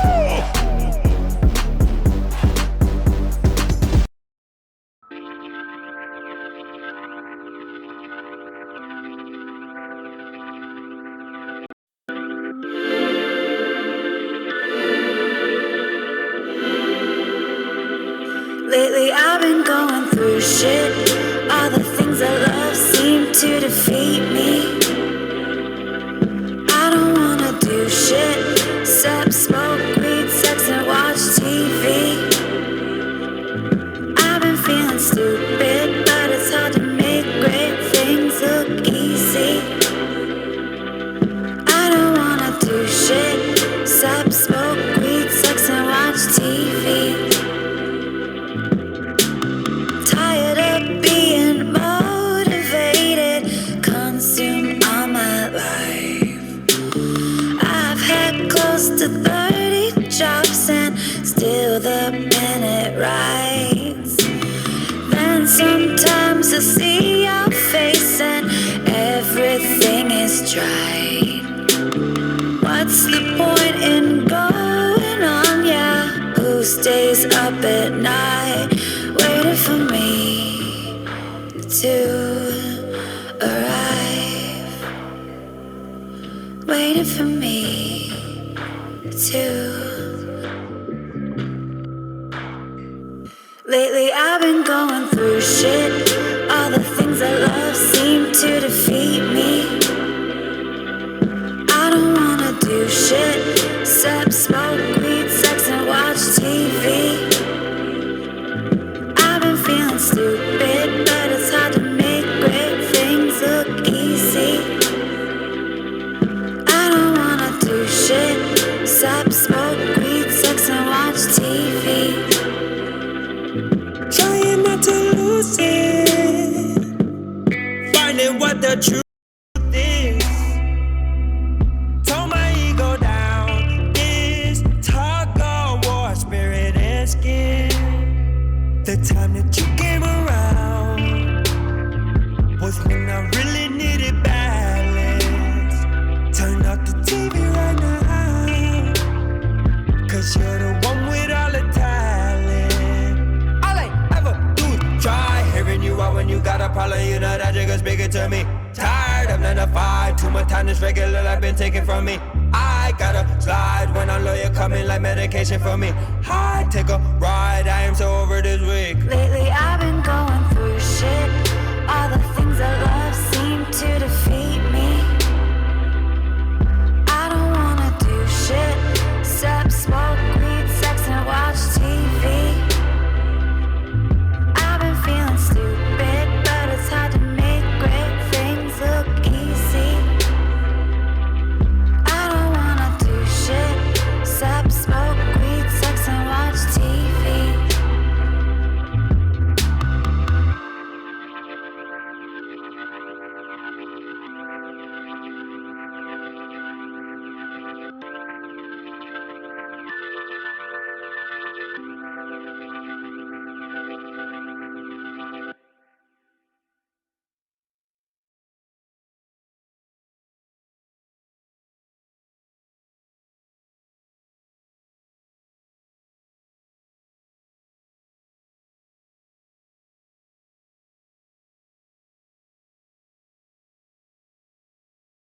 You should go follow problemas.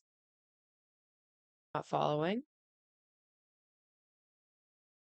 Listen, Gold, the premium channel that is free. It is free. But if you're watching this, you're premium and you're overruled. Part 2. That's right. I'm joined today by friend of the show and friend of my life, Alex. Thank you. Friend of your life. Friend of my life. Wow. Friend of That's my beautiful. life. That's like a cool way to say friend. We have to address something. If you watched, we're doing part 2 of Judge Steve Harvey today, or the series I believe is called I Forced a Lawyer to Watch Judge Steve Harvey. 100% of the comments on that video were not about Steve Harvey. They were about you being dressed as Peter Griffin. That's right, yes, which I didn't do on purpose. And he's also so much shorter than I remember every time. Do on purpose. But I have to imagine it did inspire your Halloween costume this year. Yeah, well, I figured, okay, I guess I look like Peter Griffin, so this is an easy costume for me to do. But it gets worse. It gets worse, though. You and other friend of life, Eddie Burback, we were all in the same place in our Halloween costumes. I was dressed as Goofy, my dog dressed as Max. Both you and Eddie were Peter Griffin. Yes, and we didn't plan it. I just walked in, and he was Peter Griffin also. This is the worst day of my life. Well, this is how you'll claw yourself back, I think, is by redemption. By commenting on Judge Steve Harvey. Oh, right. This episode, season 2, episode 10, is called Sushi in Vegas is like the wing of Atlanta. Of course. I'm always saying that. I've never seen these words in this order before in my life. And I have no clue what this could possibly mean. But let's just jump into it. Court is now in session. All right. Let's go. It looks really fun to be in court with Judge Oh my Steve God, Harvey. we should go. Let's go. That's a great idea. I bet they film Please. in Atlanta. If I I'm had down to guess. go wherever it I'm is. down to go. Maybe we can get into future an open casting call. video. Myron is suing his ex Nashay for dumping him after he paid her a $2,600 deposit to get back together. What? A relationship Hey, Noe, how are you? security deposit. It's just not a conscionable contract. Wait, no, but I see whenever I'm in a relationship, I submit roughly $2,600 to my partner. Well, that is for incidentals. That's the normal fee. Right. But like if I inflation, paint- oh, okay, I it's see. crazy Got now. Yeah, it's gone up a lot. You know, if there's things that you need to That guy fix in the from Miss On relationship, you have to Street. call a relationship handyman, aka a couples therapist, Mhm.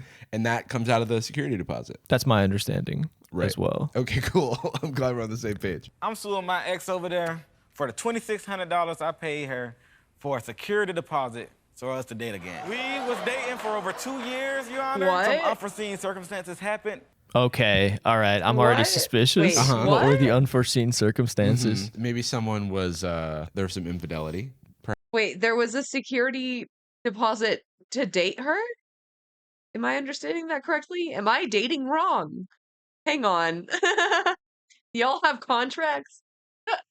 Perhaps. I'm not saying that. I'm just saying I'm curious as to what those unforeseen circumstances were. And I think that's going to be the big reveal here. That will be the big reveal. Do you think Steve Harvey does these faces, these reaction shots in the moment? Or do you think All they at once? pause filming and they're like, all right, Steve, let's get some faces. And then he just goes, He did not pay his full security deposit anyway, so I'm countersuing for $900 because he never Oh paid my his God. He didn't pay the full deposit. I don't know what to do in that. I think I'm off Myron's side. I kind of love her. Honestly, slay. Get your bag, queen. I'm on her side. I think I was already off I Myron's wasn't side. on his side. No one here seems to be able to keep a straight face, so I don't believe this is real. It feels like it's so absurd that they can't even keep it together. He was a cheater, and that's why he had to pay it. Boom. Wow. There We it got is. there 2 There it minutes is. 2 minutes I in knew the it. reveal. Wow. I comes. knew it. For damaging my heart and wanting to date again. I didn't want it to be true. I wanted to believe in love. I wanted to believe in a security deposit that Ain't no way. I'll give you a second chance if you give me $2,600. It's so specific too, like. eventually gets folded into the couple's finances because they get happily married ever after. Yeah. Yeah. Let's see what happens. Okay. 'Cause- Maybe they'll get back together. Maybe Steve Harvey will. We don't know what he's going to do. Myron, how did you all meet? How'd y'all get together? Well, Your Honor, we met in college. We started off as close friends. You know, we used to tell each other everything. Last time, I believe he ordered them to do something that like he can't order them to do. right? Unblock her or something. Yeah. Oh, Nori, is that how you are? You have less hours, understaffed, more work? That sucks. I'm sorry. I mean, fucking typical capitalists bullshit. But hopefully it's not that bad for long. Hopium. Yeah. So I feel like he might order them to get back together. Yeah. Okay, this is my prediction. He's going to order them to use the money to do some kind of romantic thing together. Everything was was good in the beginning. You know, we go on trips, nice days, but he forgot to throw in that I caught him cheating a whole bunch of times. Your Honor, that's a lie. His ex. When he said, Your Honor, that's a lie, he did not have he couldn't hold it together. Let's see what his defense could possibly be. If she caught him multiple times cheating. His ex-girlfriend actually came to me like, are y'all still together? Because you know how that goes. No, wait. Oh my God. Do you know how that goes? She's talking about the hey girly. I do know how that goes, actually. I mean, if you know the girl, yeah, like you're gonna talk about it, like, yo, are you with him or like not? Like, if you see her, like, that's gonna come up, like. Text. Got it. Do you know what that is? No. That's when you do something you're not supposed to do, and then they DM your main person, and they're like, hey girly, just want to give you the update. Or, hey, hate to tell you this. Your Honor. You don't want to speak on that? She's speaking very, very, very far in the past. Your Honor, it was a few weeks ago. I only see forward. I was a different person then.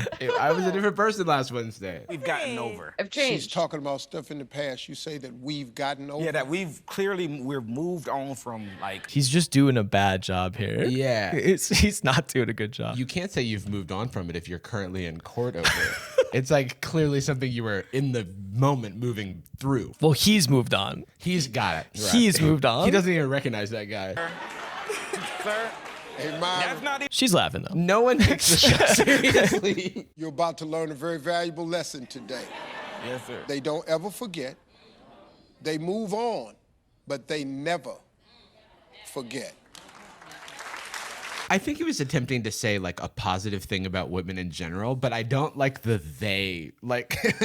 broad thing he just did, where he treated they them will like never forget the Sith or something like that. They move on, but they never forget. He's seen a lot in his life. His like 9 marriages or whatever it's been.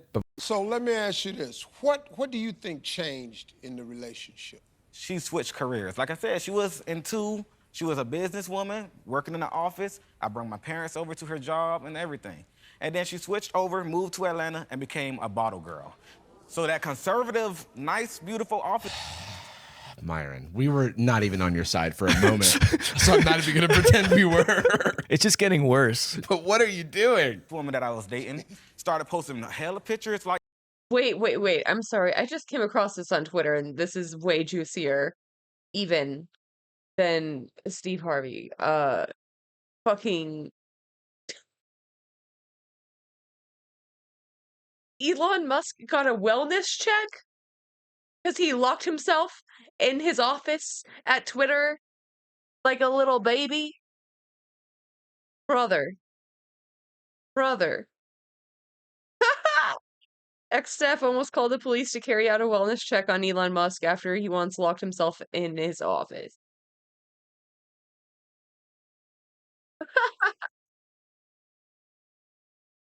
Mesrick, the author of the book Breaking Twitter, told CNBC's Squawk Box that Musk's chaotic acquisition had a serious impact on the billionaire's reputation. He got to a point where he locked himself in his office. He was so upset that Twitter employees were considering calling on this check by the San Francisco police because they thought he was going to self-harm. I think he truly cares about his reputation. He was shocked.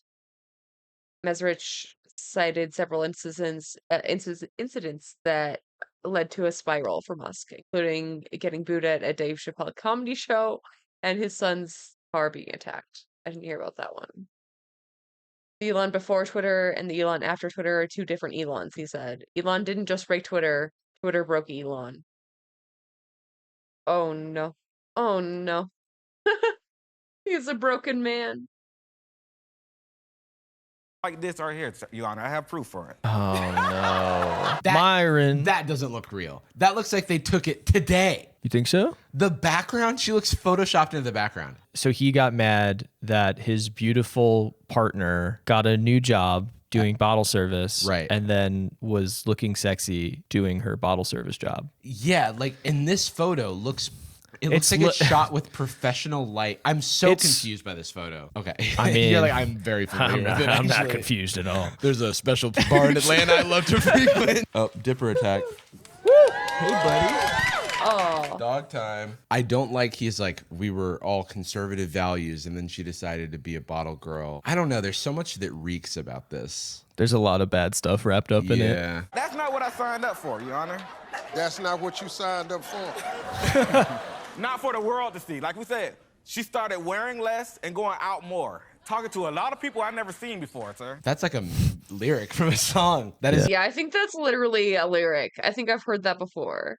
Like, Literally a Bars. lyric from like a Drake song. Oh, really? Yeah. Started wearing less and going out more. Hotline Bling. Oh my God, it's Hotline Bling. But I supported it. And that's when I decided to move to Vegas. When I moved to Vegas, that's what, like I said. Wait. Yes, sir. Myron, you decided to support it, so you moved to Las Vegas. No, that's. I'm just repeating what you said. Yeah, I understand. Yes, sir. Okay. I decided to support. It almost feels like he messed up a line or something. Like he messed up his. Steve Harvey's helping him. Yeah, it kind of feels like he's saying. Feeding him the lines. Yeah, because the story doesn't make sense. And then he's like, oh, yeah, sorry. I'm bad at this. Again, I just thought this would be a fun experience to go through being on a TV show. I was just wondering, like, I started feeling forsaken, you know? Wait, Myron, did you just say forsaken?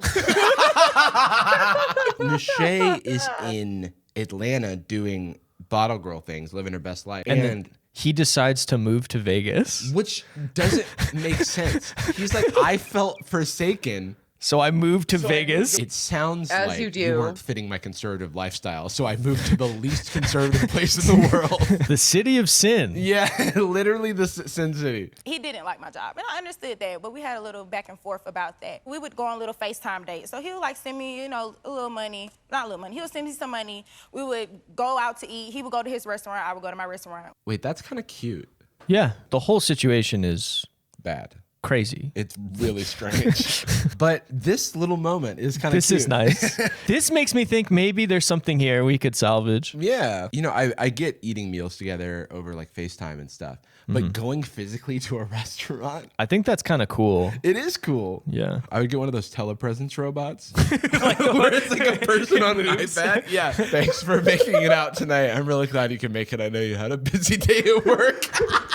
Okay, so I don't want to get claimed by Judge Steve, so I want to summarize her story. They're going on dates remotely. It's adorable. Then one day he doesn't reply, one day he rushes her off the phone. Right. Doesn't respond till 6 a.m. the next day. And so she's suspicious. She's scared.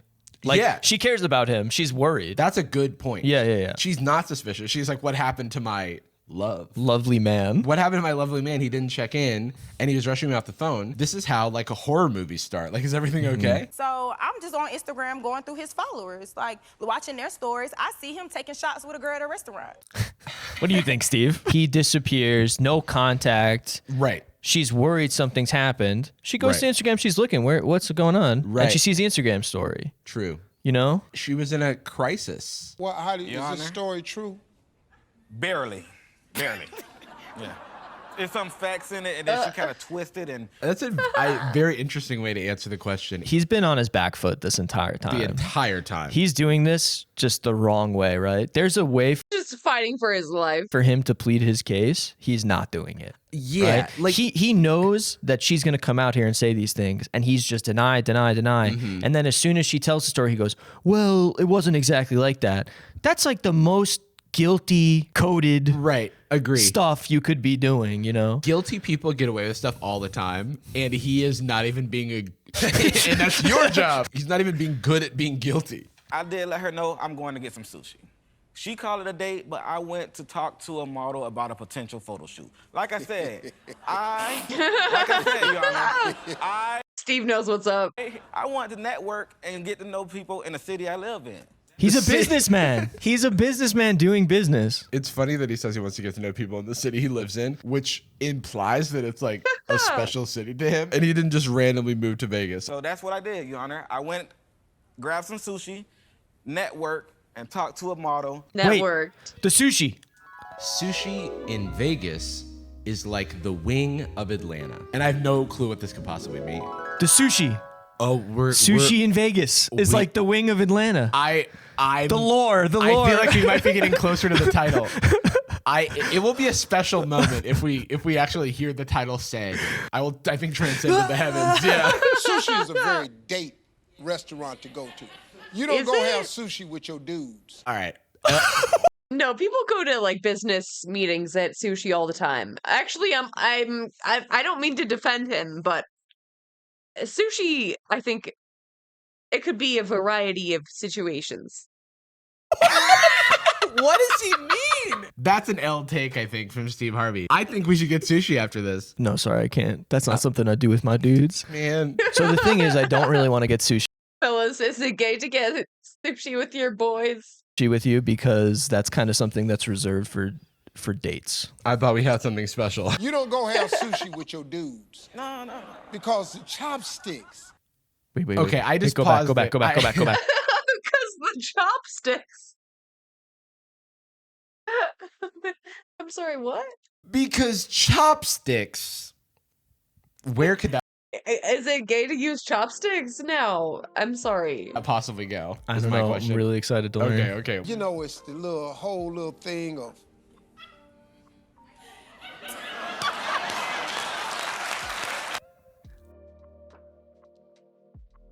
I feel like Steve is having a very different sushi experience than I'm having. What is he talking about? Is sushi an aphrodisiac? I've never heard sushi called such a sexual like Chopsticks are too sexy. That is for crazy. Steve Harvey. That is the most unique take I've seen on just Steve Harvey to date. How many people in the world use chopsticks all the time? So many. Your Honor. And feeding also. He is projecting this totally different experience of, I think most of the time I'm eating sushi, I'm not feeding other people the sushi in a sexual manner. Apparently we're doing it I've literally never done that, and I've gone on sushi dates. Like, what? wrong. I guess so. I mean, Steve Harvey would know he's lived more life than us. I think Steve Harvey's older than both of us combined, which is, kind of awesome. He's also an ancient one. So over there in Vegas, sushi is like the wings of Atlanta. Oh, we did it. Mission accomplished. There it is. Oh, I get it now. Byron. I get it So now. bad at this. Wait, but what is that? I still don't understand what that It's still not true. It's not Seattle. You know, it's not like a coastal city. Like, what do you mean? means. Okay, so I have two problems. One is with the substance of what Myron is saying. Two is that the title is wrong. Wrong. It's a miscarriage of Myron's words. The wings of Atlanta. The wing of Atlanta is a ridiculous phrase. That's not anything. Wings are a common food. In Atlanta, in my I thought it was gonna be like a West Wing reference or something like. experience. There's a lot of wing places. I ate a lot at JR Crickets, to name one. So anyway, wings are around in Atlanta, and so I think he's saying that like wings are a casual dining spot. It's not a date. It's not a date. And they're so everywhere in Vegas that it's super casual, and it's not like that. Okay. That's I think where Myron's coming from. So it is the crux of his legal defense. So much so that they've named the entire episode, which has other cases. They went with this. Sushi in Vegas is like a wing thing in Atlanta. It's casual. Once again, not what he said. They're twisting his They're words. twisting everyone's words, and they made it impossible to parse. Do you know I've never heard that before? Steve, none of us have. Yeah, none of us have. It's a sentence that has never been uttered in the A brand new sentence. history of the world. That is the best thing Yeah. about it. It sounds like something someone would say after getting out of a car after it was in an accident. You know what I mean? And you'd be like, this person needs medical attention Oh right my now. God. We've crunched the data. We looked online, and this. So, like someone is like knee deep in alcohol poisoning, like, you know, sushi is like the wings of Atlanta. Like, just unhinged take. Like, it does not make sense. Like, I've been to Vegas. There's not that many sushi places. Like, there is sushi. You can get sushi there, but like, it's not. I wouldn't say that's like the quintessential Vegas food.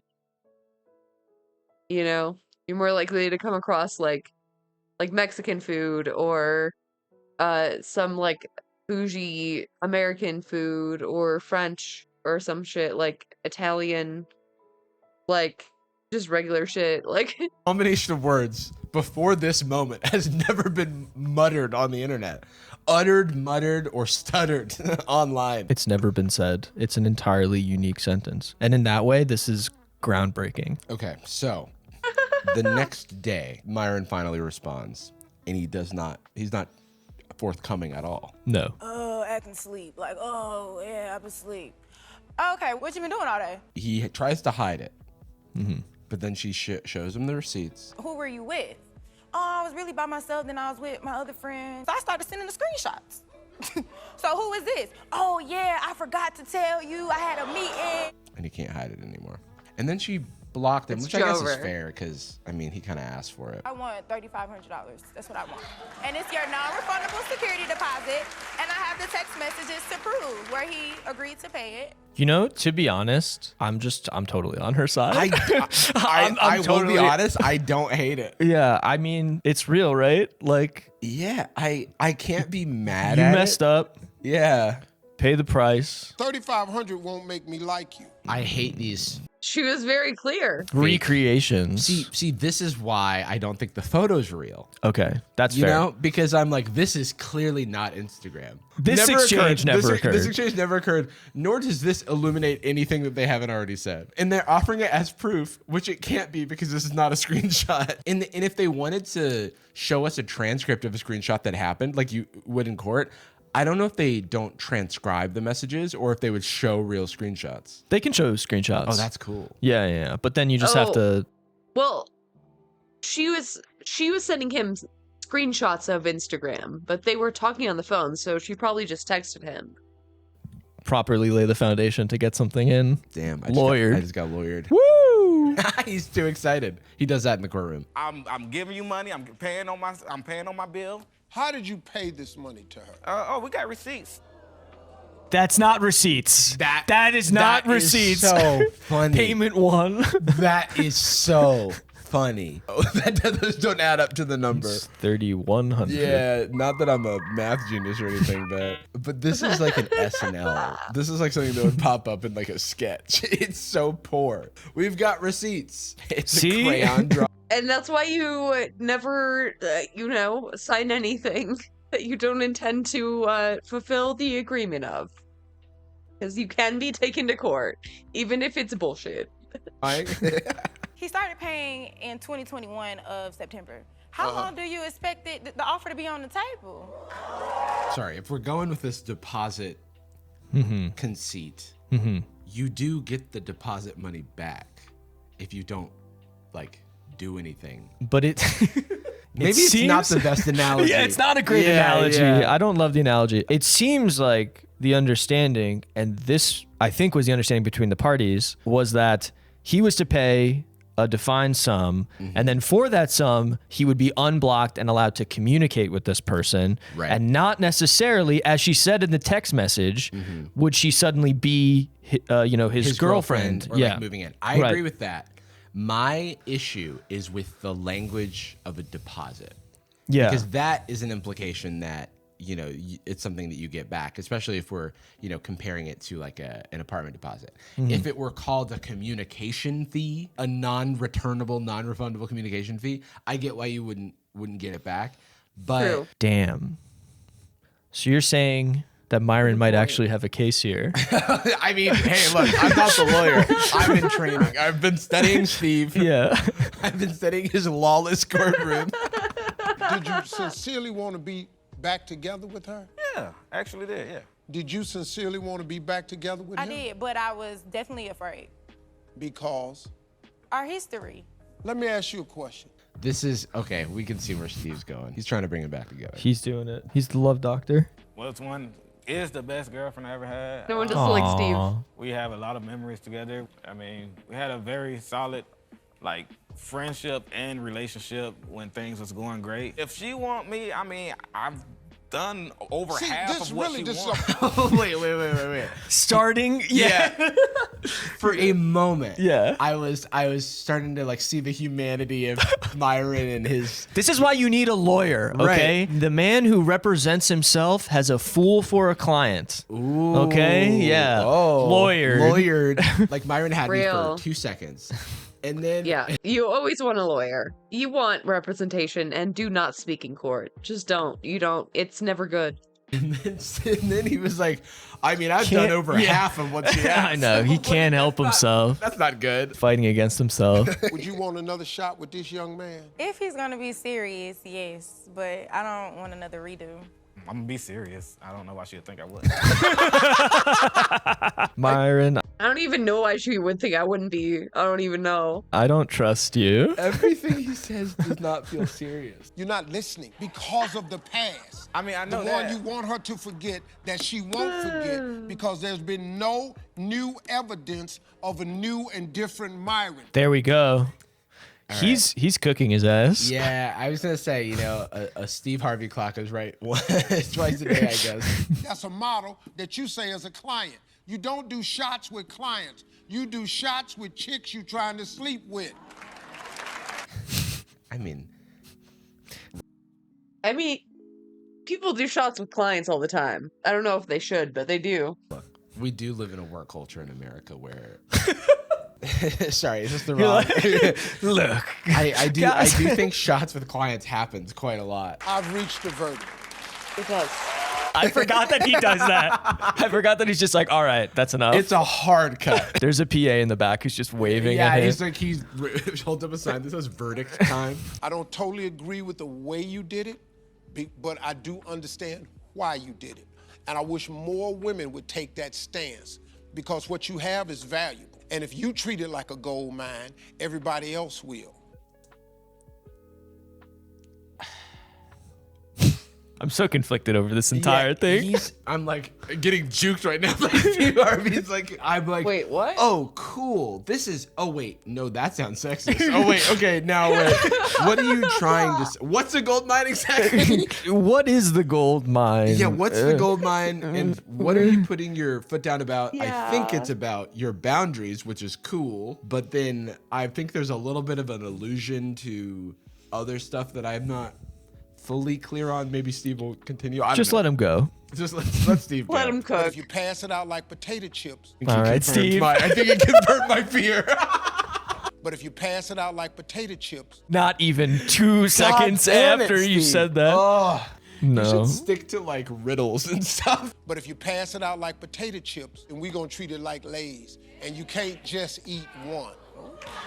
He cooked for maybe 1 second, and for 9 seconds, or for like a whole freaking diatribe, he is now fighting a losing battle. I'm just confused by some of the analogies, and I think I don't want to know what they mean. There are a lot of different analogies. There's a lot happening. There's chips. There's gold mines. There's sushi in Vegas. I'm gonna give Steve the most charitable reading I Okay. can give him, which is it's good to establish boundaries, and that's appropriate. Right. And we should support that. And then I'm not going to explore anything else that he said. I will explore the Lay's metaphor, which is, I think, revealing a troubling view that Steve has of women. Yeah, because it sounds like he's saying, ladies, if you're sleeping around, then men are just going to go, nom, nom, nom, nom, nom, nom, which I don't. They're going to eat all your Lays. Your suit for $2,600, I'm going to dismiss. Because you can't get money back from a woman. Steve. You cannot give this man an inch. He will take a mile. It's crazy. I'm like just trying to be a little bit charitable to the Steve Harvey of 2023. Just a tiny little smidge. Every single time I hit play and I regret it immediately. In torts, there's this famous case in torts law from the 1800s. Whoa. Okay, it's from the 1800s. That was like a long time ago. They didn't have Lays back then. There was a case where this woman was driving a horse-drawn carriage and got into an accident. Right. And they created this standard at that time, which was the reasonable woman standard, that it was different than a reasonable man. Like, because they were a woman, they would have less reason. Yes. And I feel like Steve Harvey maybe subscribes to a little. I did not know that. Like old law lore. What the fuck? Because I think like reasonable man is still like written into a lot of law. It's just like assumed to mean like person now, but That makes sense. little bit. Some of these outdated legal theories. Because he's like, you can't get money back from a woman. It's not possible. It's an insane thing to say. If I could get back all the money. Oh my God. Every single time you hit play. What are you talking about, Steve Harvey? My Stop. God. He's been through it. There's a charming cut of this episode where we cut out all of this shit. And you go, oh, actually, he's not that bad. Yeah. This is not the cut. It's not possible. That I have spent over the years on women. He's so mad. He never forgot. He never forgot. That's the other thing where he's like, women don't forget. And I was, what are you talking about? It's a bit of a projection, I think. Yeah, it's so weird. I could retire today. Steve, you how much is he worth? What have you done to all these women? Like $500 million? You cannot make that joke. You ready to make history? I don't know. Yeah. You could be the first plaintiff that gets slapped by the judge. What is going on? Will this fly in the courtroom? What happens if the judge threatens slaps one of the parties? Yeah. Yeah, that's not good if Can that the judge hold happens. himself in contempt of court? It would be great. I would love it if a judge slapped one of my clients because then I would get the case immediately dismissed. It would be great. Normally, no. Not a thing you got lawyered. Make him crawl on his stomach over the glass. That's how it's done. I wish y'all the best. Thank you. That's the That's end. it? Make him crawl over the glass on his stomach. I thought they were going to do something heartwarming. We were so wrong. That's the resolution there. Wait, what? I'm so confused. That turned like, What's the ruling? Make this man suffer. That was like simultaneously devastating for men and women. I'll be honest, I did not predict him instructing her to make him crawl over glass. I did not predict not that. on my bingo card, nor was him complaining about how much money he's lost in divorce court. No, I could have. I could have clocked that. No. The Vegas odds were pretty good on that one. But I am willing to buy you, sir, an airplane ticket round trip, courtesy of the court, and start your relationship over if you're in love with him and you in love with her. That's my verdict. Okay, this is my prediction. Okay. He's going to order them to use the money to do some kind of romantic thing together. Okay. Okay, we got there. A little heartwarming. I mean, I think that he thought he was being heartwarming that whole time. Because everybody was clapping and jeering and cheering and stuff. Yeah. Say the line. I won't let you see it. Sushi in Las Vegas is like wing in Atlanta. More beautiful words have never been spoken. Thank you so much, Alex. So poetic. LOL overruled on the internet. LOL. Yeah, of course. Thanks so much for joining us today. Thanks so much for having me. It was great to be here. Where can we find you online if people want to? LOL overruled in all places where legal things are found, including YouTube. And you have been lawyered once again. Legal Internet. things. Bye. You want to get some sushi? Yes. Hey everyone, welcome to Camping with Steve. Today we're going to do some car camping in the mountains. I know it's not a McDonald's drive-thru, but I hope you guys find the Rockies just as scenic. My friend Simon, aka Foresty Forest on YouTube, he has a channel, is camping out this way. He's out climbing mountains and stuff as he always does. But I'm probably going to rendezvous with him tonight at a campsite, and I got us some food I can cook up. But I'm not climbing a mountain. I always like to forget a few things when I go camping, and today's no exception. So I'm just pulling into a town here to grab some stuff. I recognize that van anywhere. Hey. How's it going? Good, how are you? Good to see ya. Hey, good to see Rocco. I better get her before she runs away. Going to the mountains. Nice. I just got to grab a few things here. I don't know if there's any firewood out there. Not really. I got a chainsaw though, but I'll pick up a bag anyways. yeah. Awesome. Just need a few other things and we'll go camping. I know they're all about the same, but try to grab the biggest looking bundle. I got some beer. I got all the burrito stuff. Yeah. I got like 2 pounds of beef too, so like we can make lots. Right on. Leftovers. Brought my griddle. Got all that good stuff. You got set up. Oh yeah. Nice. I got everything I need back here. This campground, it's a little bit of a lesser known campground, so I've just punched in the GPS directions because I'll probably lose cell service in this remote area. And I'll likely drive past where I'm supposed to turn, so let's go camping. In 500 meters, turn left on Alberta 11 West.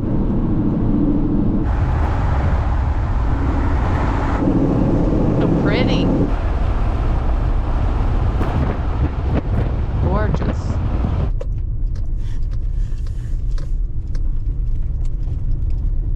You got the best spot? Yeah, just a big, wide open one. Nice and flat, right over there. Oh, okay. Yeah, just needs a few beers and Yeah, there we go. that sounds good. All right. Looks like there's about 1 million bears in there.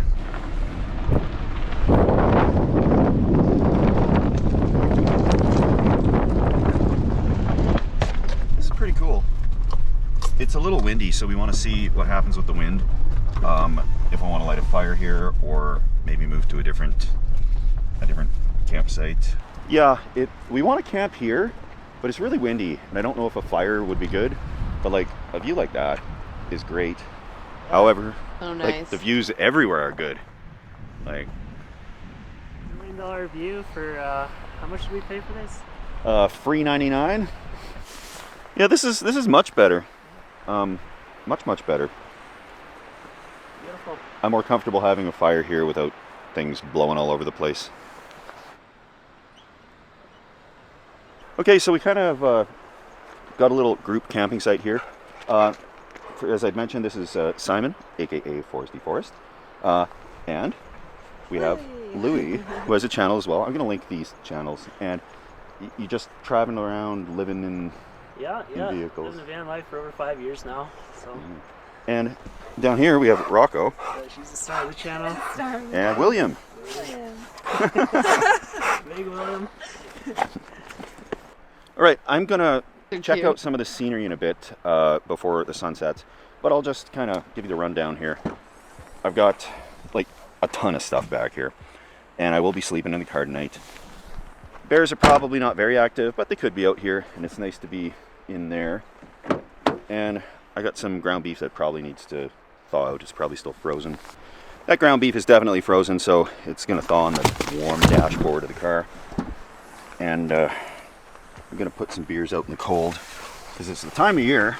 I don't really need a cooler or a refrigerator or anything, so here. Tofino beer. Thanks, Tofino beer. I mean, you don't need it, but it could freeze, and that would be bad. So. Yeah, you were just out there. Yeah. Cheers. Number Cheers. 2. Yeah, good to see you. Good to see you too. Delicious. That is really good. It's really, really good. Okay, I'd love to sit and just chat with Simon and Louis, but I want to show some of this scenery and mountains here before it gets too dark. And it's an awesome little campground here. It is free. It's kind of a user-maintained thing where people clean up after themselves. There's no park staff around here, nothing like that. But there are washrooms and some garbage cans by the looks of it. But we'll be taking the garbage with us. Not a soul around anywhere other than us and the pups.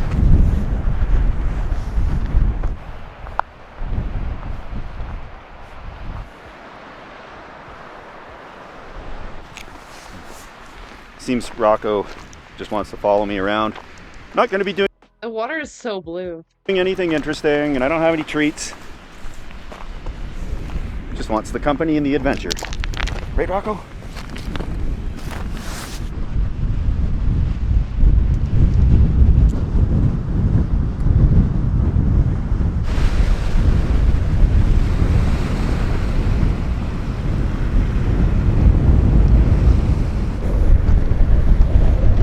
Wind is just downright unpleasant, so I want to start a fire.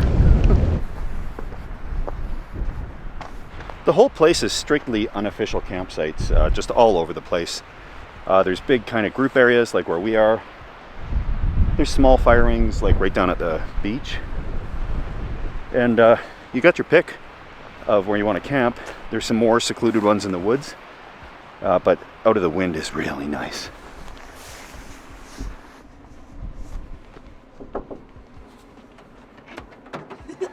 Oh, hello. It's hiding from the... We're warm. Oh, it's warm in here. There you go. You want only warm spot around here. We're trying to defrost the dinner here. Awesome. Like 3 of us. Like, I didn't know how many pounds of beef you guys wanted each. Can never have enough first aid kits. 1, 2. I think I got another one in here. This is turning into more of a tailgate party than a camping trip. I'm okay with that.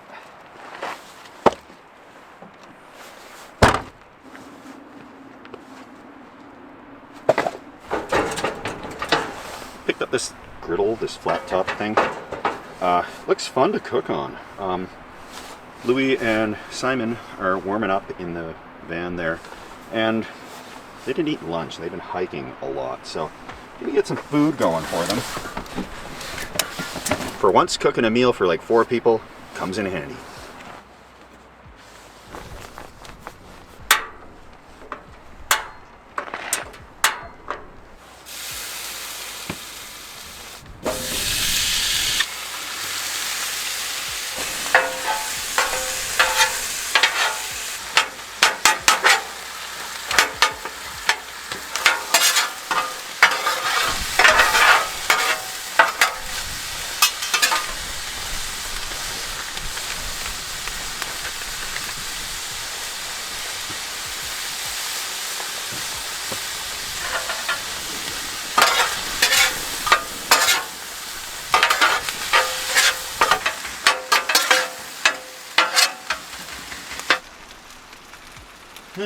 What could Rocco be after?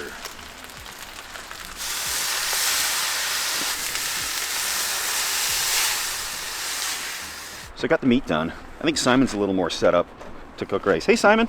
Hey! You want to cook some rice? I would love to. You got what you need in there. Yeah. Better than the flat top grill for rice. We got induction cooker, the whole works in here, so yeah. Man, no problem. Okay, Nice. awesome. We are hungry. Awesome. Well, I got just some stuff to prep. We got the rice and everything will be ready to go in no time. Yeah. Awesome. All right, rice delivery. Thank you. Yep. Let's make these things.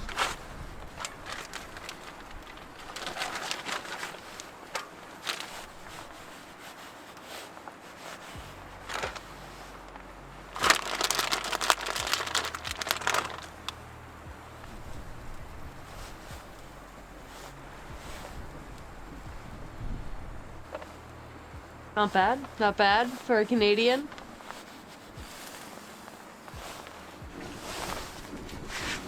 Just the burrito mix.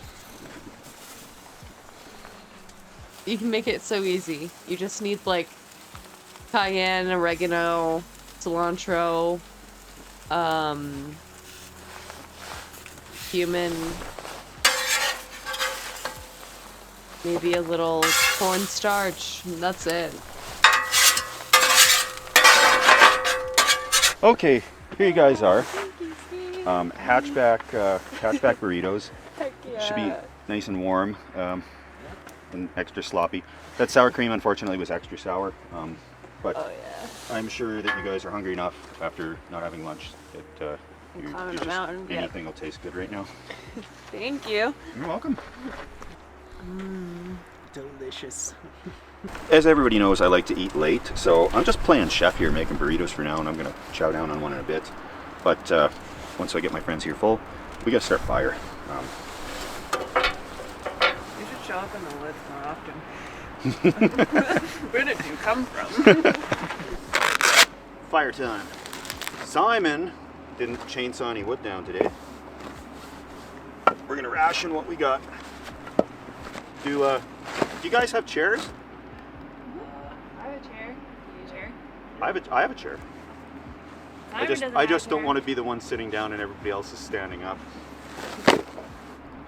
even with the generous amount I use, I could probably start like 20 fires off of one of these bottles.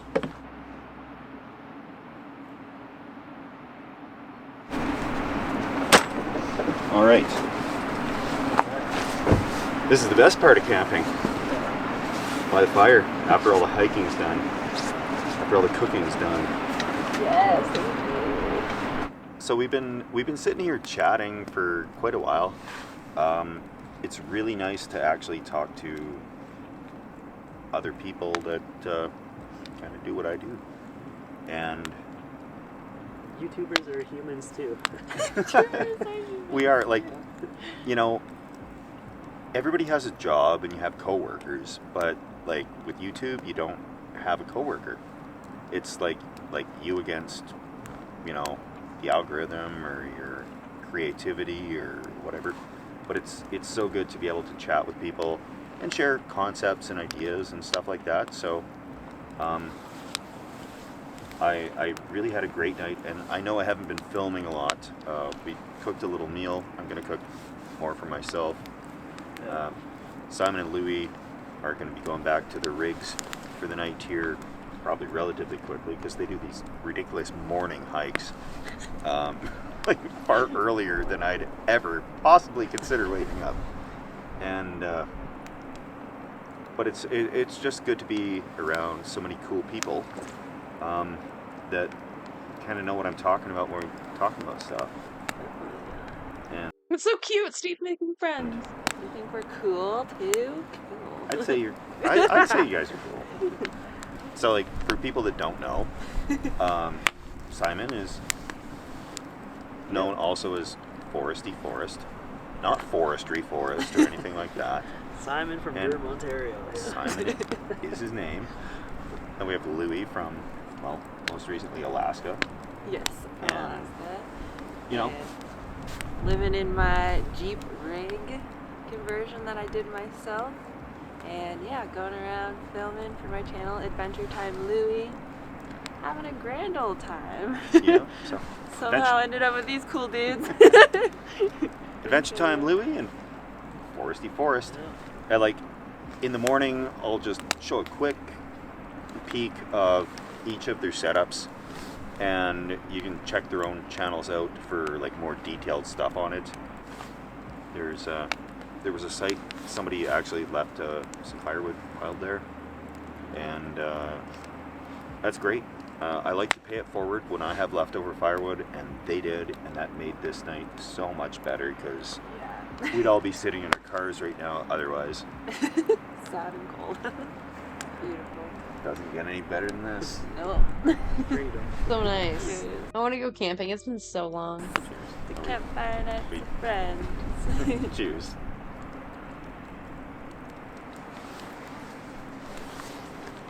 See, that was easy. Didn't hurt a bit, did it?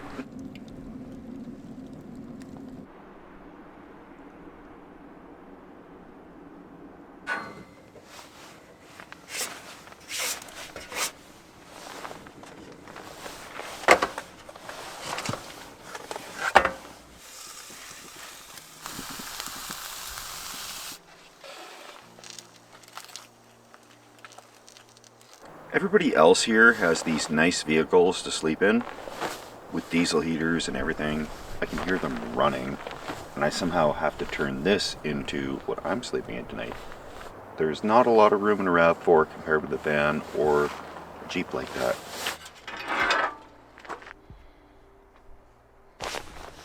Uh-huh.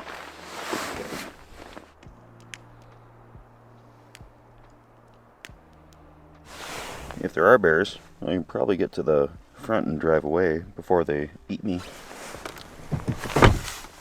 I can sleep in the back of a RAV4 just fine. Night, everyone.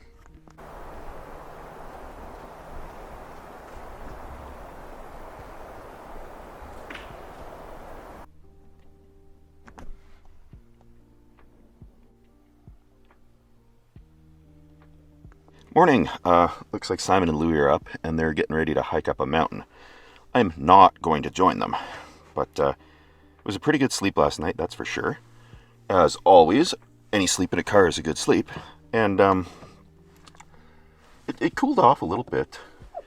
But, you know, like just with these thrift store blankets, I did quite well.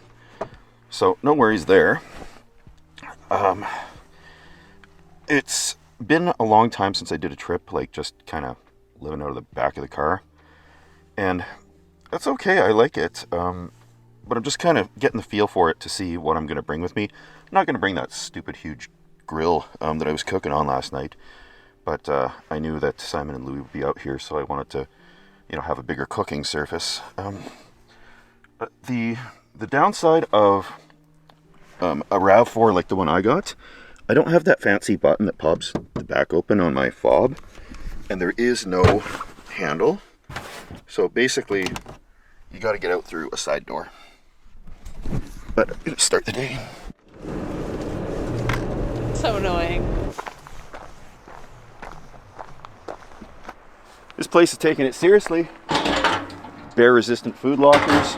I wouldn't say proof because this feels a little flimsy, but definitely better than in your car or something. So that's awesome. I did notice on iOverlander, a lot of people saying that they'd seen grizzlies here. So fortunately, I think people are largely responsible for the most part. So I haven't seen a lot of reports of, you know, bear attacks in places like these up north. There was one further south in Alberta this year, and that was a fatality. So they did everything right too. So that's the scary part. But life's you can't know what's going to happen. Best thing you can do is prepare as best you can. So I'm gonna head back to the campsite. Let's say goodbye to Louie and Simon, and I'll just do a quick poke into their rigs to show you how much better theirs are than what I have set up in my car. Morning, Louie. Morning. Making breakfast? Yeah, just making some eggs. Awesome. So you actually managed to sleep comfortable in the back of that Jeep. It's pretty good, yeah. Can I get a peek? Yeah. William's just hanging out in here. Oh yeah, that's quite the setup. It's chilly. Yeah. Nice. Yeah, I just sleep there, and then I moved that chair forward and put his bed there, and he sleeps right next to the heater. And awesome. yeah, it's a little compact rig. Yeah, definitely compact. Mine's like way more compact. Yeah, yours is like half the size of mine. Yeah, I have to like literally move everything around just to go to bed, and like it's all just stuff I pulled out of the shed and threw in the back of my car. So anyway, yeah, like anybody wants to check out Louie's setup, it's Adventure Time Louie? Yeah, Adventure Time Louie. Adventure Time Louie. And yeah, there's a whole bunch more stuff because I'm not just going to give tours of other people's hard work that they put in. Give them the views. So poke in with Simon here quick before I take off because I got to hit the dusty trail. I got a lot of stuff to do. I got adventure to find. It's been nice hanging out. And Yeah, likewise. It's really good to meet you. Yeah. Let's go say goodbye to Simon here. I'll make sure I don't forget my chair.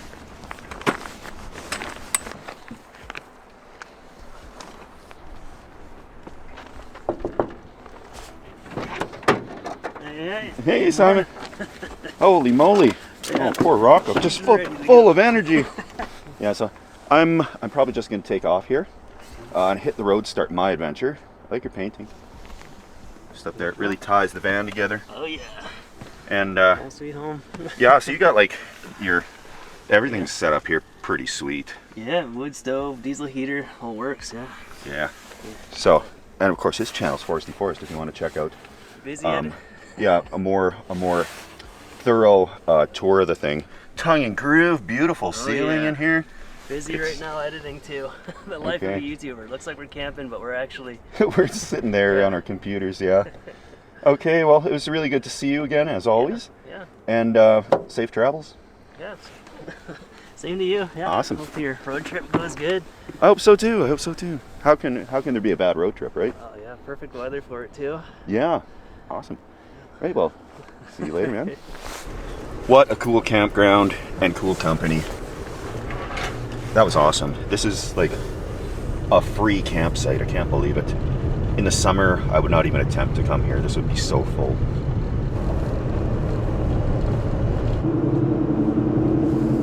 So, the adventure is beginning.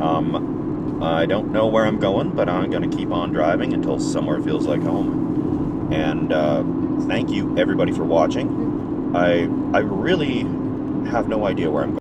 It's so cool how he's just like going wherever. He's so free. But I feel like I have to go somewhere. So it'll just be kind of tossing a coin, seeing where I end up. I know I'm going to head somewhere warmer for sure because it's, you know, below freezing right now this morning here. And by next week, I'd say it's probably going to be a lot colder with a lot more snow. And if I'm trying to live out of the back of my car for a little bit, travel around, see some things, it's a lot more pleasant when it's not minus 20 degrees out. So I'm excited. I know this is, you know, I just kind of hung out with some people on this video and had a fire. But just kind of like the warm-up video for the big trip. So thanks everybody for watching. I will keep you posted and I will keep uploading. Cheers everybody. Hello everyone, this is your daily dose of internet.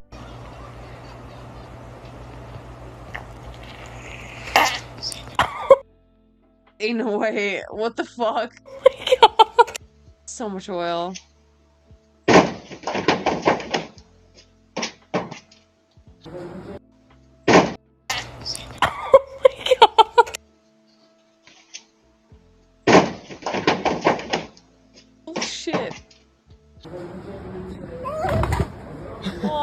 Studying chemical reactions can be fun.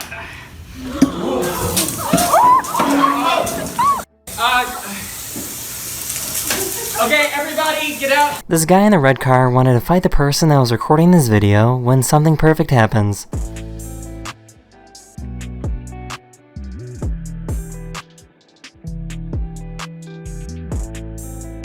¿Vas a dejar de morder? ¿Vas a dejar de morderme? No, vaciar. Te dije que no. She got this new toy she wanted to play with, but the problem is that it never came back.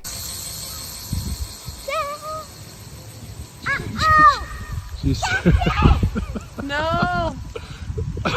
No!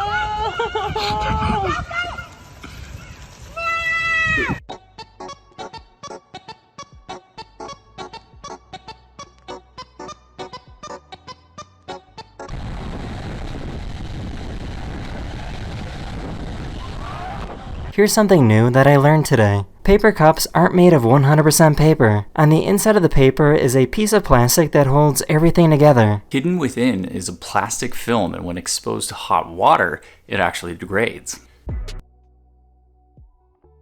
Great. Okay, but that wasn't hot water, that was Drano. I feel like those are kind of different.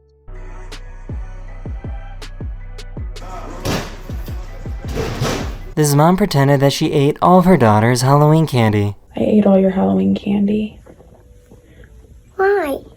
Because I was really hungry. I'm so sorry. It's okay. Are you sure? No, I'm joking. Okay. Jen, are you serious? Just come on. I asked you not to do it. This time, I swear. No, stop. These police officers were trying to practice how to ride upstairs.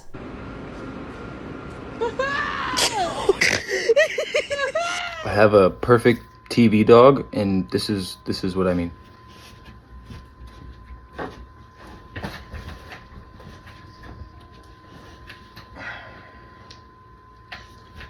That is the end of this video. This is probably my personal favorite episode that I have ever made. I had so much fun making it. No, look at the kitty. And I'll see you guys again Exorcist cat. very, very soon. Later. Anybody here, we have any students in the crowd? History, there you go, nice. What's the, you're fucked, right? There's... I remember I was a history major too, don't worry. I mean, I didn't, obviously, but hopefully, you have a talent at something that isn't the degree, because no one respects a history major. I'm sorry to, you know that though, that's your life, you understand that. What kind of history are you interested in specifically? Sag, real. Napoleon. Oh, there we are. Well, I stand corrected. That has a lot of real-world applications. No, you got me there. If somebody wants to buy a hat, No, it's more relevant than you might think. if somebody wants to dress up as a fucking French guy from the army in the 1700s, you know whether the hat should have 3 points or 4 points, so that should be really helpful. Damn, that's you're joking. You said that as a bit, right? That's not really. You've dedicated your life to learning about Napoleon. That's the hobby, dude. You know what I mean? That's the shit you're into after you get home from work. That isn't work. You'll get a study. You'll have fucking a picture of Napoleon. You know what I mean? But all right, whatever. Are you going into debt for this? Extreme debt. Damn, yeah, you're fucked for sure. All right, well, good luck, buddy.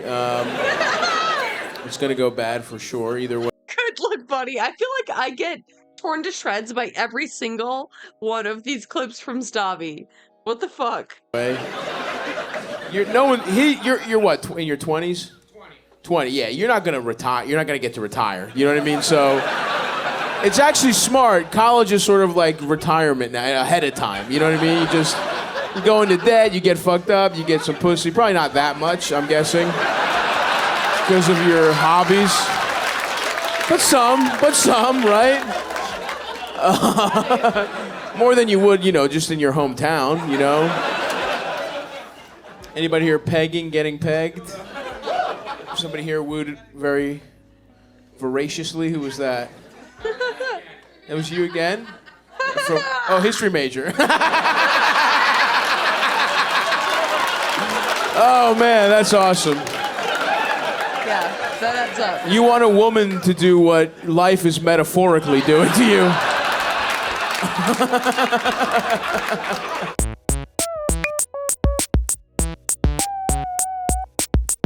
Okay. I've been roasted and I've been toasted. I can recognize it, okay? I know when I've had a good roasting. That's enough. Alright, I'll try to be back tomorrow. I think I should be able to. I don't see why not. Yeah, I'll see you tomorrow. I will see you then. Drink some water. Take care of yourself. Thank you for hanging out with me. Thank you for all the subs and stuff. And I'll see you tomorrow.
Mommy.